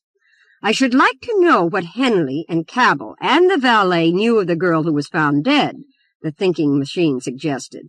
Further, I should like to know if there was a good-sized mirror, not one set in a bureau or dresser, either in Henley's room or the apartments where the girl was found. Find out this for me and— Never mind, I'll go with you. The scientist left the room. When he returned, he wore his coat and hat. Hatch arose mechanically to follow. For a block or more they walked along, neither speaking. The thinking machine was the first to break the silence. You believe Cabell is the man who attempted to kill Henley? Frankly, yes, replied the newspaper man. Why? Because he had the motive, disappointed love. How? I don't know, Hatch confessed. The doors of the Henley suite were closed. I don't see how anybody passed them. And the girl? Who killed her? How? Why? Disconsolately, Hatch shook his head as he walked on. The thinking machine interpreted his silence aright. Don't jump at conclusions, he advised sharply. You are confident Cabell was to blame for this, and he might have been, I don't know yet. But you can suggest nothing to show how he did it. I have told you before that imagination is half of logic. At last the lights of the big apartment house where Henley lived came in sight. Hatch shrugged his shoulders. He had grave doubts, based on what he knew, whether the thinking machine would be able to see Cabell. It was nearly 11 o'clock, and Cabell was to leave for the south at midnight. "Is Mr. Cabell here?" asked the scientist of the elevator boy. "Yes, just about to go, though. He won't see anyone." "Hand him this note," instructed the thinking machine, and he scribbled something on a piece of paper. "He'll see us." The boy took the paper, and the elevator shot up to the 4th floor. After a while he returned. "He'll see you," he said. "Is he unpacking?" "After he read your note twice, he told his valet to unpack," the boy replied. "Ah, I thought so," said the thinking machine. With Hatch, mystified and puzzled, following, the thinking machine entered the elevator to step out a second or so later on the 4th floor. As they left the car, they saw the door of Cabell's apartment standing open. Cabell was in the door. Hatch traced a glimmer of anxiety in the eyes of the young man. "Professor Van Dusen?" Cabell inquired. "Yes," said the scientist. "It was of the utmost importance that I should see you, otherwise I should not have come at this time of night." With a wave of his hand, Cabell passed that detail. "I was anxious to get away at midnight," he explained, "but of course now I shan't go in view of your note. I've ordered my valet to unpack my things, at least until tomorrow." The reporter and the scientist passed into the luxuriously furnished apartments. Jeanne, the valet, was bending over a suitcase as they entered, removing some things he had been carefully placing there. He didn't look back or pay the least attention to the visitors. "This is your valet?" asked the thinking machine. "Yes," said the young man. "French, isn't he?" "Yes." "Speak English at all?" "Very badly," said Cabell. "I use French when I talk to him." "Does he know that you are accused of murder?" asked the thinking machine in a quiet, conversational tone. The effect of the remark on Cabell was startling. He staggered back a step or so as if he had been struck in the face, and a crimson flush overspread his brow. Jeanne, the valet, straightened up suddenly and looked around. There was a queer expression, too, in his eyes, an expression which Hatch could not fathom. "Murder!" gasped Cabell at last. "Yes, he speaks English all right," remarked the thinking machine. "Now, Mr. Cabell, will you please tell me just who Miss Austen is, and where she is, and her mental condition? Believe me, it may save you a great deal of trouble. What I said in the note is not exaggerated." The young man turned suddenly and began to pace back and forth across the room. After a few minutes he paused before the thinking machine, who stood impatiently waiting for an answer. "I'll tell you, yes," said Cabell firmly. "Miss Austen is a middle-aged woman whom my sister befriended several times. Was, in fact, my sister's governess when she was a child. Of late years she has not been wholly right mentally, and has suffered a great deal of privation. I had about concluded arrangements to put her in a private sanitarium, I permitted her to remain in these rooms in my absence south. I did not take Jeanne, he lived in the quarters of the other employees of the place, and gave the apartment entirely to Miss Austen. It was simply an act of charity. What was the cause of your sudden determination to go south tonight? Asked the scientist. I won't answer that question, was the sullen reply. There was a long, tense silence. Jeanne, the valet, came and went several times. How long has Miss Austen known Mr. Henley? Presumably since she has been in these apartments, was the reply. Are you sure you are not Miss Austen? Demanded the scientist. The question was almost staggering, not only to Cabell but to Hatch. Suddenly, with flaming face, the young Southerner leaped forward as if to strike down the thinking machine. That won't do any good, said the scientist coldly. Are you sure you are not Miss Austen? He repeated. Certainly I am not Miss Austen, responded Cabell fiercely. Have you a mirror in these apartments about 12 inches by 12 inches? Asked the thinking machine irrelevantly. I don't know, stammered the young man. Have we, Jean? Oui, replied the valet. Yes, snapped the thinking machine. Talk English, please. May I see it? The valet, without a word, but with a sullen glance at the questioner, turned and left the room. He returned after a moment with the mirror. The thinking machine carefully examined the frame, top and bottom, and on both sides. At last he looked up. Again the valet was bending over a suitcase. Do you use gas in these apartments? The scientist asked suddenly. No, was the bewildered response. What is all this, anyway?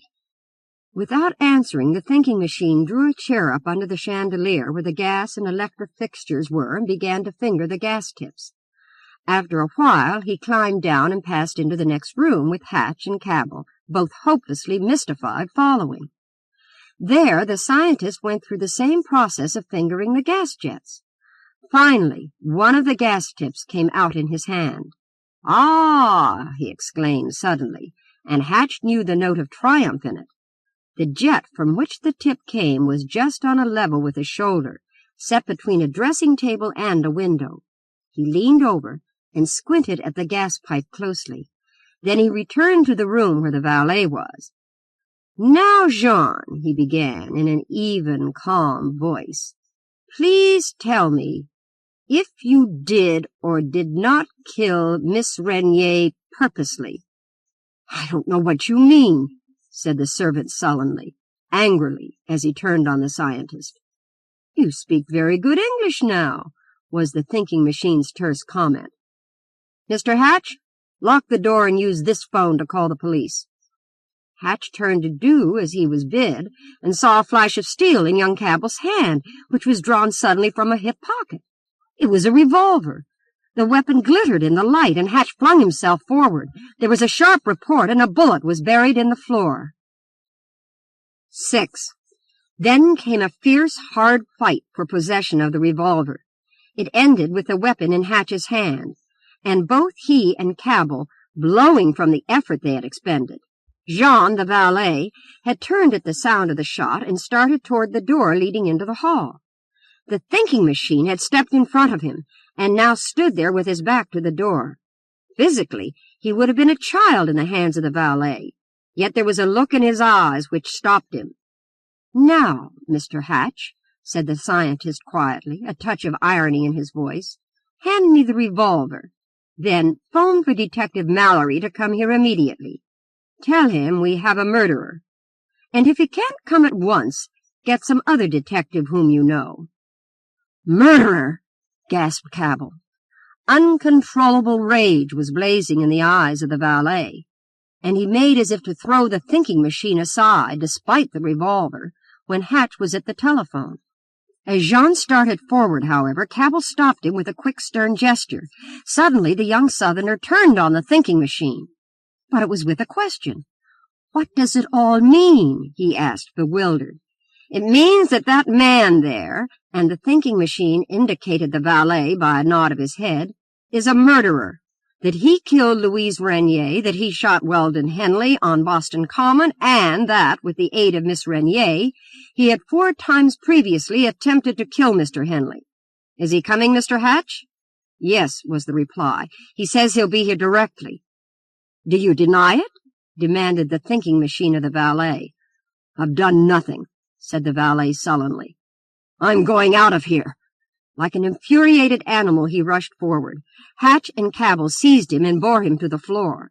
There, after a frantic struggle, he was bound, and the other 3 men sat down to wait for Detective Mallory. Cabell sank back in his chair with a perplexed frown on his face. From time to time he glanced at Jeanne. The flush of anger which had been on the valet's face was gone now. Instead, there was the pallor of fear. "Won't you tell us?" pleaded Cabell impatiently. "When Detective Mallory comes and takes his prisoner," said the thinking machine. 10 minutes later they heard a quick step in the hall outside, and Hatch opened the door. Detective Mallory entered and looked from one to another inquiringly. "That's your prisoner, Mr. Mallory," said the scientist coldly. "I charge him with the murder of Miss Renier, whom you were so confident committed suicide. I charge him with 5 attempts on the life of Weldon Henley, 4 times by gas poisoning, in which Miss Renier was his accomplice, and once by shooting. He is the man who shot Mr. Henley." The thinking machine arose and walked over to the prostrate man, handing the revolver to Hatch.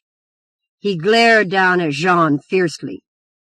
"Will you tell me how you did it, or shall I?" he demanded.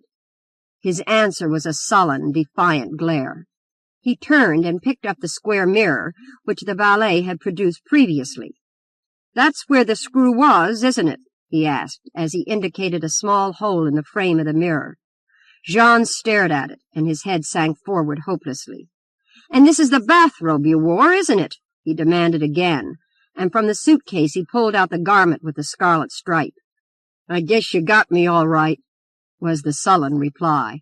"It might be better for you if you told the story, then," suggested the thinking machine. "You know so much about it, tell it yourself." "Very well," was the calm rejoinder. "I will. If I make any mistake, you will correct me."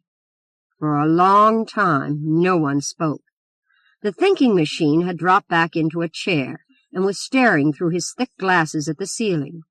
His fingertips were pressed tightly together. At last he began. "There are certain trivial gaps which only the imagination can supply until the matter is gone into more fully. I should have supplied these myself, but the arrest of this man, Jeanne, was precipitated by the attempted hurried departure of Mr. Cabell for the South tonight, and I did not have time to go into the case to the fullest extent. Thus, we begin with the fact that there were several clever attempts to murder Mr. Henley. This was by putting out the gas which he habitually left burning in his room.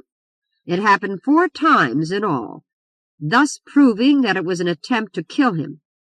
If it had been only once, it might have been accident. Even twice, it might have been accident. But the same accident does not happen 4 times at the same time of night. Mr. Henley finally grew to regard the strange extinguishing of the gas as an effort to kill him, and carefully locked and barred his door and windows each night. He believed that someone came into his apartments and put out the light, leaving the gas flow. This, of course, was not true. Yet the gas was put out. How? My first idea, a natural one, was that it was turned off for an instant at the meter when the light would go out, then turned on again. This, I convinced myself, was not true. Therefore, still the question, how? It is a fact, I don't know how widely known it is, but it is a fact, that every gaslight in this house might be extinguished at the same time from this room without leaving it. How? Simply by removing the gas jet tip and blowing into the gas pipe. It would not leave a jet in the building burning. It is due to the fact that the lung power is greater than the pressure of the gas in the pipes and forces it out. Thus we have the method employed to extinguish the light in Mr. Henley's rooms, and all the barred and locked doors and windows would not stop it. At the same time, it threatened the life of every other person in the house. That is, every other person who used gas. It was probably for this reason that the attempt was always made late at night, I should say 3 or 4 o'clock. "That's when it was done, isn't it?" he asked suddenly of the valet. Staring at the thinking machine in open-mouthed astonishment, the valet nodded his acquiescence before he was fully aware of it. "Yes, that's right," the thinking machine resumed complacently. "This was easily found out, comparatively. The next question was how was a watch kept on Mr. Henley. It would have done no good to extinguish the gas before he was asleep, or to have turned it on when he was not in his rooms. It might have led to a speedy discovery of just how the thing was done. There is a spring lock on the door of Mr. Henley's apartment. Therefore, it would have been impossible for anyone to peep through the keyhole. There are no cracks through which one might see. How was this watch kept?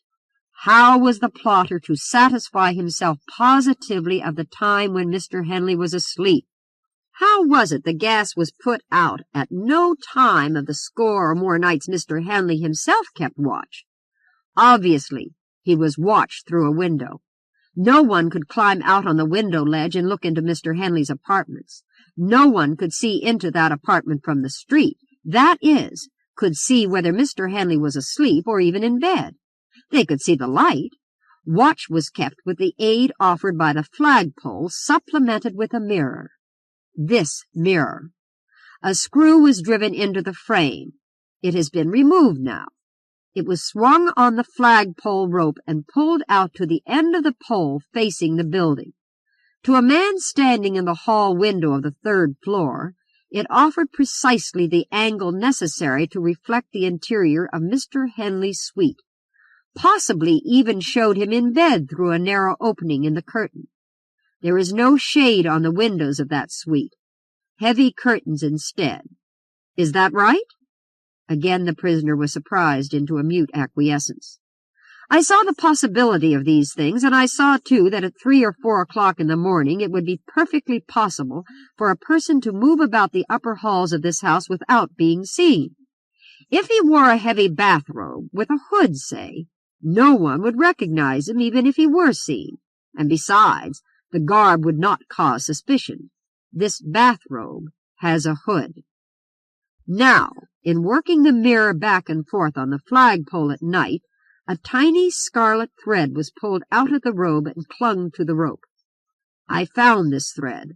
Later, Mr. Hatch found an identical thread in these apartments. Both came from that bathrobe. Plain logic shows that the person who blew down the gas pipes worked the mirror trick. The person who worked the mirror trick left the thread. The thread comes back to the bathrobe. That bathrobe there, he pointed dramatically. Thus the person who desired Henley's death was in these apartments, or had easy access to them. He paused a moment, and there was a tense silence. A great light was coming to Hatch, slowly but surely. The brain that had followed all this was unlimited in possibilities. Even before we trace the origin of the crime to this room, went on the scientist, quietly now, attention had been attracted here. Particularly to you, Mr. Cabell. It was through the love affair of which Miss Lipscomb was the center. Mr. Hatch learned that you and Henley had been rivals for her hand. It was that, even before the scarlet thread was found, which indicated that you might have some knowledge of the affair, directly or indirectly. You are not a malicious or revengeful man, Mr. Cabell, but you are hot-tempered, extremely so.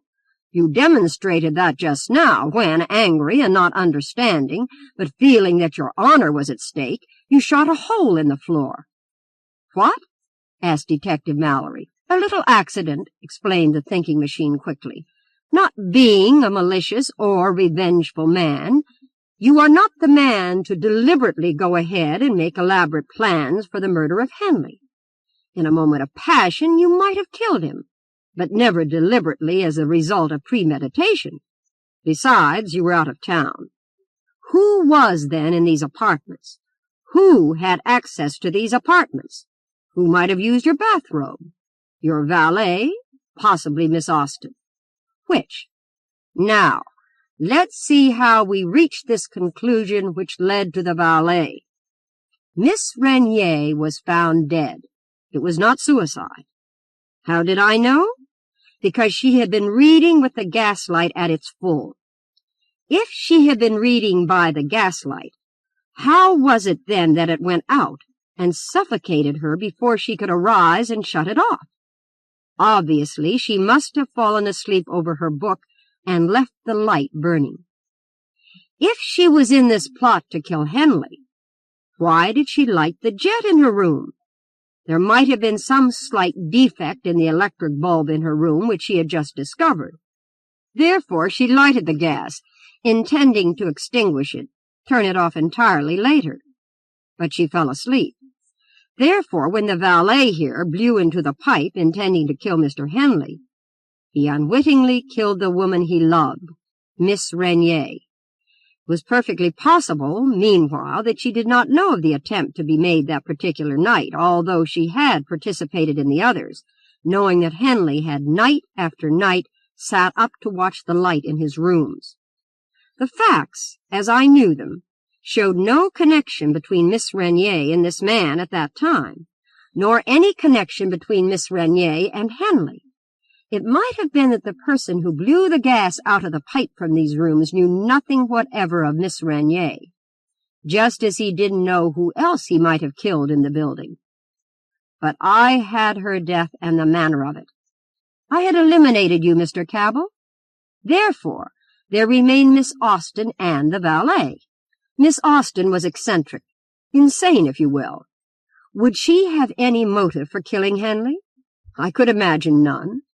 Love? Probably not. Money? They had nothing in common on that ground. What? Nothing that I could see. Therefore, for the moment, I passed Miss Austen by, after asking you, Mr. Cabell, if you were Miss Austen. What remained? The valet. Motive? Several possible ones, one or two probable. He is French, or says he is.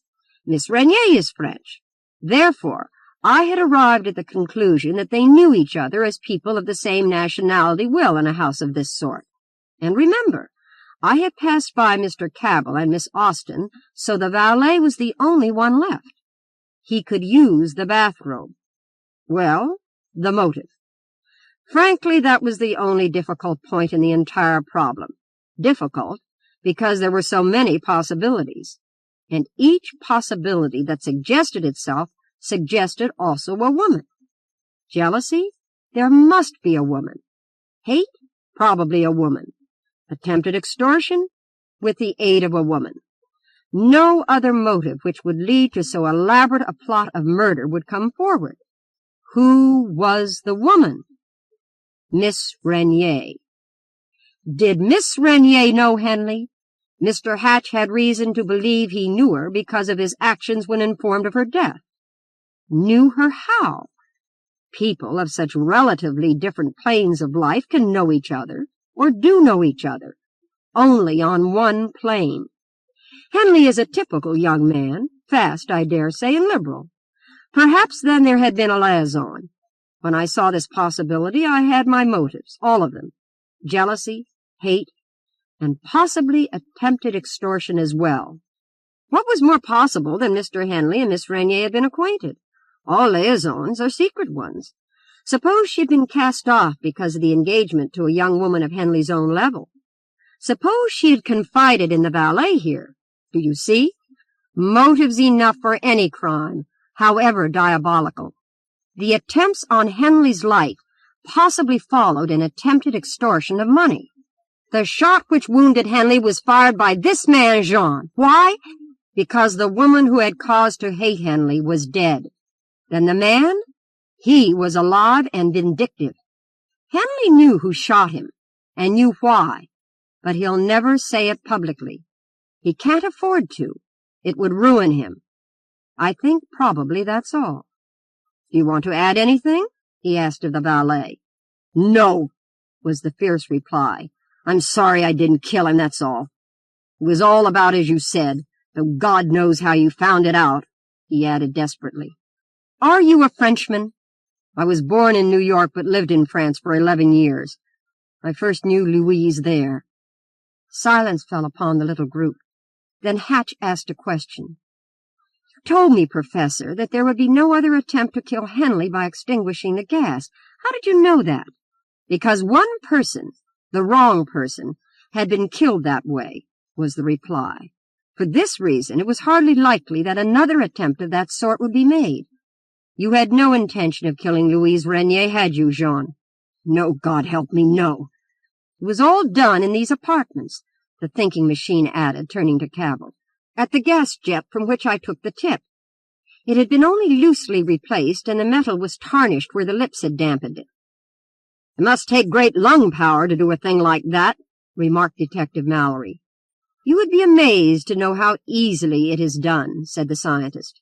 "Try it sometime." The thinking machine arose and picked up his hat.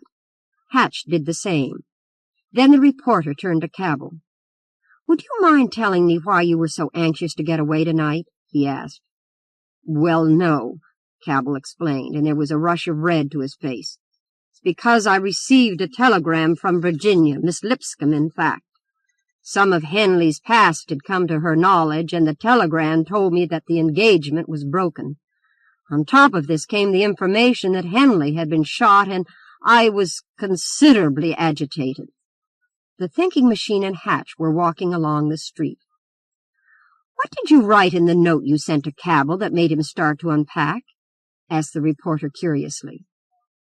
"There are some things that it wouldn't be well for everyone to know," was the enigmatic response.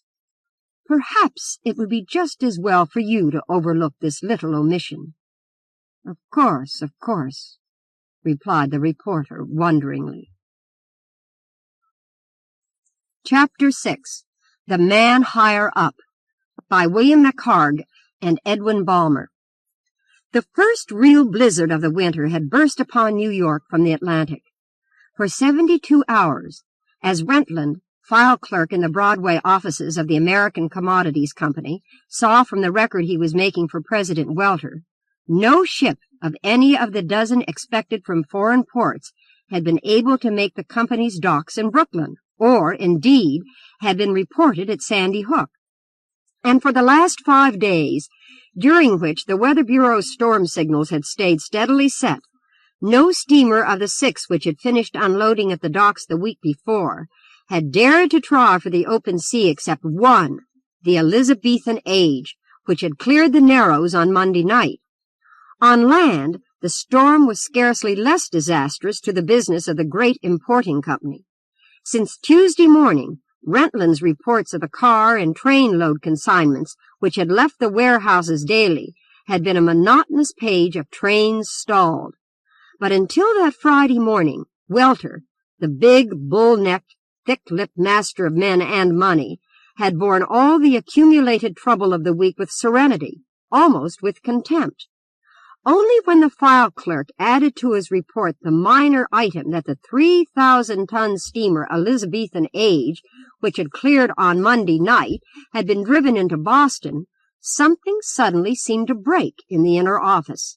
Rentland heard the president's secretary telephone to Brooklyn for Rowan, the dock superintendent.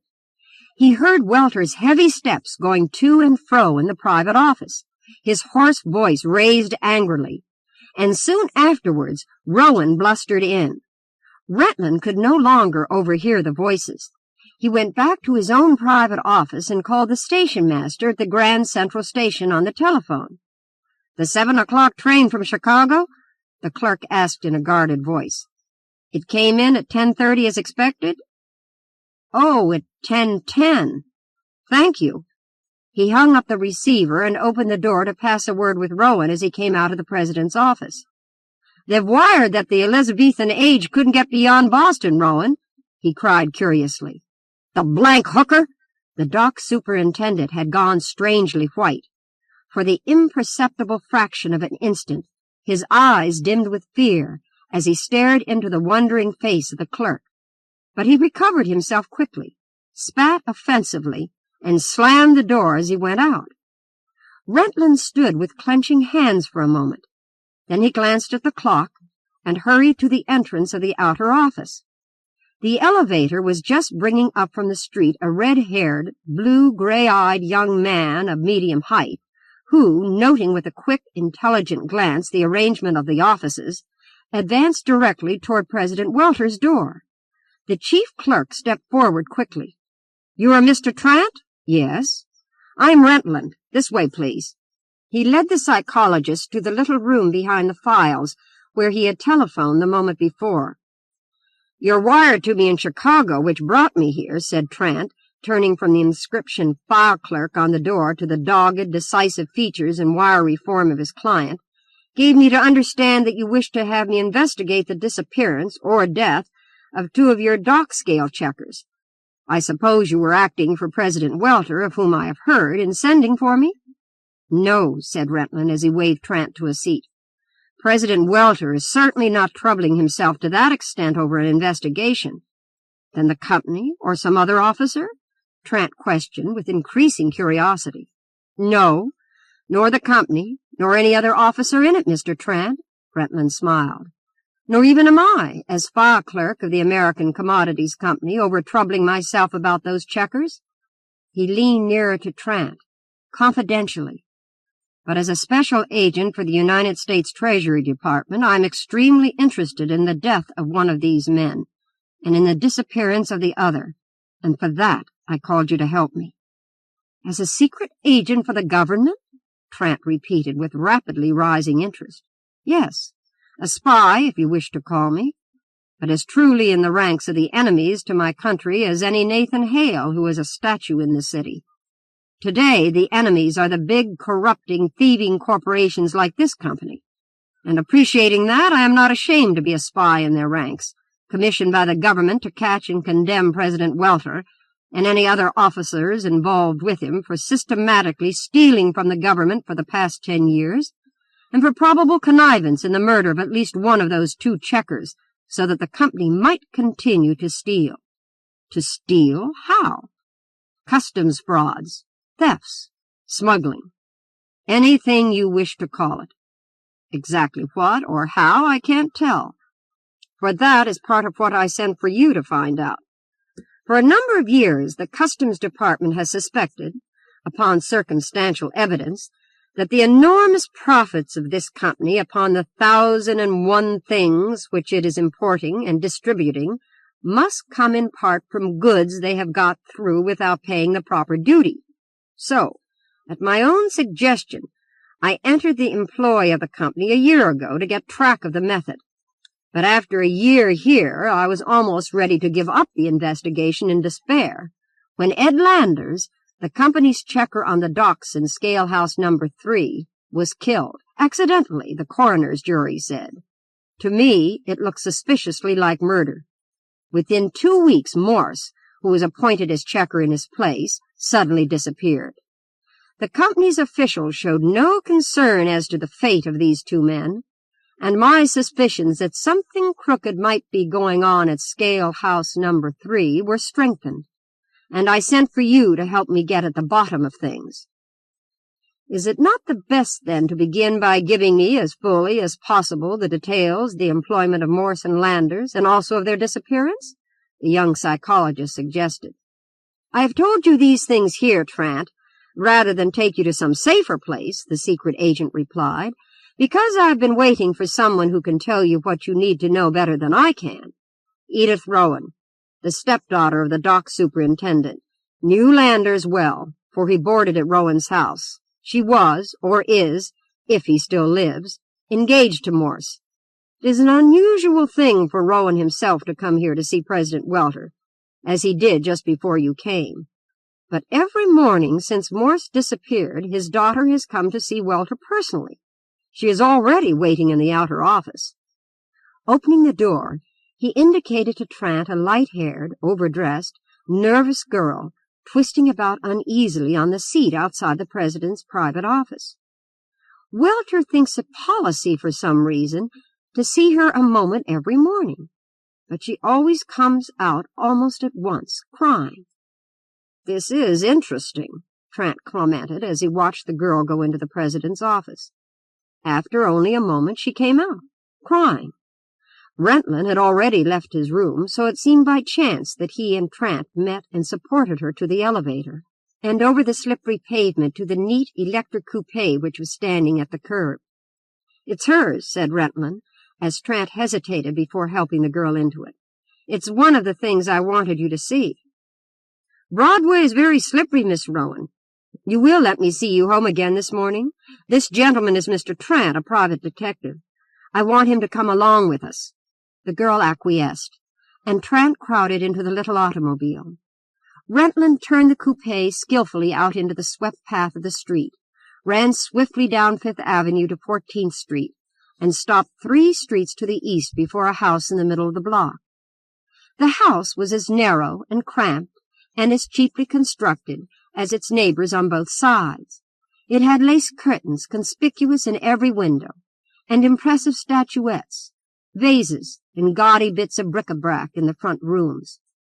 "He told me again that Will must still be off drunk, and Will never takes a drink." She spoke to them for the first time as they entered the little sitting room. "He is Welter," Rentland explained to Trant. "Will is Morse, the missing man. Now, Miss Rowan, I have brought Mr. Trant with me because I have asked him to help me find Morse for you, as I promised. And I want you to tell him everything you can about how Landers was killed and how Morse disappeared. And remember," Trant interposed, "that I know very little about the American Commodities Company." "Why, Mr. Trant," the girl gathered herself together, "you cannot help knowing something about the company.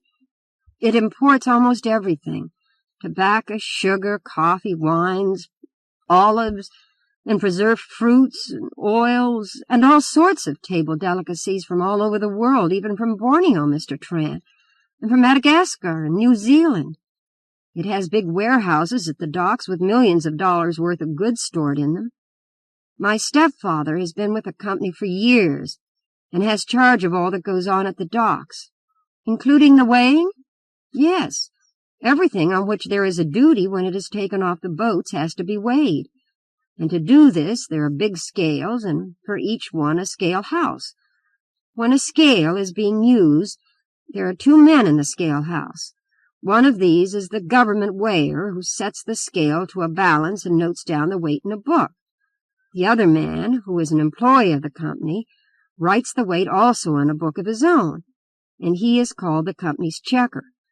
But though there are half a dozen scales, almost everything, when it is possible, is unloaded in front of scale number 3, for that is the best berth for ships. And Landers?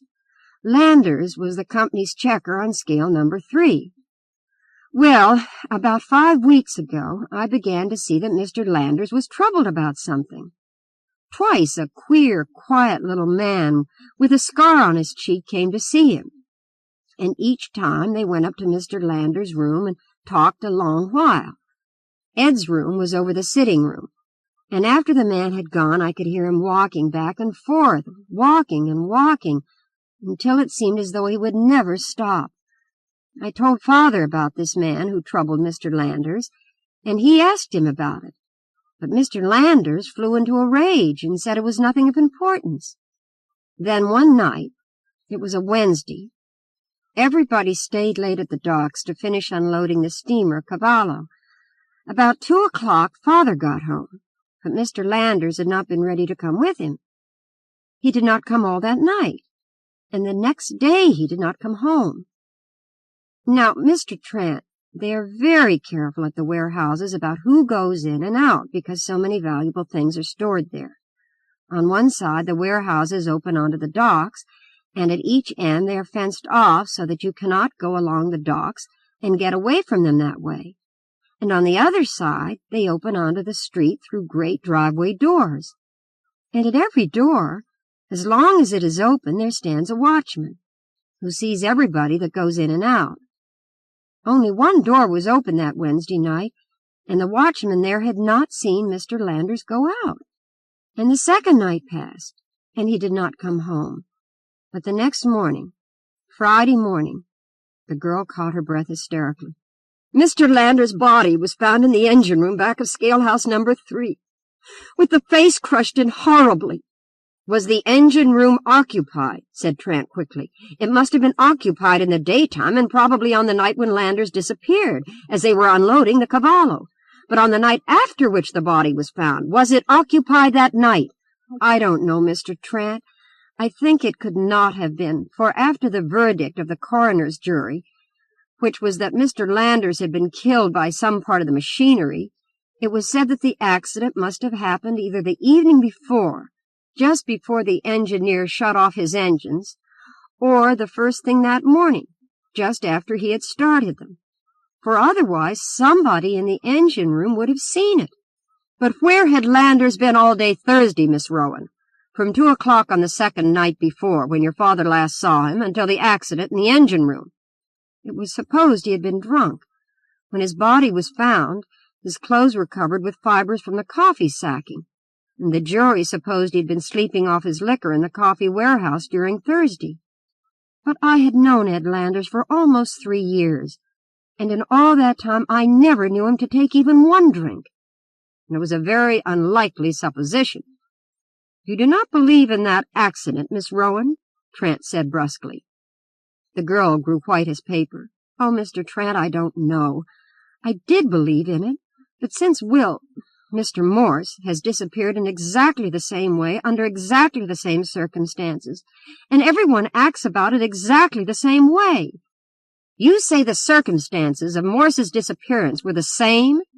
Trant pressed quietly when she was able to proceed. After Mr. Landers had been found dead, said the girl, pulling herself together again, Mr. Morse, who had been checker in one of the other scale houses, was made checker on scale number 3.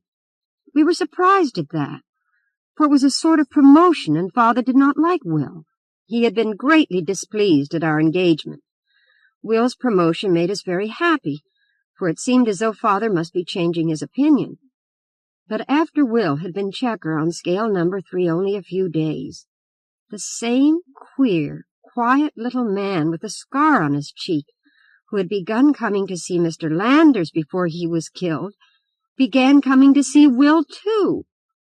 And after he began coming, Will was troubled, terribly troubled, I could see, but he would not tell me the reason.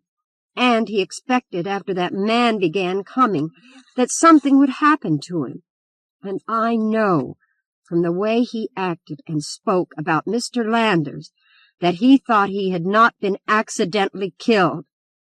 One evening, when I could see he had been more troubled than ever before, he said that if anything happened to him, I was to go at once to his boarding house and take charge of everything in his room, and not to let anyone into the room to search it until I had removed everything in the bureau drawers, everything, no matter how useless anything seemed. Then, the very next night, 5 days ago, just as while Mr. Landers was checker, everybody stayed overtime at the docks to finish unloading a vessel, the Elizabethan Age. And in the morning, Will's landlady called me on the phone to tell me that he had not come home. 5 days ago, Mr. Trant. And since then, no one has seen or heard from him. And the watchman did not see him come out of the warehouse that night, just as he did not see Ed Landers. What did you find in Morse's bureau? Asked Trant. I found nothing. Nothing? Trant repeated. That is impossible, Miss Rowan. Think again. Remember, he warned you that what you found might seem trivial and useless. The girl, a little defiantly, studied for an instant Trant's clear-cut features. Suddenly she arose and ran from the room, but returned quickly with a strange little implement in her hand. It was merely a bit of wire, straight for perhaps 3 inches, and then bent in a half-circle of 5 or 6 inches, the bent portion of the wire being wound carefully with stout twine. Except for his clothes and some blank writing paper and envelopes, that was absolutely the only thing in the bureau. It was the only thing at all in the only locked drawer. Trant and Rentland stared disappointedly at this strange implement, which the girl handed to the psychologist. You have shown this to your stepfather, Miss Rowan, for a possible explanation of why a company checker should be so solicitous about such a thing as this? Asked Tramp. No, the girl hesitated. Will had told me not to say anything, and I told you father did not like Will. He had made up his mind that I was to marry Ed Landers. In most ways, father is kind and generous. He's kept the coupe we came here in for mother and for me 2 years. And you see, she gestured a little proudly about the bedecked and badly furnished rooms, you see how he gets everything for us. Mr. Landers was most generous, too. He took me to the theater 2 or 3 times every week, always the best seats, too. I didn't want to go, but father made me. I preferred Will, though he wasn't so generous. Trant's eyes returned with more intelligent scrutiny to the mysterious implement in his hand. What salary do checkers receive, Rentland? He asked in a low tone. $125 a month. And her father, the dock superintendent, how much?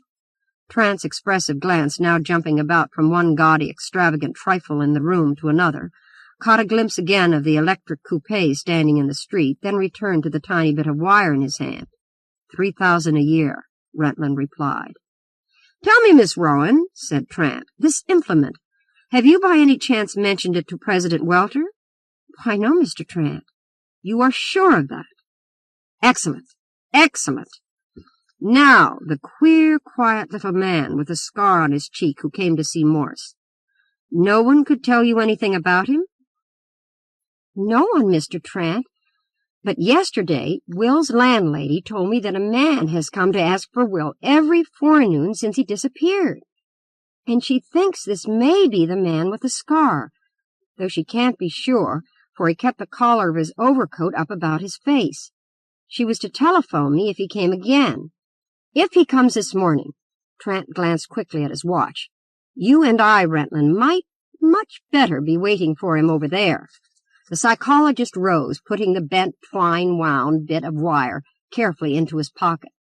And a minute later the 2 men crossed the street to the house, already known to Rentland, where Morse had boarded. The landlady not only allowed them to wait in her little parlor, but waited with them until the end of an hour. She pointed with an eager gesture to a short man in a big ulster who turned sharply up the front steps. That's him, see? She exclaimed. That man with the scar, cried Rentland. Well, I know him.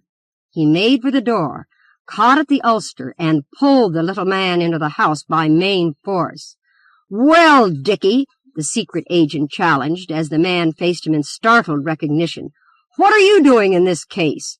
Trant, this is Inspector Dickey of the Customs Office. He introduced the officer.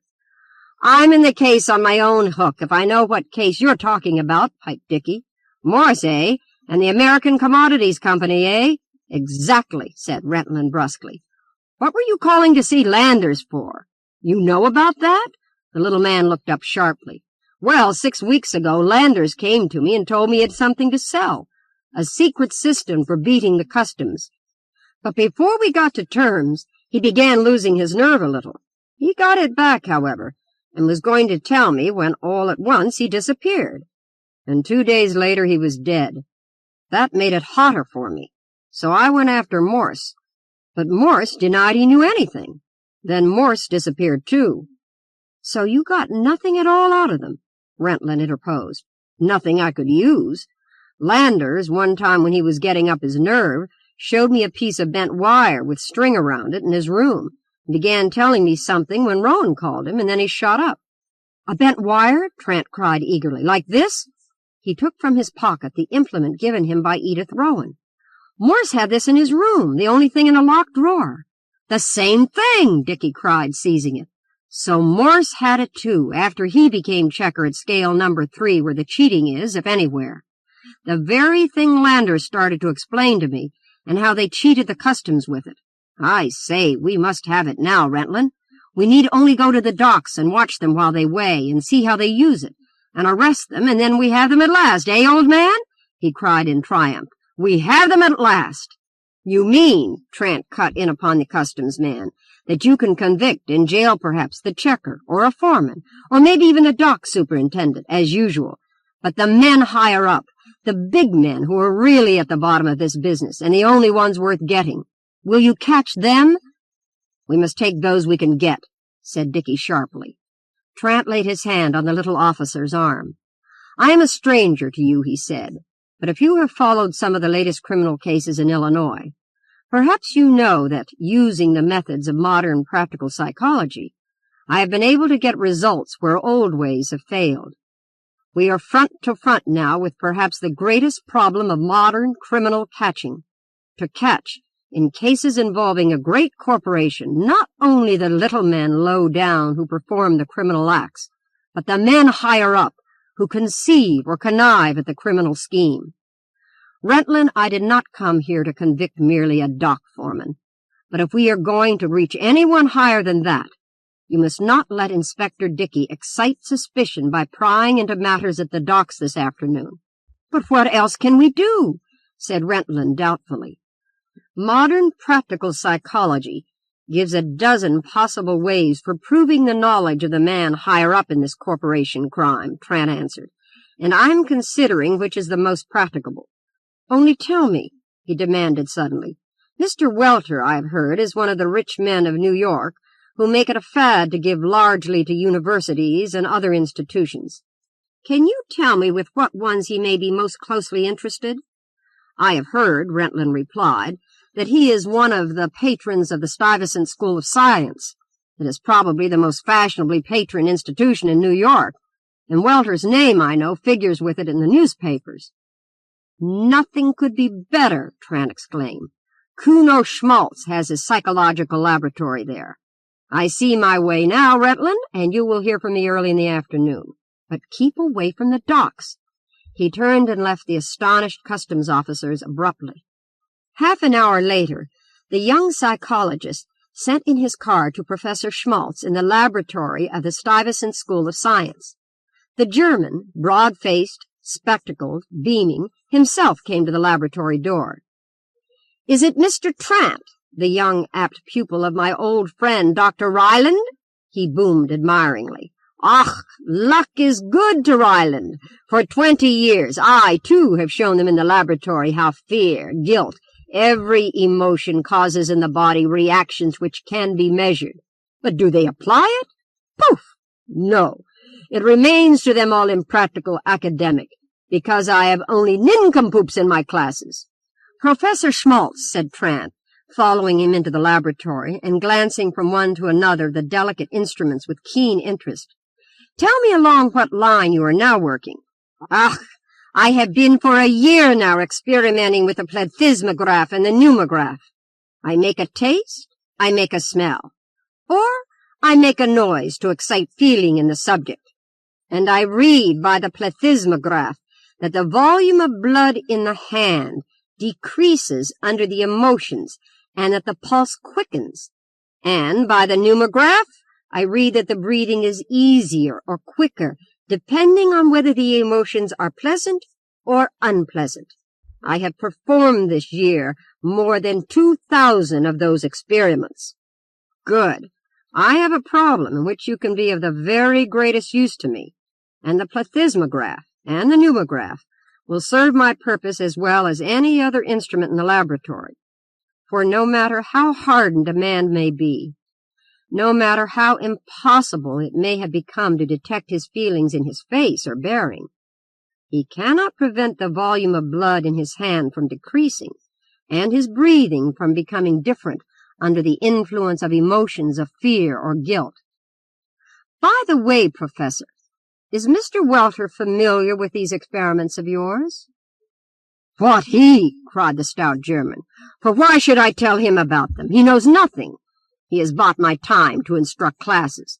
He has not bought, by chimney, everything, even the soul God gave me." "But he would be interested in them." "To be sure he would be interested in them. He would bring in his automobile 3 or 4 other fat money-makers, and he would show me off before them. He would make his train bear, that is me, dance." "Good!" cried Trant again excitedly. "Professor Schmaltz, would you be willing to give a little exhibition of the plethysmograph and pneumograph this evening, if possible, and arrange for President Welter to attend it?" The astute German cast on him a quick glance of interrogation. "Why not?" he said. "It makes nothing to me what purpose you will be carrying out. No, by Jiminy, not if it costs me my position of trained bear, because I have confidence in my psychology that it will not make any innocent man suffer." "And you will have 2 or 3 scientists present to watch the experiments? And you will allow me to be there also and assist?" "With great pleasure." "But, Professor Schmaltz, you need not introduce me to Mr. Welter, who will think I am one of your assistants." "As you wish about that, pupil of my dear old friend." "Excellent." Trant leaped to his feet.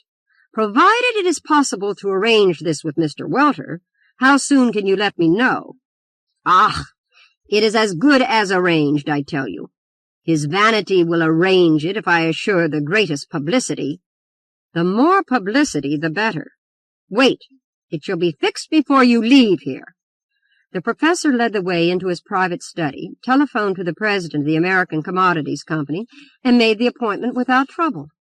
A few minutes before 8 o'clock that evening, Trant again mounted rapidly the stone steps to the professor's laboratory.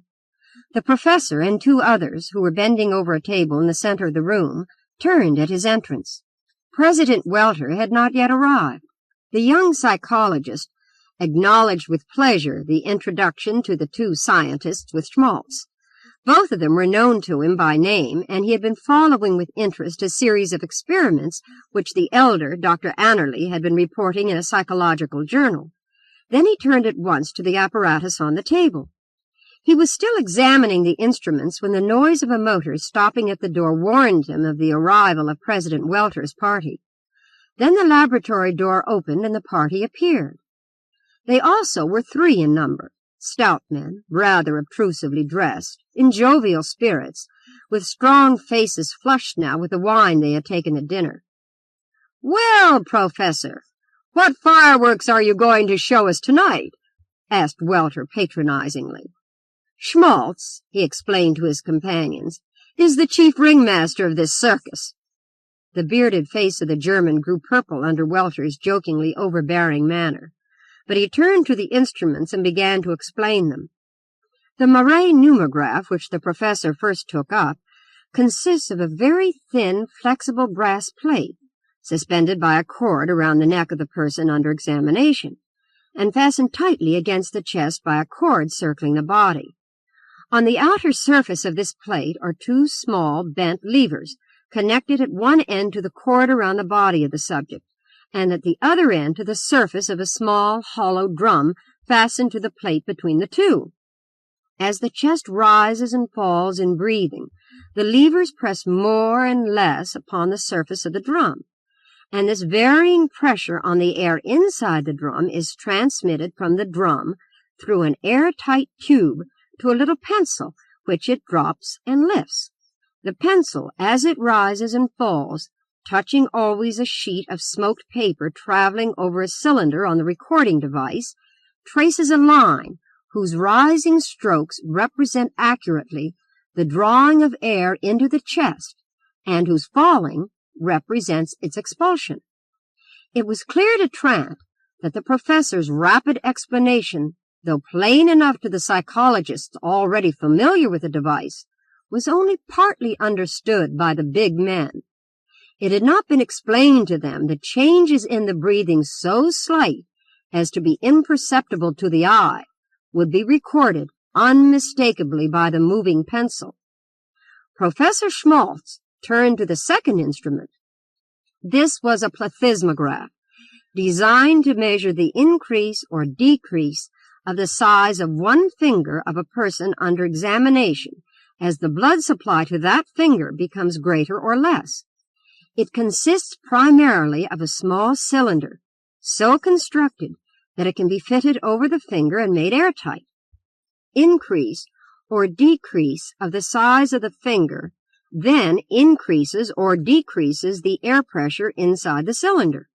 These changes in the air pressure are transmitted through an airtight tube to a delicate piston, which moves a pencil and makes a line upon the record sheet just under that made by the pneumograph. The upward or downward trend of this line shows the increase or decrease of the blood supply, while the smaller vibrations, up and down, record the pulse beat in the finger. There was still a third pencil touching the record sheet above the other two and wired electrically to a key like that of a telegraph instrument fastened to the table. When this key was in its normal position, this pencil made simply a straight line upon the sheet. But instantly, when the key was pressed down, the line broke downward also. This third instrument was used merely to record on the sheet. By the change in the line, the point at which the object that aroused sensation or emotion was displayed to the person undergoing examination. The instant silence which followed Schmaltz's rapid explanation was broken by one of Welter's companions with the query, "Well, what's the use of all this stuff anyway?" "Ach," said Schmaltz bluntly, "it is interesting, curious. I will show you." "Will one of you gentlemen," said Trant quickly, "permit us to make use of him in the demonstration?" "Try it, Jim." Welter laughed noisily. "Not I," said the other. "This is your circus." "Yes, indeed, it's mine, and I'm not afraid of it. Schmaltz, do your worst." He dropped laughing into the chair the professor set for him, and at Schmaltz's direction unbuttoned his vest. The professor hung the pneumograph around his neck and fastened it tightly about the big chest. He laid Welter's forearm in a rest suspended from the ceiling and attached the cylinder to the second finger of the plump hand. In the meantime, Trant had quickly set the pencils to bear upon the record sheet and had started the cylinder on which the sheet traveled under them. "You see, I have prepared for you." Schmaltz lifted a napkin from a tray holding several little dishes. He took from one of these a bit of caviar and laid it upon Welter's tongue. At the same instant, Trant pushed down the key. The pencil showed a slight commotion, and the spectator stared at this record sheet. "Ah!" exclaimed Schmaltz. "You do not like caviar." "How do you know that?" demanded Welter. "The instruments show that at the unpleasant taste you breathe less freely, not so deep. Your finger, as under strong sensation or emotion, grows smaller, and your pulse beats more rapidly." "By the Lord, Welter, what do you think of that?" cried one of his companions. "Your finger gets smaller when you taste caviar." It was a joke to them. Boisterously laughing, they tried Welter with other food upon the tray. They lighted for him one of the black cigars of which he was most fond, and watched the trembling pencils write the record of his pleasure at the taste and smell. Through it all, Trant waited, alert, watchful, biding the time to carry out his plan. It came when, having exhausted the articles at hand, they paused to find some other means to carry on the amusement. The young psychologist leaned forward suddenly. "It is no great ordeal after all, is it, Mr. Welter?" he said. "Modern psychology does not put its subjects to torture like—" He halted meaningly. "A prisoner in the Elizabethan age." Dr. Annerly, bending over the record sheet, uttered a startled exclamation. Trant, glancing keenly at him, straightened triumphantly. But the young psychologist did not pause. He took quickly from his pocket a photograph, showing merely a heap of empty coffee sacks piled carelessly to a height of some 2 feet along the inner wall of a shed, and laid it in front of the subject. Welter's face did not alter, but again the pencil shuddered over the moving paper, and the watcher stared with astonishment. Rapidly removing the photograph, Trant substituted for it the bent wire given him by Miss Rowan. Then, for the last time, he swung to the instrument, and as his eyes caught the wildly vibrating pencils, they flared with triumph. President Welter rose abruptly, but not too hurriedly. "That's about enough of this tomfoolery," he said with perfect self-possession. His jaw had imperceptibly squared to the watchful determination of the prize-fighter driven into his corner. His cheek still held the ruddy glow of health, but the wine flush had disappeared from it, and he was perfectly sober. Trant tore the strip of paper from the instrument and numbered the last 3 reactions, 1, 2, 3. This is the way the records looked. 1. Record of the reaction when Trant said, "A prisoner in the Elizabethan age." 2. Record made when Welter saw the photograph of a heap of coffee sacks. 3. record made when the spring was shown to Welter. In each of these diagrams, the single break in the upper line shows the point at which an object or words expected to arouse emotion are presented. The wavy line just below it is the record of the subject's breathing. The irregular line at the bottom indicates the alteration of the size of the subject's finger as the blood supply increases or decreases. "Amazing," said Dr. Annerly. "Mr. Welter, I am curious to know what associations you have with that photograph in bent wire, the sight of which aroused in you such strong emotion." By immense self-control, the president of the American Commodities Company met his eyes fairly. "None," he answered.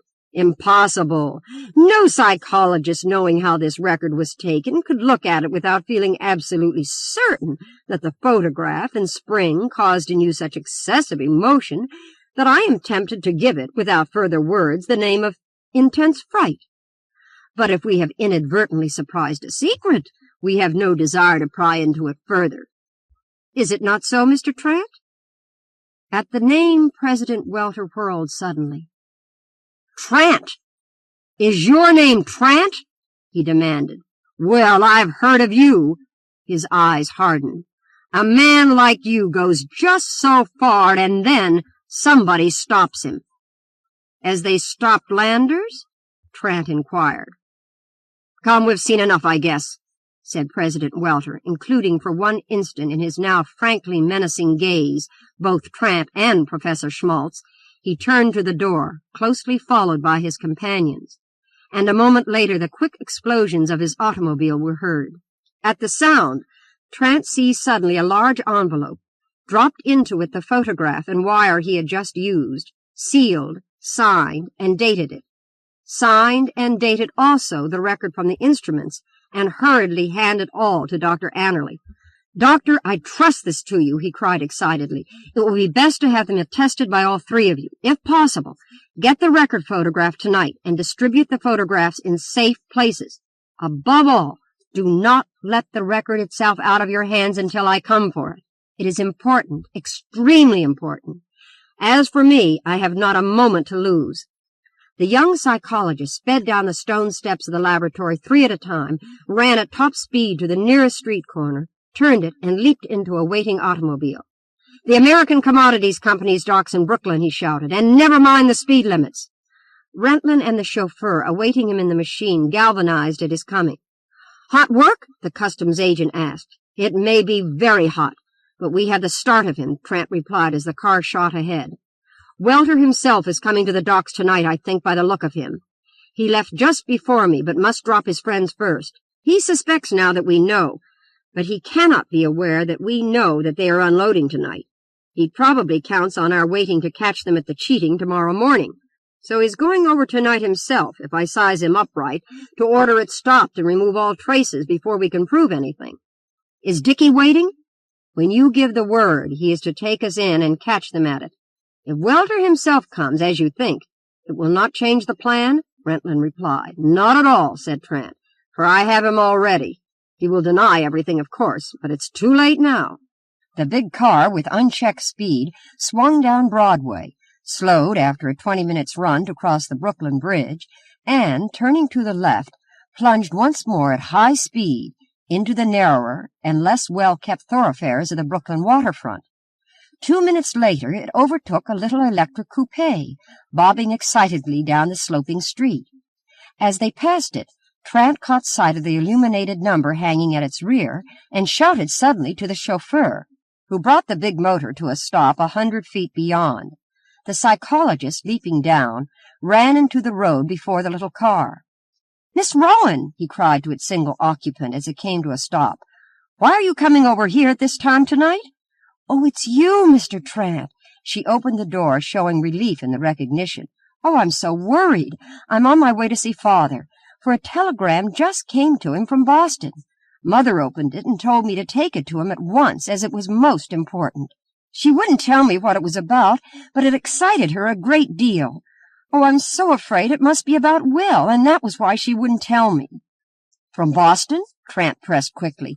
Having her confidence, the girl nervously read the telegram aloud by the light of the coupe's side lamps. It read, "Police have taken your friend out of our hands. Look out for trouble. Wilson." "Who is Wilson?" Trant demanded. "I am not sure it is the man, but the captain of the Elizabethan age is a friend of father's named Wilson." "I can't help you then after all," said Trant, springing back to his powerful car. He whispered a word to the chauffeur, which sent it driving ahead through the drifts at double its former speed, leaving the little electric coupe far behind. 10 minutes later, Rentland stopped the motor a block short of a great lighted doorway, which suddenly showed in a length of dark, lowering buildings which lay beside the American Commodities Company's Brooklyn docks. "Now," the secret agent volunteered, "it is up to me to find Dickie's ladder." He guided Trant down a narrow, dark court, which brought them face to face with a blank wall. Against this wall a light ladder had been recently placed. Ascending it, they came into the dock enclosure. Descending again by a dozen rickety, disused steps, they reached a darker, covered teamway and hurried along it to the docks. Just short of the end of the open dockhouses, where a string of arc lamps threw their white and flickering light upon the huge black side of a moored steamer, Rentland turned into a little shed, and the two came suddenly upon Customs Officer Dickie. "This one next to us," the little man whispered eagerly to Trant as he grasped his hand, "is the scale house where whatever is being done is done. Number 3. In and out of the yawning gangways of the steamer before them, struggling lines of sweating men were wheeling trucks loaded with bales of tobacco. Trant looked first to the left, where the bales disappeared into the tobacco warehouse, then to the right, where, close at hand, each truckload stopped momentarily on a scale platform in front of the low shed which bore the number Dickie indicated in a large white figure. "Who's that?" asked Trant, as a small figure, hardly 5 feet tall, cadaverous, beetle-browed, with cold, malignant, red-lidded eyes, passed directly under the arc light nearest them. "Rowan, the dock superintendent," Dickie whispered. "I knew he was small," Trant returned with surprise, "but I thought surely he must have some fist to be the terror of these dock laborers." "Wait!" Rentland behind them motioned. A bloated, menacing figure had suddenly swung clear of the group of dock laborers, a roustabout, goaded to desperation, with a fist raised against his puny superior. But before the blow had fallen, another fist, huge and black, struck the man over Rowan's shoulder with a hammer. He fell, and the dock superintendent passed on without a backward glance, the giant Negro who had struck the blow following in his footsteps like a dog. "The black," Rentland explained, "is Rowan's bodyguard. He needs him." "I see," Trant replied. "And for Miss Rowan's sake, I am glad it was that way," he added, enigmatically. Dickie had quietly opened a door on the opposite side of the shed. The three slipped quickly through it, and stepped unobserved around the corner of the coffee warehouse to a long, dark, and narrow space. On one side of them was the rear wall of scalehouse number 3, and on the other the engine room where Lander's body had been found. The single window in the rear of number 3 scalehouse had been whitewashed to prevent anyone from looking in from that side. But in spots, the whitewash had fallen off in flakes. Trant put his eye to one of these clear spots in the glass and looked in. The scale table, supported on heavy posts, extended across almost the whole front of the house, behind the low, wide window, which permitted those seated at the table to see all that occurred on the docks. Toward the right end of the table sat the government weigher. Toward the left end, and separated from him by almost the whole length of the table, sat the company checker. They were the only persons in the scale house. Trant, after his first rapid survey of the scene, fixed his eye upon the man who had taken the place which Landers had held for 3 years, and Morse for a few days afterwards, the company checker. A truckload of tobacco bales was wheeled onto the scales in front of the house. "Watch his left knee," Trant whispered quickly into Dickie's ear at the pane beside him, as the balance was being made upon the beam before them. As he spoke, the government weigher adjusted the balance, and they saw the left leg of the company checker pressed hard against the post which protected the scale rod at his end. Both men in the scale house then read aloud the weight, and each entered it in the book on the table in front of him. A second truckful was wheeled onto the scale, and again Just as the government Weir fixed his balances, the company checker, so inconspicuously as to make the act undiscoverable by anyone not looking for that precise move, repeated the operation. With the next truck they saw it again. The psychologist turned to the others. Rentland, too, had been watching through the pane and nodded his satisfaction. Immediately Trant dashed open the door of the scale-house and threw himself bodily upon the checker. The man resisted. They struggled. While the customs men protected him, Trant, wrenching something from the post beside the checker's left knee, rose with a cry of triumph. Then the psychologist, warned by a cry from Rentland, leaped quickly to one side to avoid a blow from the giant Negro. His quickness saved him. Still the blow, glancing along his cheek, hurled him from his feet. He rose immediately, blood flowing from a superficial cut upon his forehead, where it had struck the scale-house wall. He saw Rentland covering the Negro with a revolver, and the two other customs men arresting, at pistol point, the malignant little dock superintendent, the checker, and the others who had crowded into the scale-house. "You see?" Trant exhibited to the customs officers a bit of bent wire, wound with string, precisely like that the girl had given him that morning and he had used in his test of welter the hour before. It was almost exactly as we knew it must be. This spring was stuck through a hole in the protecting post so that it prevented the balance beam from rising properly when bales were put on the platform. A little pressure just at that point takes many pounds from each bale weighed. The checker had only to move his knee in a way we would never have noticed if we were not watching for it, to work the scheme by which they had been cheating for 10 years. But the rest of this affair, he glanced at the quickly collecting crowd, can best be settled in the office. He led the way, the customs men taking their prisoners at pistol point. As they entered the office, Rowan first, a girl's cry and the answering oath of her father told Trant that the dock superintendent's daughter had arrived. But she had been almost overtaken by another powerful car, for before Trant could speak with her, the outer door of the office opened violently, and President Welter, in an automobile coat and cap, entered. "Ah, Mr. Welter, you got here quickly," said Trant, meeting calmly his outraged astonishment at the scene. "But a little too late." "What is the matter here?" Welter governed his voice commandingly. "And what has brought you here from your phrenology?" he demanded contemptuously of Trant.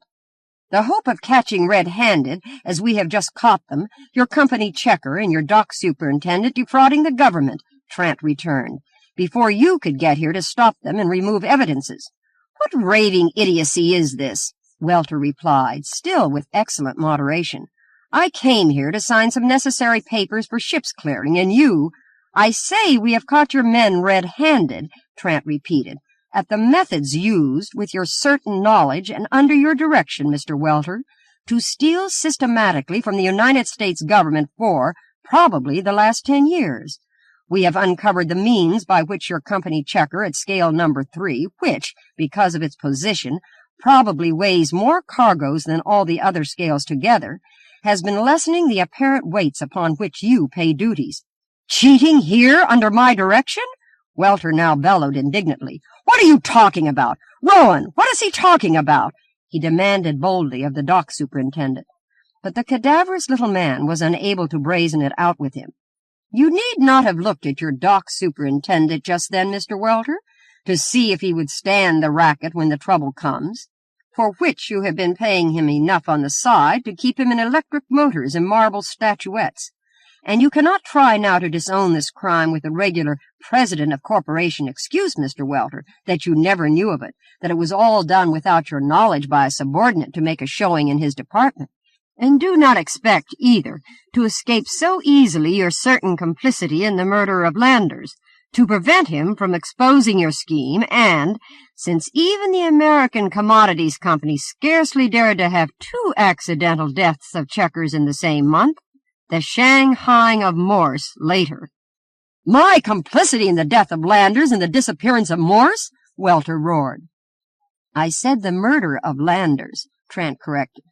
"For when Rentland and Dickey tell tomorrow before the grand jury how Landers was about to disclose to the Customs Department the secret of the cheating in weights, how he was made afraid by Rowan, and later, was about to tell anyway, and was prevented only by a most sudden death, I think murder will be the word brought in the indictment.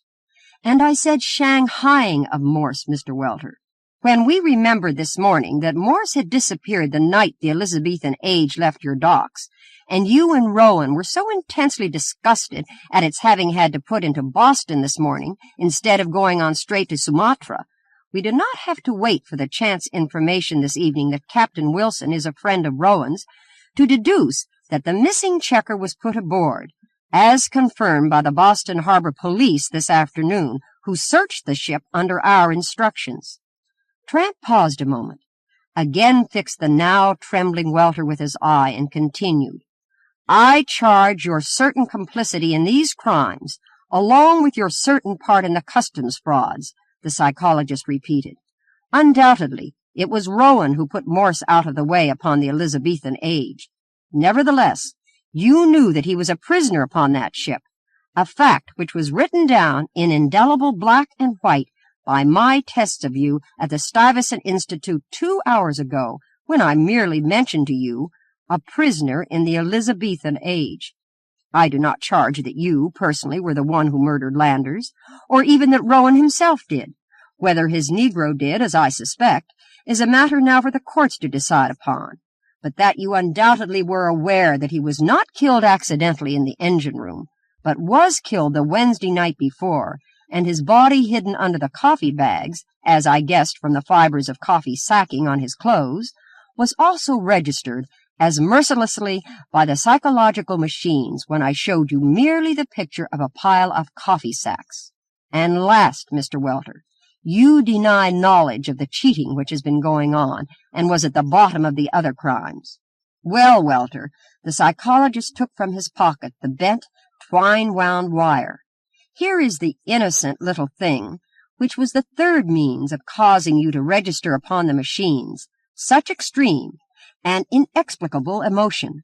Or rather, Mr. Welter, it is the companion piece to that, for this is not the one I showed you, the one given to Morse to use, which, however, he refused to make use of, but it is the very wire I took tonight from the hole in the post where it bore against the balance beam to cheat the government. When this is made public tomorrow, and with it is made public, too, and attested by the scientific men who witnessed them, the diagram and explanation of the tests of you 2 hours ago, do you think that you can deny longer that this was all with your knowledge and direction? The big bull neck of the president swelled, and his hands clenched and reclenched as he stared with gleaming eyes into the face of the young man who thus challenged him. You are thinking now, I suppose, Mr. Welter, Trant replied to his glare, that such evidence as that directly against you cannot be got before a court. I am not so sure of that, but at least it can go before the public tomorrow morning in the papers, attested by the signatures of the scientific men who witnessed the test. It has been photographed by this time, and the photographic copies are distributed in safe places, to be produced with the original on the day when the government brings criminal proceedings against you. If I had it here, I would show you how complete, how merciless, is the evidence that you knew what was being done. I would show you how, at the point marked 1 on the record, your pulse and breathing quickened with alarm under my suggestion, how at the point marked 2, your anxiety and fear increased, and how at 3, when the spring by which this cheating had been carried out was before your eyes, you betrayed yourself uncontrollably, unmistakably, how the volume of blood in your second finger suddenly diminished, as the current was thrown back upon your heart, how your pulse throbbed with terror, how, though unmoved to outward appearance, you caught your breath, and your laboring lungs struggled under the dread that your wrongdoing was discovered and you would be branded, as I trust you will now be branded, Mr. Welter, when the evidence in this case and the testimony of those who witnessed my test are produced before a jury. A deliberate and scheming thief. Blank you! The 3 words escaped from Welter's puffed lips. He put out his arm to push aside the customs officer standing between him and the door. Dicky resisted. Let him go if he wants to, Trent called to the officer. He can neither escape nor hide. His money holds him under bond. The officer stepped aside, and Welter, without another word, went into the hall. But when his face was no longer visible to Trant, the hanging pouches under his eyes grew leaden gray. His fat lips fell apart loosely. His step shuffled. His mask had fallen. "Besides, we need all the men we have, I think," said Trant, turning back to the prisoners, "to get these to a safe place. Miss Rowan?" He turned then and put out his hand to steady the terrified and weeping girl. "I warned you that you had probably better not come here tonight. But since you have come, and have had pain because of your stepfather's wrongdoings, I am glad to be able to give you the additional assurance, beyond the fact which you have heard, that your fiancé was not murdered, but merely put away on board the Elizabethan Age, that he is safe and sound, except for a few bruises, and moreover, we expect him here any moment now. The police were bringing him down from Boston on the train, which arrives at 10. He went to the window and watched an instant, as Dicky and Rentland, having telephoned for a patrol, were waiting with their prisoners.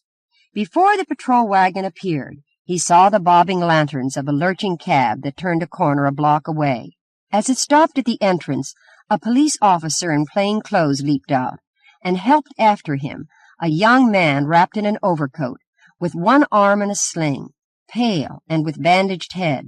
The girl uttered a cry and sped through the doorway. For a moment the psychologist stood watching the greeting of the lovers. He turned back then to the sullen prisoners. "But it's some advance, isn't it, Rentland?" he asked, "not to have to try such poor devils alone. But at last, with the man who makes the millions and pays them the pennies, the man higher up." Chapter 7. The Axton Letters, by William MacHarg and Edwin Balmer. The sounds in her dressing-room had waked her just before 5. Ethel Waldron could still see, when she closed her eyes, every single sharp detail of her room as it was that instant she sprang up in bed, with the cry that had given the alarm, and switched on the electric light. Instantly the man had shut the door, but as she sat, strained, staring at it to reopen, the hands and dial of her clock standing on the mantel beside the door had fixed themselves upon her retina like the painted dial of a jeweler's dummy. It could have been barely 5, therefore, when Howard Axton, after his first swift rush in her defense, had found the window which had been forced open, had picked up the queer Turkish dagger which he found broken on the sill, and crying to the girl not to call the police, as it was surely the same man he meant, who had so inexplicably followed him around the world, had rushed to his room for extra cartridges for his revolver, and run out into the cold sleet of the March morning. So it was now, an hour or more since Howard had run after the man, revolver in hand, and he had not reappeared or telephoned or sent any word at all of his safety.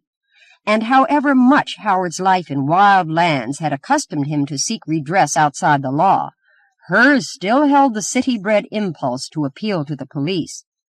She turned from her nervous pacing at the window and seized the telephone from its hook. But at the sound of the operator's voice, she remembered again Howard's injunction that the man, whenever he appeared, was to be left solely to him, and dropped the receiver without answering. But she resented fiercely the advantage he held over her, which must oblige her, she knew, to obey him. He had told her frankly, threatened her indeed, that if there was the slightest publicity given to his homecoming to marry her, or any further notoriety made of the attending circumstances, he would surely leave her. At the rehearsal of this threat, she straightened and threw the superfluous dressing-gown from her shoulders with a proud, defiant gesture.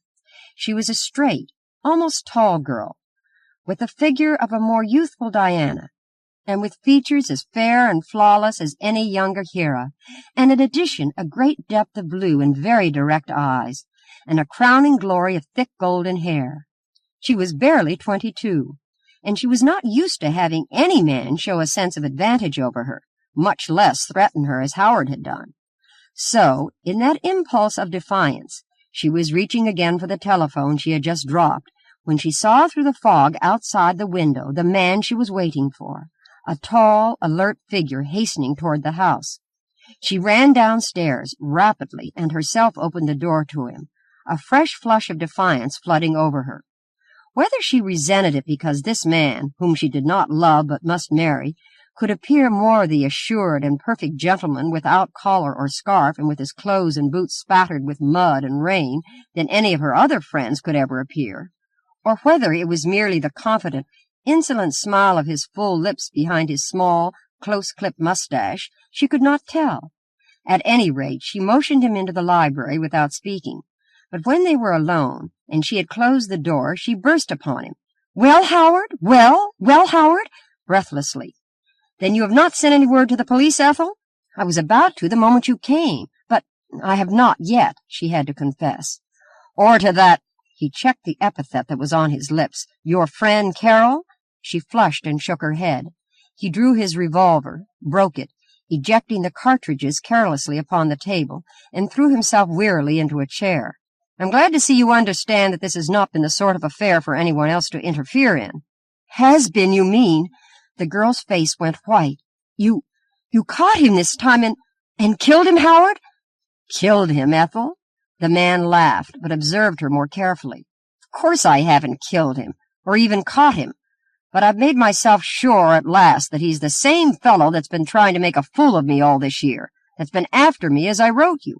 And if you remember my letters, even you, I mean even a girl brought up in a city, ought to see how it's a matter of honor with me to settle with him alone.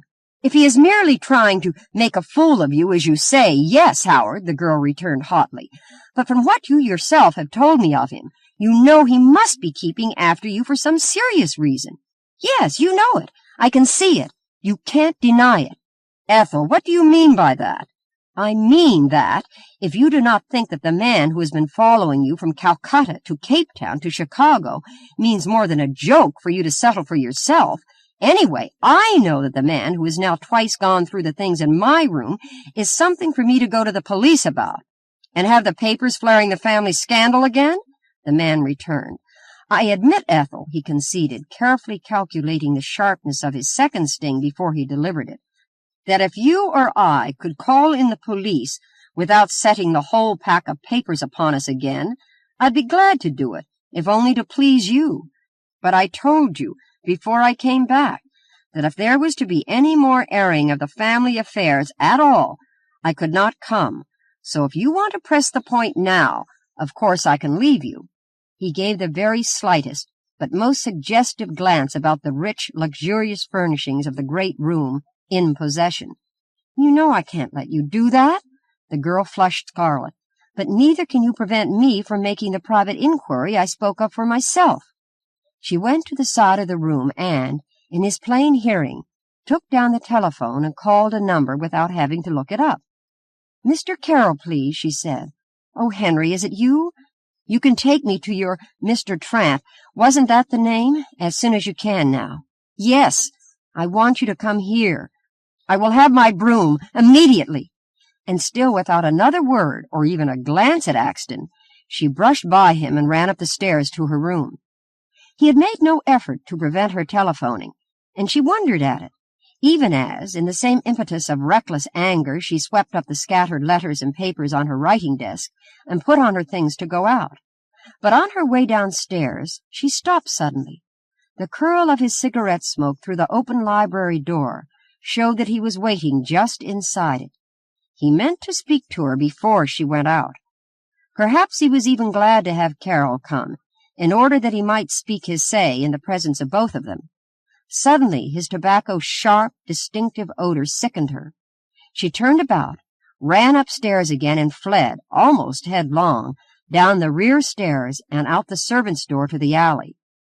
The dull, gray fog, which was thickening as the morning advanced, veiled her and made her unrecognizable, except at a very few feet.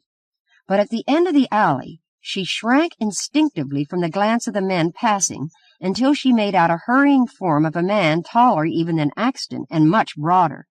She sprang toward it with a shiver of relief as she saw Henry Carroll's light hair and recognized his even, open features.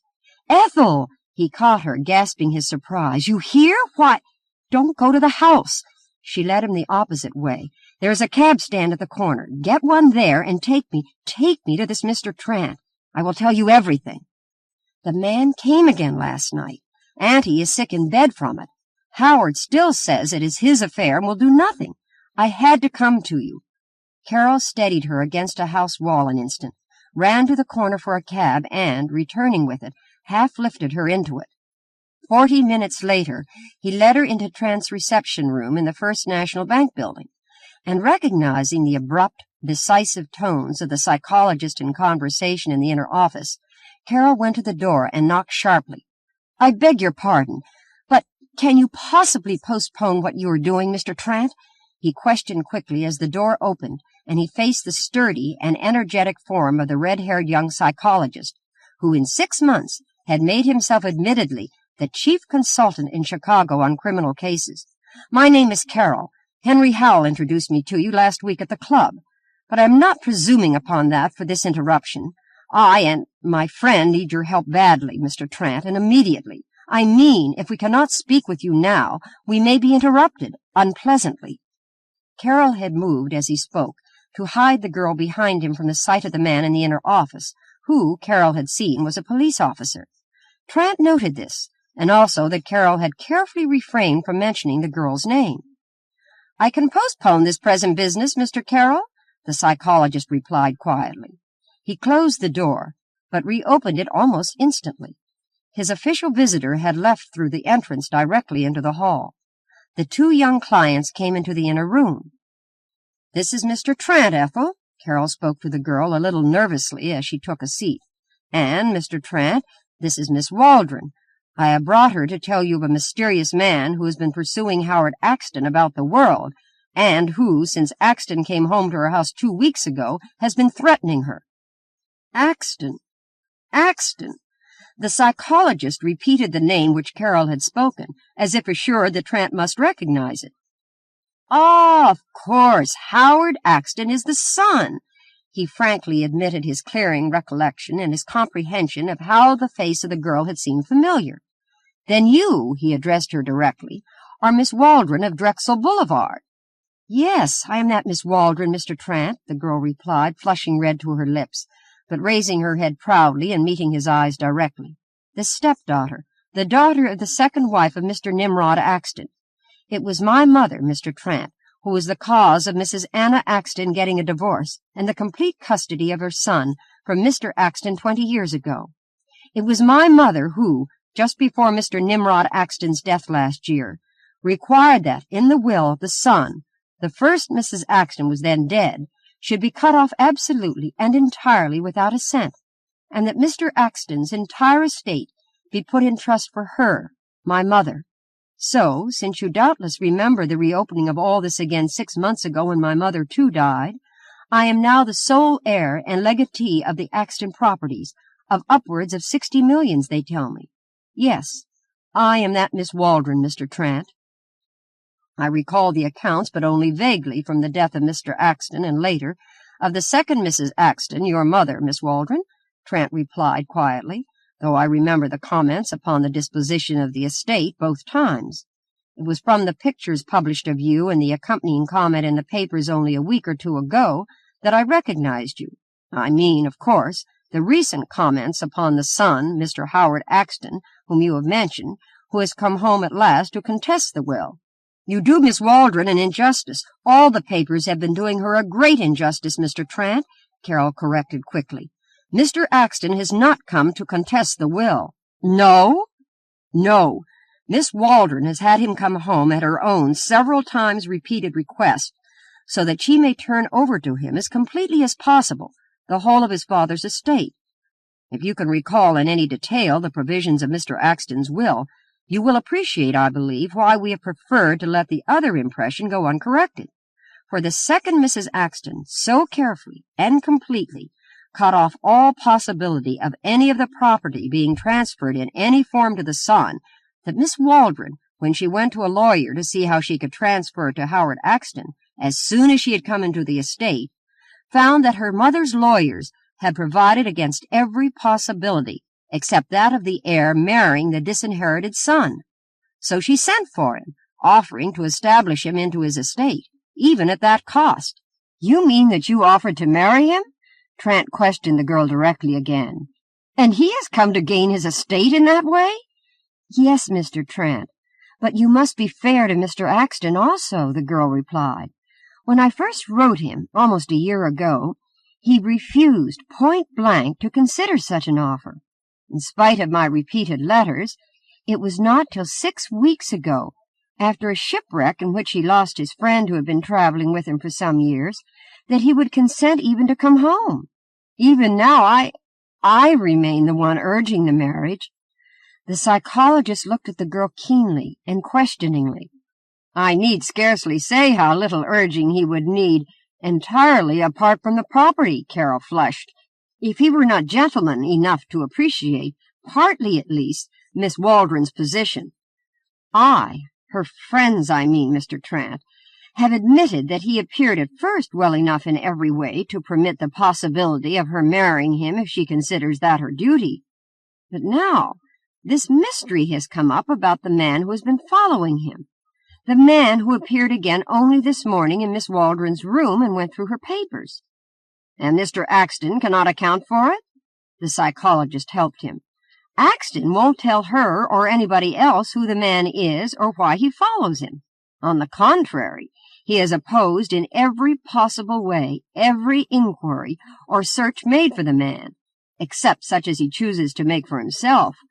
Only this morning he made a threat against Miss Waldron if she attempted to summon the police and take the man out of his hands. And it is because I am sure that he will follow us here to prevent her consulting you when he finds that she has come here, that I asked you to see us at once. Leave the details of his appearance this morning to the last, then, Trent requested abruptly, and tell me where you first heard of this man following Mr. Axton, and how. How, for instance, do you know he was following him, if Mr. Axton is so reticent about the affair? That is one of the strange things about it, Mr. Trent. The girl took from her bosom the bundle of letters she had taken from her room. He used to write to amuse me with him, as you can see here. I told you I wrote Mr. Axton about a year ago to come home, and he refused to consider it. But afterwards he always wrote in reply to my letters in the half-serious, friendly way you shall see. These 4 letters I brought you are almost entirely taken up with his adventures with the mysterious man. He wrote on typewriter, as you see. She handed them over, because on his travels he used to correspond regularly for some of the London syndicates. London? Yes, the first Mrs. Axton took Howard to England with her when he was scarcely 7, immediately after she got her divorce. He grew up there and abroad. This is his first return to America. I have arranged those letters, Mr. Trent, she added, as the psychologist was opening them for examination now, in the order they came. I will read them that way, then, Trent said, and he glanced over the contents of the first hastily. It was postmarked at Cairo, Egypt, some 10 months before. He then reread more carefully this part of it. But a strange and startling incident has happened since my last letter to you, Miss Waldron, which bothers me considerably. We are, as you will see by the letter paper, at Shepherd's Hotel in Cairo, but could not, after our usual custom, get communicating rooms. It was after midnight, and the million noises of this Babel town had finally died into a hot and breathless stillness. I had been writing letters, and when through I put out the lights to get rid of their heat, lighted instead the small night lamp I carry with me, and still partly dressed, threw myself upon the bed, without, however, any idea of going to sleep before undressing. As I lay there, I heard distinctly soft footsteps come down the corridor on which my room opens, and stop apparently in front of the door. They were not, I judged, the footsteps of a European, for the walker was either barefooted or wore soft sandals. I turned my head toward the door, expecting a knock, but none followed. Neither did the door open, though I had not yet locked it. I was on the point of rising to see what was wanted, when it occurred to me that it was probably not at my door that the steps had stopped, but at the door directly opposite across the corridor. Without doubt, my opposite neighbor had merely returned to his room, and his footsteps had ceased to reach my ears when he entered and closed his door behind him. I dozed off, but half an hour later, as nearly as I can estimate it, I awoke and was thinking of the necessity for getting undressed and into bed, when a very slight rustling noise attracted my attention. I listened intently to locate the direction of the sound and determine whether it was inside the room or out of it, and then heard in connection with it a slighter and more regular sound, which could be nothing else than breathing. Some living creature, Miss Waldron, was in my room. The sounds came from the direction of the table by the window. I turned my head as silently as I was able, and was aware that a man was holding a sheet of paper under the light of the lamp. He was at the table going through the papers in my writing desk, but the very slight noise I had made in turning on the bed had warned him. He rose, with a hissing intake of the breath. His feet pattered softly and swiftly across the floor. My door creaked under his hand, and he was gone before I could jump from the bed and intercept him. I listened, but could hear no movement in any of the rooms near me. I went back and examined the writing desk, but found nothing missing, and it was plain nothing had been touched, except some of my letters from you. But before finally going to bed, you may well believe I locked my door carefully, and in the morning I reported the matter to the hotel office. The only description I could give of the intruder was that he had certainly worn a turban, and one even larger, it seemed to me, than ordinary. The hotel attendants had seen no one coming from or entering my corridor that night who answered this description. The turban and the absence of European shoes, of course, determined him to have been an Egyptian, Turk, or Arab. But what Egyptian, Turk, or Arab could have entered my room with any other object than robbery, which was certainly not the aim of my intruder, for the valuables in the writing desk were untouched. That same afternoon, it is true, I had had an altercation, amounting almost to a quarrel, with a Bedouin Arab on my way back from Heliopolis. But if this were he, why should he have taken revenge on my writing desk instead of on me? And what reason on earth can any follower of the Prophet have had for examining with such particular attention my letters from you? It was so decidedly a strange thing that I have taken all this space to tell it to you. One of the strangest sort of things I've had in all my knocking about. And Lawler can make no more of it than I. Who is this Lawler who is with Mr. Axton, then? Trant looked up interestedly from the last page of the letter. I only know he was a friend Howard made in London, an interesting man who had traveled a great deal, particularly in America. Howard was lonely after his mother's death, and as Mr. Lawler was about his age, they struck up a friendship and traveled together. An English younger son, perhaps? I don't know anything else, except that he had been in the English army, in the Royal Sussex Regiment, but was forced to give up his commission on account of charges that he had cheated at cards. Howard always held that the charges were false, but that was why he wanted to travel. You know of no other trouble which this Lawler had? No, none. Then where is he now? Dead. Dead? Trant's face fell. Yes, he was the friend I spoke of that was lost, drowned in the wreck of the Gladstone just before Howard started home. Trant picked up the next letter, which was dated and postmarked at Calcutta. Miss Waldron, I have seen him again, he read. Who, you ask? My Moslem friend with a taste for your correspondence. You see, I can again joke about it, but really it was only last night, and I am still in a perfect funk. It was the same man, shoeless and turbaned, and enjoying the pleasant pursuit of going through my writing desk for your letters. Did he follow us down the Red Sea, across the Indian Ocean, over 3,000 miles of ocean travel? I can imagine no other explanation, for I would take oath to his identity, the very same man I saw at Cairo, but now here, in this great Eastern hotel at Calcutta, where we have 2 rooms at the end of the most noisome corridor that ever caged the sounds and odors of a babbling East Indian population, and where the doors have no locks. I had the end of a trunk against my door, notwithstanding the fact that an Indian servant I have hired was sleeping in the corridor outside across the doorway. But it booted nothing, for Lawler in the next room had neglected to fasten his door in any way, trusting to his servant, who occupied a like strategic position outside the threshold, and the door between our two rooms was open. I had been asleep in spite of everything, in spite of the snores and stertorous breathing of a floorful of sleeping humans, for the partitions between the rooms do not come within several feet of the ceilings, in spite of the distant bellowing of a sacred bull, and the nearer howl of a very far from sacred dog, and a jingling of elephant bells, which were set off intermittently somewhere close at hand whenever some living thing in their neighborhood, animal or human, shifted its position. I was awakened, at least I believe it was this which awakened me, by a creaking of the floorboards in my room, and with what seemed a causeless, but was certainly one of the most oppressive feelings of chilling terror I have ever experienced, I started upright in my bed. He was there, again at my writing desk, and rustling the papers.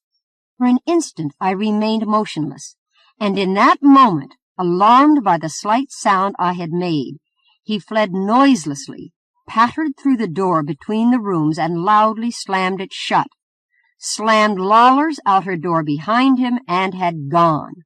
I crashed the door open, ran across the creaking floor of the other room, where Lawler, awakened by the slamming of the doors, had whisked out of bed, and opened the door into the corridor. Lawler's servant, aroused, but still dazed with sleep, blubbered that he had seen no one, though the man must have stepped over his very body. A dozen other servants, sleeping before their masters' doors in the corridor, had awakened likewise, but cried out shrilly that they had seen no one. Lawler, too, though the noise of the man's passage had brought him out of bed, had not seen him.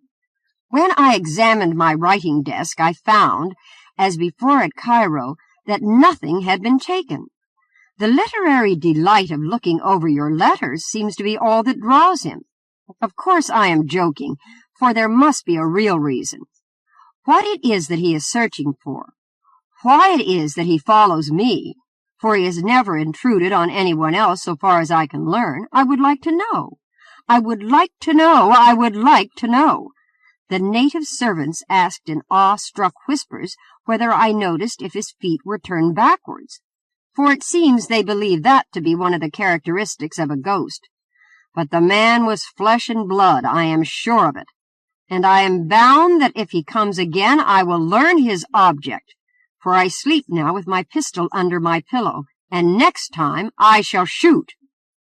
Trant, as he finished the last words, looked up suddenly at Miss Waldron, as though about to ask a question or make some comment, but checked himself, and hastily laying aside this letter, he picked up the next one, which bore a Cape Town dateline.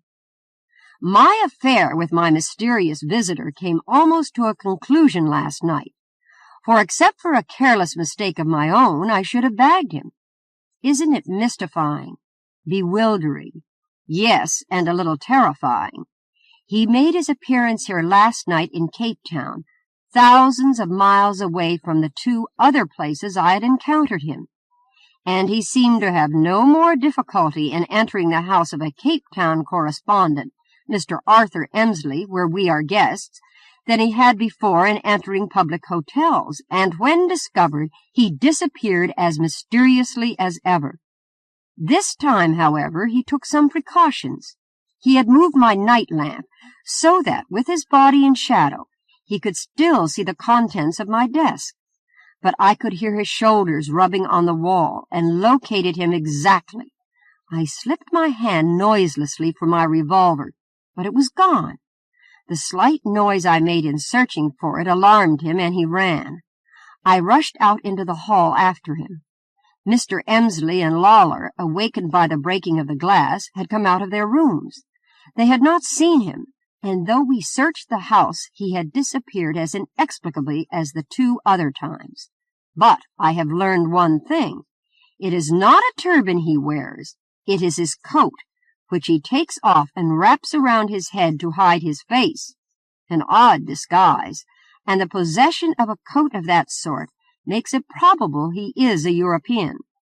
I know of only 2 Europeans who have been in Cairo, Calcutta, and Cape Town at the same time we were, both travelers like ourselves. A guttural young German named Schultz, a freight agent for the Norddeutscher Lloyd, and a nasal American named Walcott, who travels for the Sarek Medicine Company of New York. I shall keep an eye on both of them, for in my mind at least, this affair has come to be a personal and bitter contest between the unknown and myself. I am determined not only to know who this man is and what is the object of his visits, but to settle with him the score which I now have against him. I shall shoot him next time he comes as mercilessly as I would a rabid dog, and I should have shot him this time, except for my own careless mistake, through which I had let my revolver slip to the floor where I found it. By the by, we sail for home, that is, England, next week on the steamer Gladstone, but I am sorry to say without my English servant Beasley. Poor Beasley, since these mysterious occurrences, has been bitten with superstitious terror. The man is in a perfect fright, thinks I am haunted, and does not dare to embark on the same ship with me, for he believes that the Gladstone will never reach England in safety if I am aboard. I shall discharge him, of course, but furnish him with his transportations home, and leave him to follow at his leisure if he sees fit. This is the first time I have heard of another man in their party who might possibly be the masquerader, Miss Waldron. Trant swung suddenly in his revolving chair to face the girl again. Mr. Axton speaks of him as his English servant. I suppose from that he left England with Mr. Axton. Yes, Mr. Trant, and therefore was present, though not mentioned, at Cairo, Calcutta, and Cape Town? Yes, Mr. Trant, but he was dismissed at that time by Mr. Axton, and is now, and also was, at the mysterious man's next appearance in the Charing Cross Hospital in London. He had his leg broken by a cab, and one of the doctors there wrote Mr. Axton 2 days ago telling him of Beasley's need of assistance. It could not have been Beasley. And there was no one else with Mr. Axton except his friend Lawler, who you say was drowned in a wreck? No one else but Mr. Lawler, Mr. Trant, and Howard himself saw him dead and identified him, as you will see in that last letter. Trant opened the envelope and took out the enclosure interestedly, but as he unfolded the first page, a printed sheet dropped out. He spread it upon his desk, a page from the London Illustrated News, showing 4 portraits with the caption, "Sole survivors of the ill-fated British steamer Gladstone, wrecked off Cape Blanco, January 24. The first portrait bearing the name of Howard Axton, and showing the determined, distinctly handsome features, and the full lips and deep-set eyes of the man whom the girl had defied that morning." "This is a good portrait?" Trant asked abruptly. "Very good indeed," the girl answered, "though it was taken almost immediately after the wreck for the news. I had the photograph from which it was made at home. I had asked for a picture of himself in my last previous letter, as my mother had destroyed every picture, even the early pictures of him and his mother." Trant turned to the last letter. "Wrecked, Miss Waldron. Poor Beasley's prophecy of disaster had come only too true, and I suppose he is already congratulating himself that he was warned by my mysterious visitor, and so escaped the fate that so many have suffered, including poor Lawler. Of course you will have seen all about it in the staring headlines of some newspaper long before this reaches you. I am glad that when found, I was at once identified, though still unconscious, and my name listed first among the very few survivors, so that you were spared the anxiety of waiting for news of me. Only 4 of us left out of that whole shipload. I had final proof this morning of poor Lawler's death by the finding of his body. I was hardly out of bed when a mangy little man, a German trader, came to tell me that more bodies had been found, and as I had been called upon in every instance to aid in identification, I set out with him down the beach at once. It was almost impossible to recognize that this blue and silver ocean glimmering under the blazing sun was the same white frothing terror that had swallowed up all my companions of 3 days before. The greater part of the bodies found that morning had been already carried up the beach. Among those remaining on the sand, the first we came upon was that of Lawler. It lay upon its side at the entrance of a ragged, sandy cove, half buried in the sand, which here was white as leprosy. His ears, the sockets of his eyes, and every interstice of his clothing were filled with this white and leprous sand by the washing of the waves. His pockets bulged and were distended with it. What? Trant clutched the letter from the desk in excitement and stared at it with eyes flashing with interest. "It is a horrible picture, Mr. Trant," the girl shuddered. "Horrible? Yes, certainly," the psychologist assented tensely. "But I was not thinking of the horror." He checked himself. "Of what, then?" asked Carol pointedly. But the psychologist had already returned to the letter in his hand, the remainder of which he read with intent and ever-increasing interest. Of course I identified him at once. His face was calm and showed no evidence of his last bitter struggle, and I am glad his look was thus peaceful. Poor Lawler! If the first part of his life was not all it should have been, as indeed he frankly told me, he atoned for all in his last hour.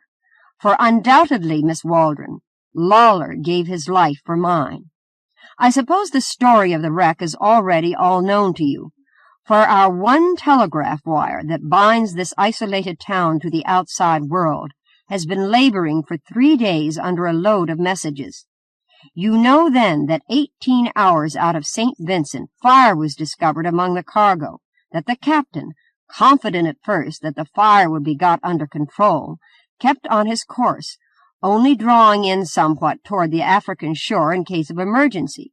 But a very heavy sea rising prevented the firefighters from doing efficient work among the cargo, and in the storm and darkness the Gladstone struck several miles to the north of Cape Blanco on a hidden reef at a distance of over a mile from the shore. On the night it occurred, I awakened with so strong a sense of something being wrong that I rose, partly dressed myself, and went out into the cabin, where I found a white-faced steward going from door to door arousing the passengers. Heavy smoke was billowing up the main companionway in the light of the cabin lamps, and the pitching and reeling of the vessel showed that the sea had greatly increased. I returned and awoke Lawler, and we went out on deck. The sea was a smother of startling whiteness through which the Gladstone was staggering at the full power of her engines.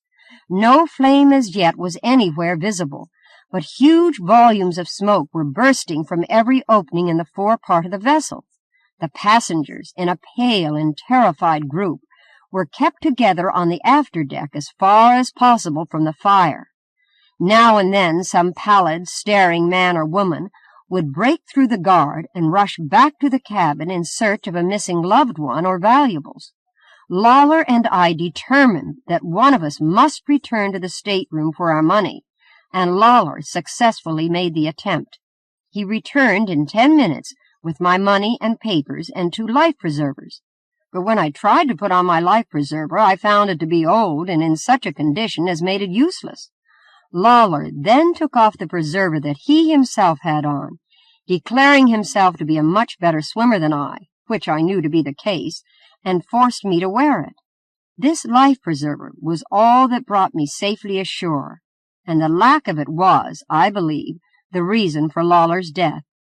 Within 10 minutes afterward, the flames burst through the forward deck, a red and awful banner, which the fierce wind flattened into a fan-shaped sheet of fire against the night, and the Gladstone struck with terrific force, throwing everything and everybody flat upon the deck. The bow was raised high upon the reef, while the stern with its maddened living freight began to sink rapidly into the swirl of foaming waters. The first 2 boats were overfilled at once in a wild rush, and one was stove immediately against the steamer's side and sank, while the other was badly damaged and made only about 50 yards progress before it went down also. The remaining boats all were lowered from the starboard davits and got away in safety, but only to capsize or be stove upon the reef. Lawler and I found places in the last boat, the captain's. At the last moment, just as we were putting off, The fiery maw of the Gladstone vomited out the scorched and half-blinded second engineer and a single stoker, whom we took in with difficulty. There was but one woman in our boat, a fragile, illiterate Dutchwoman from the neighborhood of Johannesburg, who had in her arms a baby. How strange that of our boatload, those who alone survived should be the Dutchwoman, but without her baby. The engineer and stoker, whom the fire had already partly disabled, and myself, a very indifferent swimmer, while the strongest among us all perished. Of what happened after leaving the ship I have only the most indistinct recollection. I recall the swamping of our boat, and cruel white waters that rushed out of the night to engulf us. I recall a blind and painful struggle against a power infinitely greater than my own, a struggle which seemed interminable, for, as a matter of fact, I must have been in the water fully 4 hours, and the impact of the waves alone beat my flesh almost to a jelly. And I recall the coming of daylight, and occasional glimpses of a shore, which seemed to project itself suddenly above the sea, and then at once to sink away and be swallowed by it. I was found unconscious on the sands.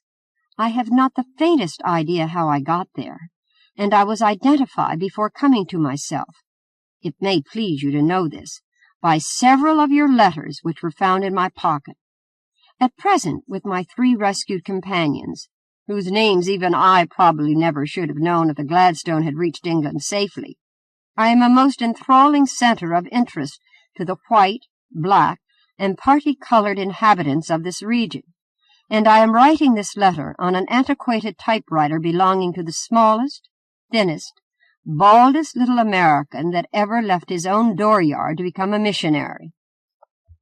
Trant tossed aside the last page, and, with eyes flashing with a deep, glowing fire, he glanced across intensely to the girl watching him, and his hands clenched on the table in the constraint of his eagerness. "Why, what is it, Mr. Trant?" the girl cried. "This is so taken up with the wreck and the death of Lawler," the psychologist touched the last letter, "that there is hardly any more mention of the mysterious man. But you said, since Mr. Axton has come home, he has twice appeared, and in your room, Miss Waldron. Please give me the details." "Of his first appearance, or visit, I should say, since no one really saw him, Mr. Trant," the girl replied, still watching the psychologist with wonder. "I can't tell you much, I'm afraid. When Mr. Axton first came home, I asked him about this mysterious friend, and he put me off with a laugh and merely said he hadn't seen much of him since he last wrote. But even then I could see he wasn't so easy as he seemed, and it was only 2 days after that, or nights, for it was about 1 o'clock in the morning, that I was awakened by some sound which seemed to come from my dressing-room. I turned on the light in my room and rang the servant's bell. The butler came almost at once, and, as he is not a courageous man, roused Mr. Axton before opening the door to my dressing-room. They found no one there, and nothing taken or even disturbed, except my letters and my writing desk, Mr. Trant. My aunt, who has been taking care of me since my mother died, was aroused and came with the servants.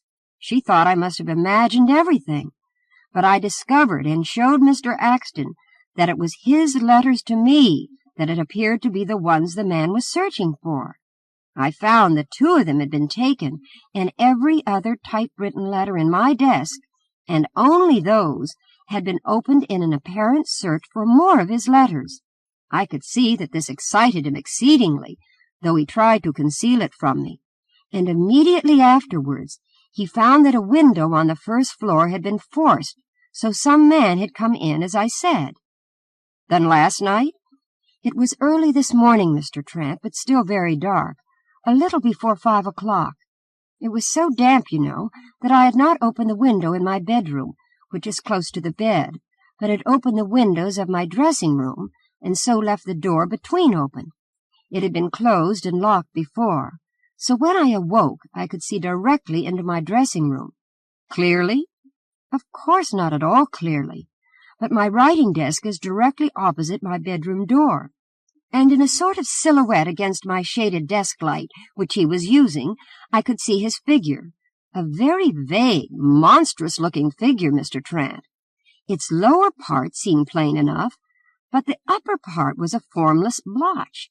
I confess at first that enough of my girl's fear for ghosts came to me to make me see him as a headless man, until I remembered how Howard had seen and described him, with a coat wrapped round his head. As soon as I was sure of this, I pressed the bell button again, and this time screamed, too, and switched on my light. But he slammed the door between us and escaped. He went through another window he had forced on the lower floor with a queer sort of dagger knife which he had broken and left on the sill. And as soon as Howard saw this, he knew it was the same man, for it was then he ordered me not to interfere. He made off after him, and when he came back, he told me he was sure it was the same man. This time, too, the man at your desk seemed rummaging for your correspondence with Mr. Axton? It seems so, Mr. Trant. But his letters were all merely personal, like these letters you have given me? Yes. Amazing. Trant leaped to his feet, with eyes flashing now with unrestrained fire, and took 2 or 3 rapid turns up and down the office. If I am to believe the obvious inference from these letters, Miss Waldron, coupled with what you have told me, I have not yet come across a case, an attempted crime more careful, more cold-blooded, and, withal, more surprising. A crime? An attempted crime, Mr. Trant? Cried the white and startled girl. So there was cause for my belief that something serious underlay these mysterious appearances? Cause? Trant swung to face her. Yes, Miss Waldron, criminal cause. A crime so skillfully carried on, so assisted by unexpected circumstance that the very people against whom it is aimed, have not so much as suspected its existence. Then you think Howard honestly believes the man still means nothing? The man never meant nothing, Miss Waldron, but it was only at first the plot was aimed against Howard Axton, Trant replied. Now it is aimed solely at you. The girl grew paler. How can you say that so surely, Mr. Trant? Carroll demanded, without investigation.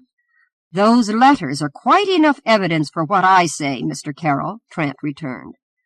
Would you have come to me unless you had known that my training in the methods of psychology enabled me to see causes and motives in such a case as this which others, untrained, cannot see?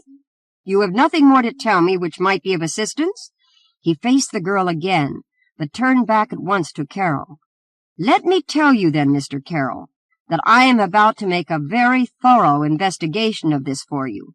Meanwhile, I repeat, a definite, daring crime was planned first, I believe, against Howard Axton and Miss Waldron, but now I am practically certain it is aimed against Miss Waldron alone.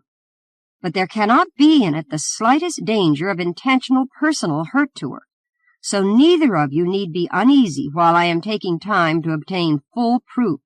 But, Mr. Trant, the girl interrupted, are you not going to tell me, you must tell me, what the criminal secret is that these letters have revealed to you? You must wait, Miss Waldron, the psychologist answered kindly, with his hand on the doorknob, as though anxious for the interview to end. What I could tell you now would only terrify you and leave you perplexed how to act while you were waiting to hear from me. No, leave the letters, if you will, and the page from the Illustrated News, he said suddenly, as the girl began gathering up her papers. There's only one thing more. You said you expected an interruption here from Howard Axton, Mr. Carroll. Is there still a good chance of his coming here, or must I go to see him? Miss Waldron telephoned to me in his presence to take her to see you. Afterwards she left the house without his knowledge. As soon as he finds she is gone, he will look up your address, and I think you may expect him. Very good. Then I must set to work at once. He shook hands with both of them hurriedly, and almost forcing them out his door, closed it behind them, and strode back to his desk. He picked up immediately the second of the 4 letters which the girl had given him, read it through again, and crossed the corridor to the opposite office, which was that of a public stenographer. Make a careful copy of that, he directed, and bring it to me as soon as it is finished. A quarter of an hour later, when the copy had been brought him, he compared it carefully with the original. He put the copy in a drawer of the desk, and was apparently waiting with the 4 originals before him when he heard a knock on his door and, opening it, found that his visitor was again young Carroll. "Miss Waldron did not wish to return home at once. She has gone to see a friend, so I came back," he explained, "thinking you might make a fuller statement of your suspicions to me than you would in Miss Waldron's presence." "Fuller in what respect, Mr. Carroll?" The young man reddened. "I must tell you, though you already may have guessed, that before Miss Waldron inherited the estate and came to believe it her duty to do as she has done, there had been an understanding between us, Mr. Trant. She still has no friend to look to as she looks to me. So, if you mean that you have discovered through those letters, though God knows how you can have done it, anything in Axton which shows him unfit to marry her, you must tell me." "As far as Axton's past goes," Trant replied, "his letters show him a man of high type, moral, if I may make a guess, above the average. There is a most pleasing frankness about him. As to making any further explanation than I have done— But good Lord, what's that?" The door of the office had been dashed loudly open, and its still trembling frame was filled by a tall, very angry young man in automobile costume, whose highly colored, aristocratic-looking features Trant recognized immediately from the print in the page of the Illustrated London News. "Ah, Mr. Carroll here too, the village busybody," the newcomer sneered with a slight accent which showed his English education. "You are insufferably mixing yourself in my affairs," he continued, as Carroll, with an effort, controlled himself and made no answer. "Keep out of them. That is my advice. Take it. Does a woman have to order you off the premises before you can understand that you are not wanted? As for you," he swung toward Trant, "you are Trant, I suppose?" "Yes, that is my name, Mr. Axton," replied the psychologist, leaning against his desk. The other advanced a step and raised a threatening finger. "Then that advice is meant for you, too. I want no police, no detectives, no outsider of any sort interfering in this matter. Make no mistake, it will be the worse for anyone who pushes himself in. I came here at once to take the case out of your hands as soon as I found Miss Waldron had come here. This is strictly my affair. Keep out of it." "You mean, Mr. Axton, that you prefer to investigate it personally?" the psychologist inquired. "Exactly. Investigate and punish. But you cannot blame Miss Waldron for feeling great anxiety even on your account, as your personal risk in making such an investigation will be so immensely greater than anyone else's would be." "My risk?" "Certainly. You may be simply playing into the hand of your strange visitor by pursuing him unaided.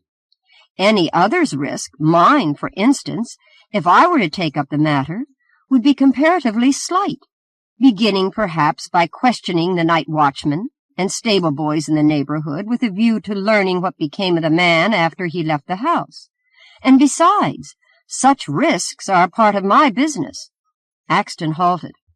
"I had not thought of it in that light," he said reflectively.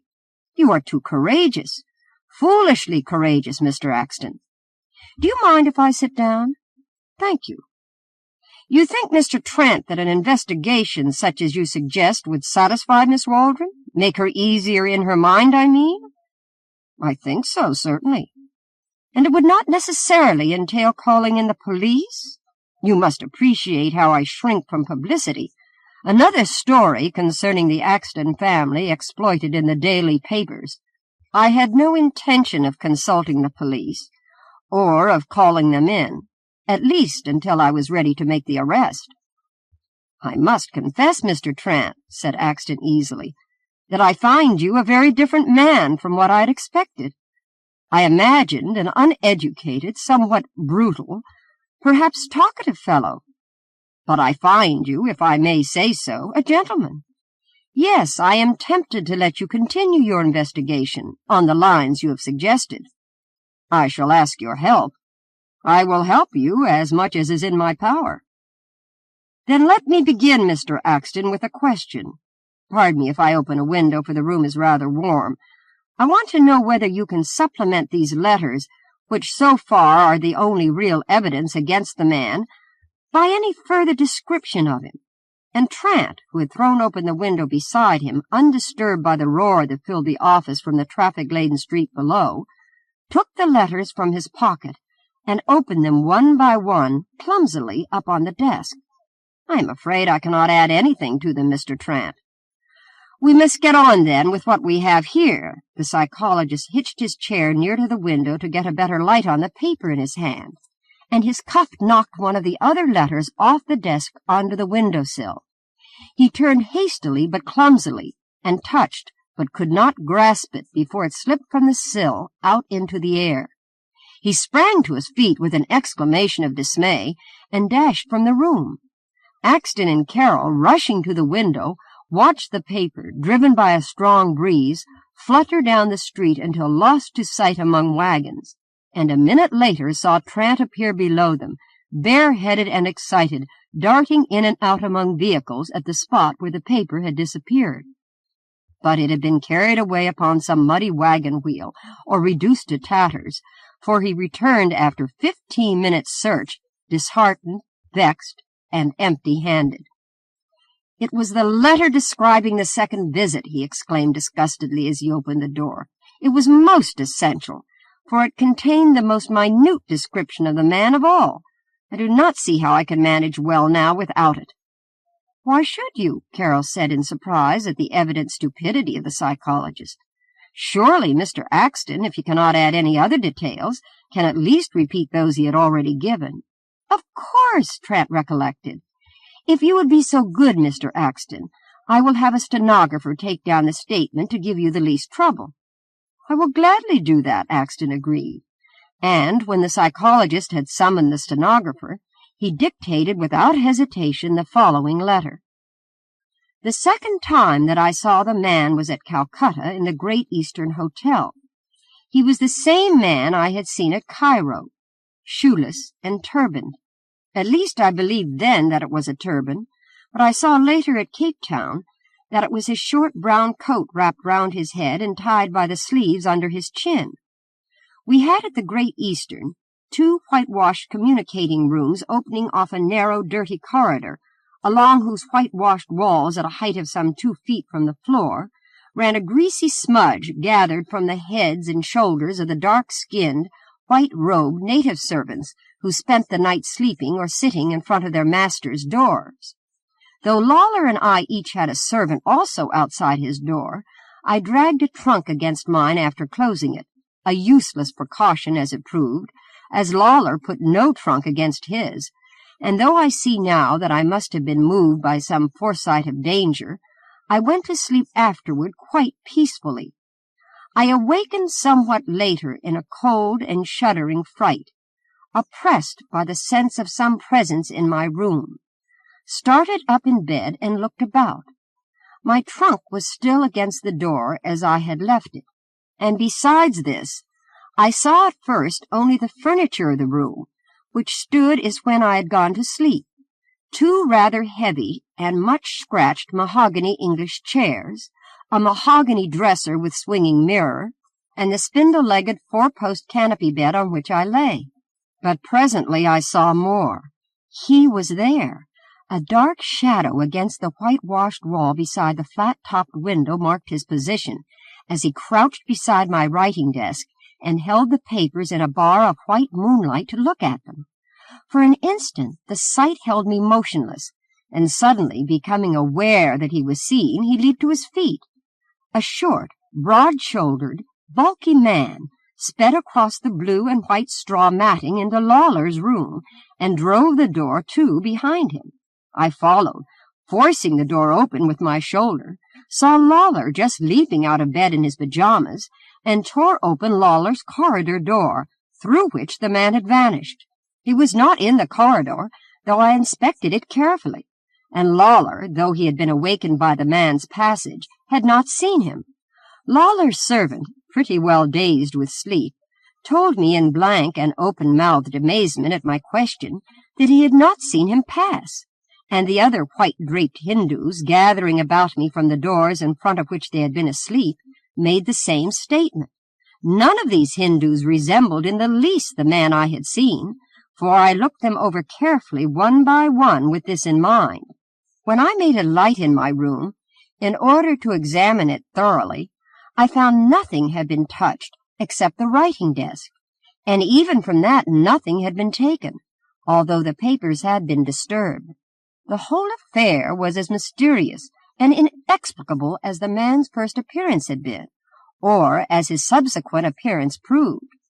For though I carefully questioned the hotel employees in the morning, I could not learn that any such man had entered or gone out from the hotel. "That is very satisfactory indeed." Trant's gratification was evident in his tone as Axton finished. "It will quite take the place of the letter that was lost. There is only one thing more, so far as I know now, in which you may be of present help to me, Mr. Axton. Besides your friend Lawler, who was drowned in the wreck of the Gladstone, and the man Beasley, who, Miss Waldron tells me, is in a London hospital, there were only 2 men in Cape Town with you who had been in Cairo and Calcutta at the same time you were. You do not happen to know what has become of that German freight agent Schultz? I've not the least idea, Mr. Trant. Or Walcott, the American patent medicine man? I know no more of him than of the other. Whether either of them is in Chicago now is precisely what I would like to know myself, Mr. Trant, and I hope you will be able to find out for me. I will do my best to locate them. By the way, Mr. Axton, you have no objection to my setting a watch over your family home, provided I employ a man who has no connection with the police? With that condition, I think it would be a very good idea, Axton assented. He waited to see whether Trant had anything more to ask him. Then, with a look of partially veiled hostility at Carroll, he went out. The other followed, but stopped at the door. That is, Miss Waldron, will hear from you, Mr. Trant?"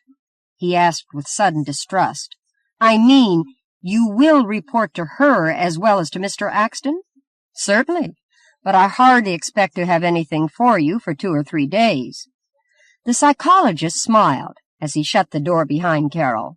He dropped into the chair at his desk and wrote rapidly a series of telegrams, which he addressed to the chiefs of police of a dozen foreign and American cities.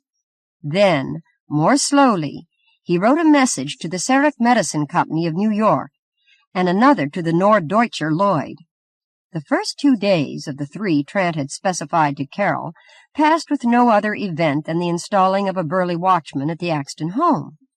On the 3rd night, this watchman reported to Miss Waldron that he had seen and driven off, without being able to catch, a man who was trying to force a lower window, and the next morning, within half an hour of the arrival of the Overland Limited from San Francisco, Trant called up the Axton home on the telephone with the news that he thought he had at last positive proof of the mysterious man's identity. At least he had with him a man whom he wanted Mr. Axton to see. Axton replied that he would be very glad to see the man if Trant would make an appointment. In 3/4 of an hour at the Axton home, Trant answered, and 40 minutes later, having first telephoned young Carroll, Trant, with his watchman escorting a stranger who was broad-shouldered, weasel-eyed, a peculiarly alert and guarded manner, reached the Axton doorstep. Carroll had so perfectly timed his arrival, under Trant's instructions, that he joined them before the bell was answered. Trant and Carroll, leaving the stranger under guard of the watchman in the hall, found Miss Waldron and Axton in the morning-room. "Ah, Mr. Carroll again," said Axton sneeringly. "Carroll was certainly not the man you wanted me to see, Trant." "The man is outside," the psychologist replied. "But before bringing him in for identification, I thought it best to prepare Miss Waldron, and perhaps even more particularly you, Mr. Axton, for the surprise he is likely to occasion." "A surprise?" Axton scowled questioningly. "Who is the fellow? Or rather, if that is what you have come to find out from me, where did you get him, Trant?" "That is the explanation I wish to make," Trant replied, with his hand still upon the knob of the door which he had pushed shut behind him. "You will recall, Mr. Axton, that there were but 4 men whom we know to have been in Cairo, Calcutta, and Cape Town at the same time you were. These were Lawler, your servant Beasley, the German Schultz, and the American Walcott." Through the Sarek Medicine Company, I have positively located Walcott. He is now in Australia. The Norddeutscher Lloyd has given me equally positive assurance regarding Schultz. Schultz is now in Bremen.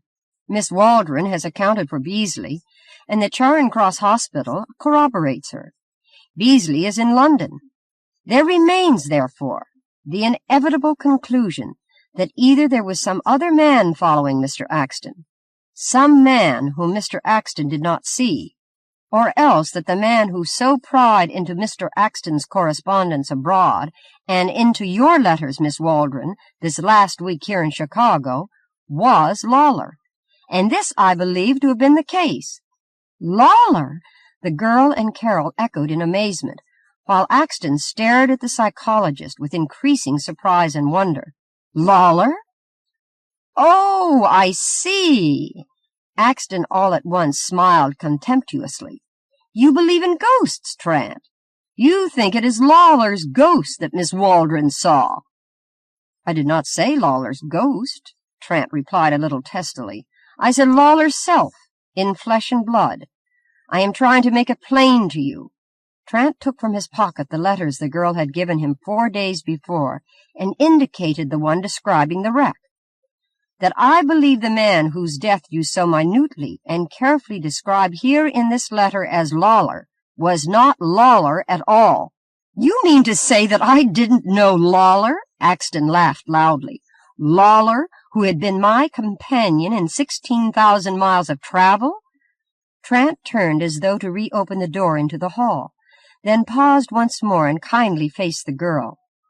I know, Miss Waldron, he said, that you have believed that Mr. Lawler has been dead these 6 weeks, and it is only because I am so certain that the man who is to be identified here now will prove to be that same Lawler that I have thought best to let you know in advance.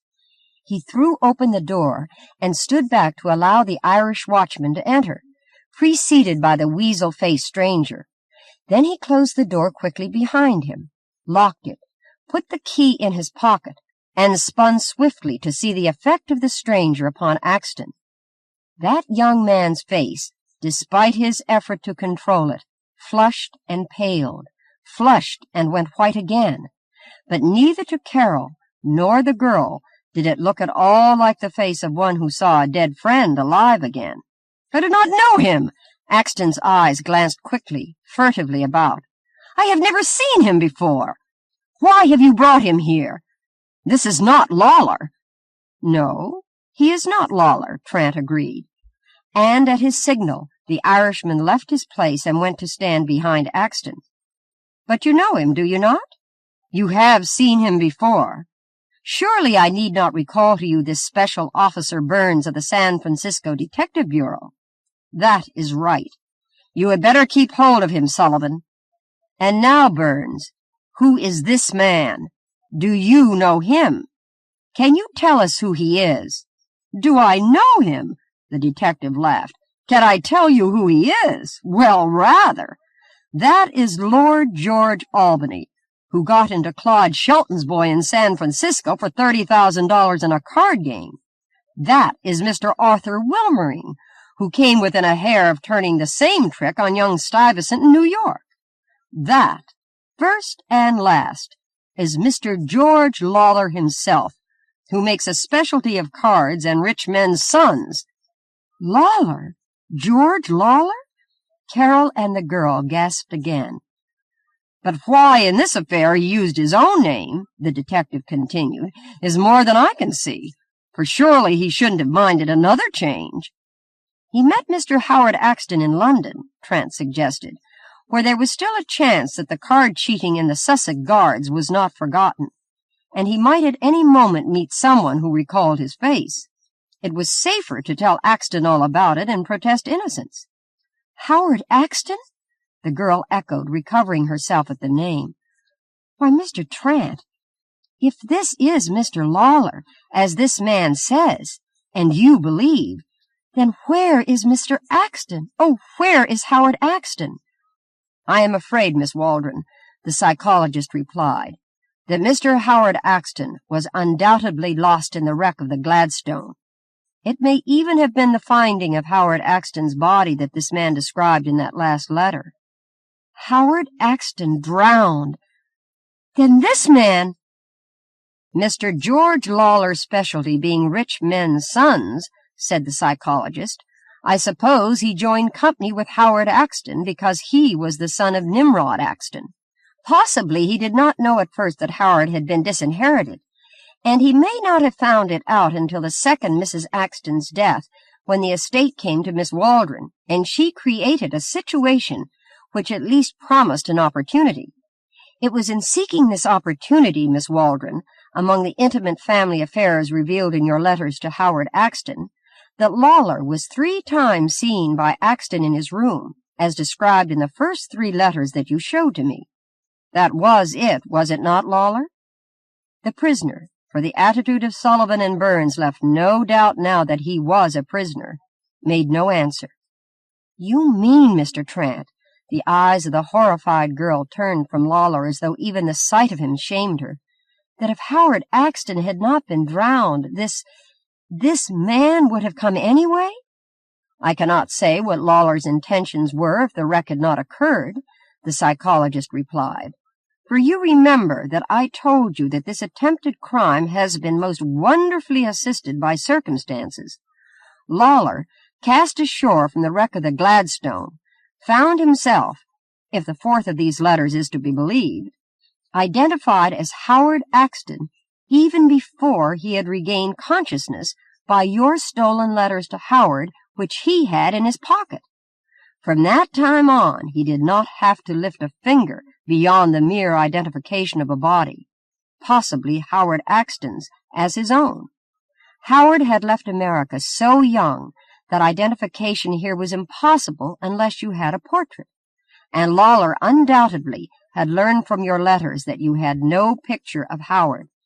His own picture, published in the news over Howard's name, when it escaped identification as Lawler, showed him that the game was safe, and prepared you to accept him as Howard without question. He had not even the necessity of counterfeiting Howard's writing, as Howard had the correspondent's habit of using a typewriter. Only 2 possible dangers threatened him. First was the chance that if brought in contact with the police, he might be recognized.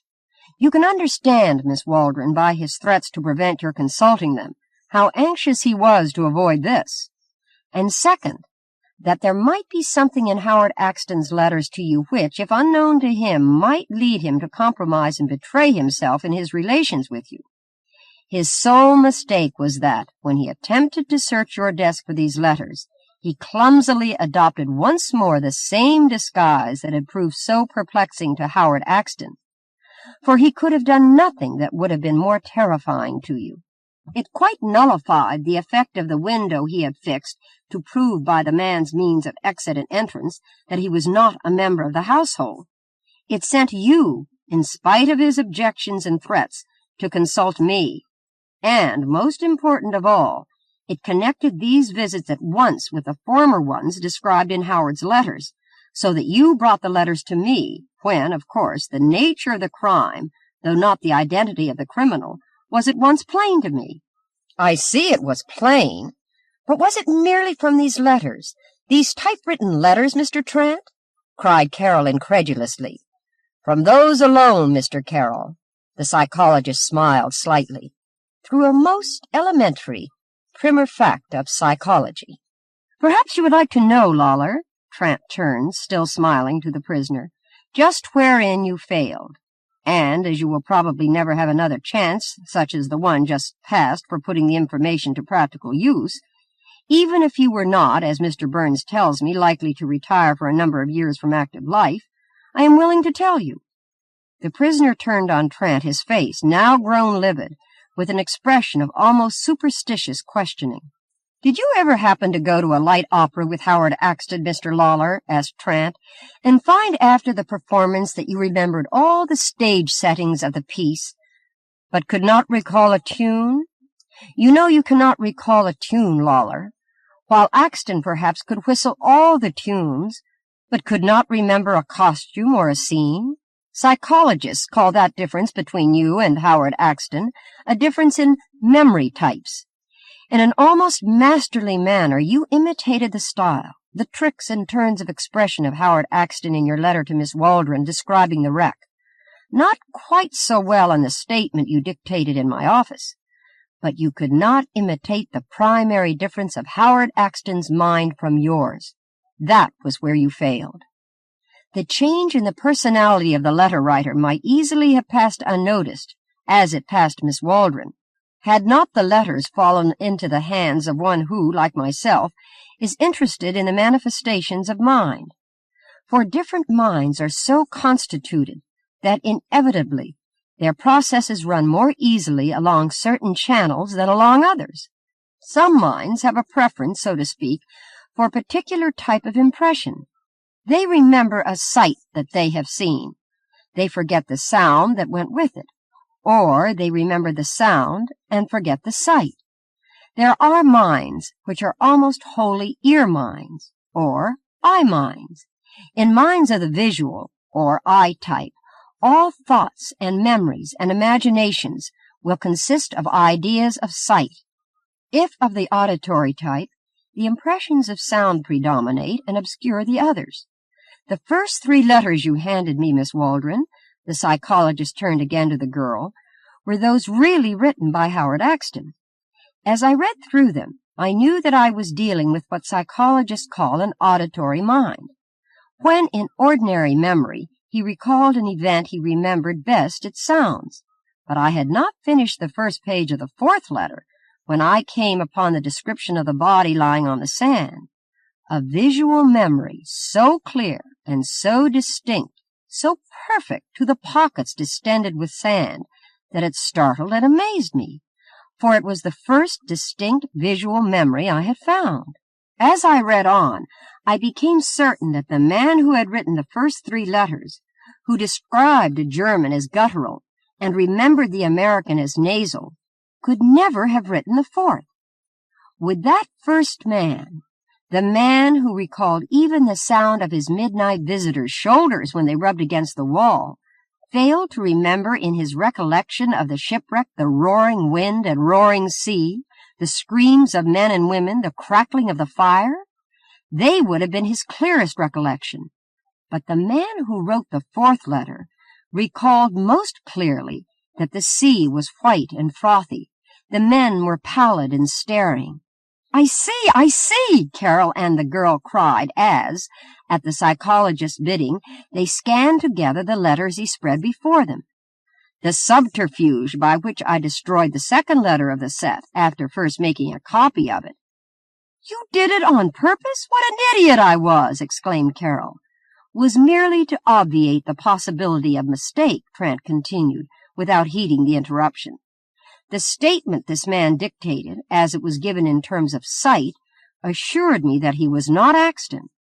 When, by means of the telegraph, I had accounted for the present whereabouts of 3 of the 4 men he might possibly be, it became plain that he must be Lawler. And finding that Lawler was badly wanted in San Francisco, I asked Mr. Burns to come on and identify him. And the stationing of the watchman here was a blind also, as well as his report of the man who last night tried to force the window? Carol exclaimed. Trant nodded. He was watching the complete disillusion of the swindler's effrontery. Trant had appreciated that Lawler had let him speak on uninterrupted, as though, after the psychologist had shown his hand, he held in reserve cards to beat it. But his attempt to sneer and scoff and contemn was so weak, when the psychologist was through, that Ethel Waldron, almost as though to spare him, arose and motioned to Trant to tell her whatever else he wished in the next room. Trant followed her a moment obediently, but at the door he seemed to recollect himself. "I think there is nothing else now, Miss Waldron," he said, "except that I believe I can spare you the reopening of your family affairs here. Burns tells me there is more than enough against him in California to keep Mr. Lawler there for some good time. I will go with him now," and he stood aside for Carol to go, in his place, into the next room.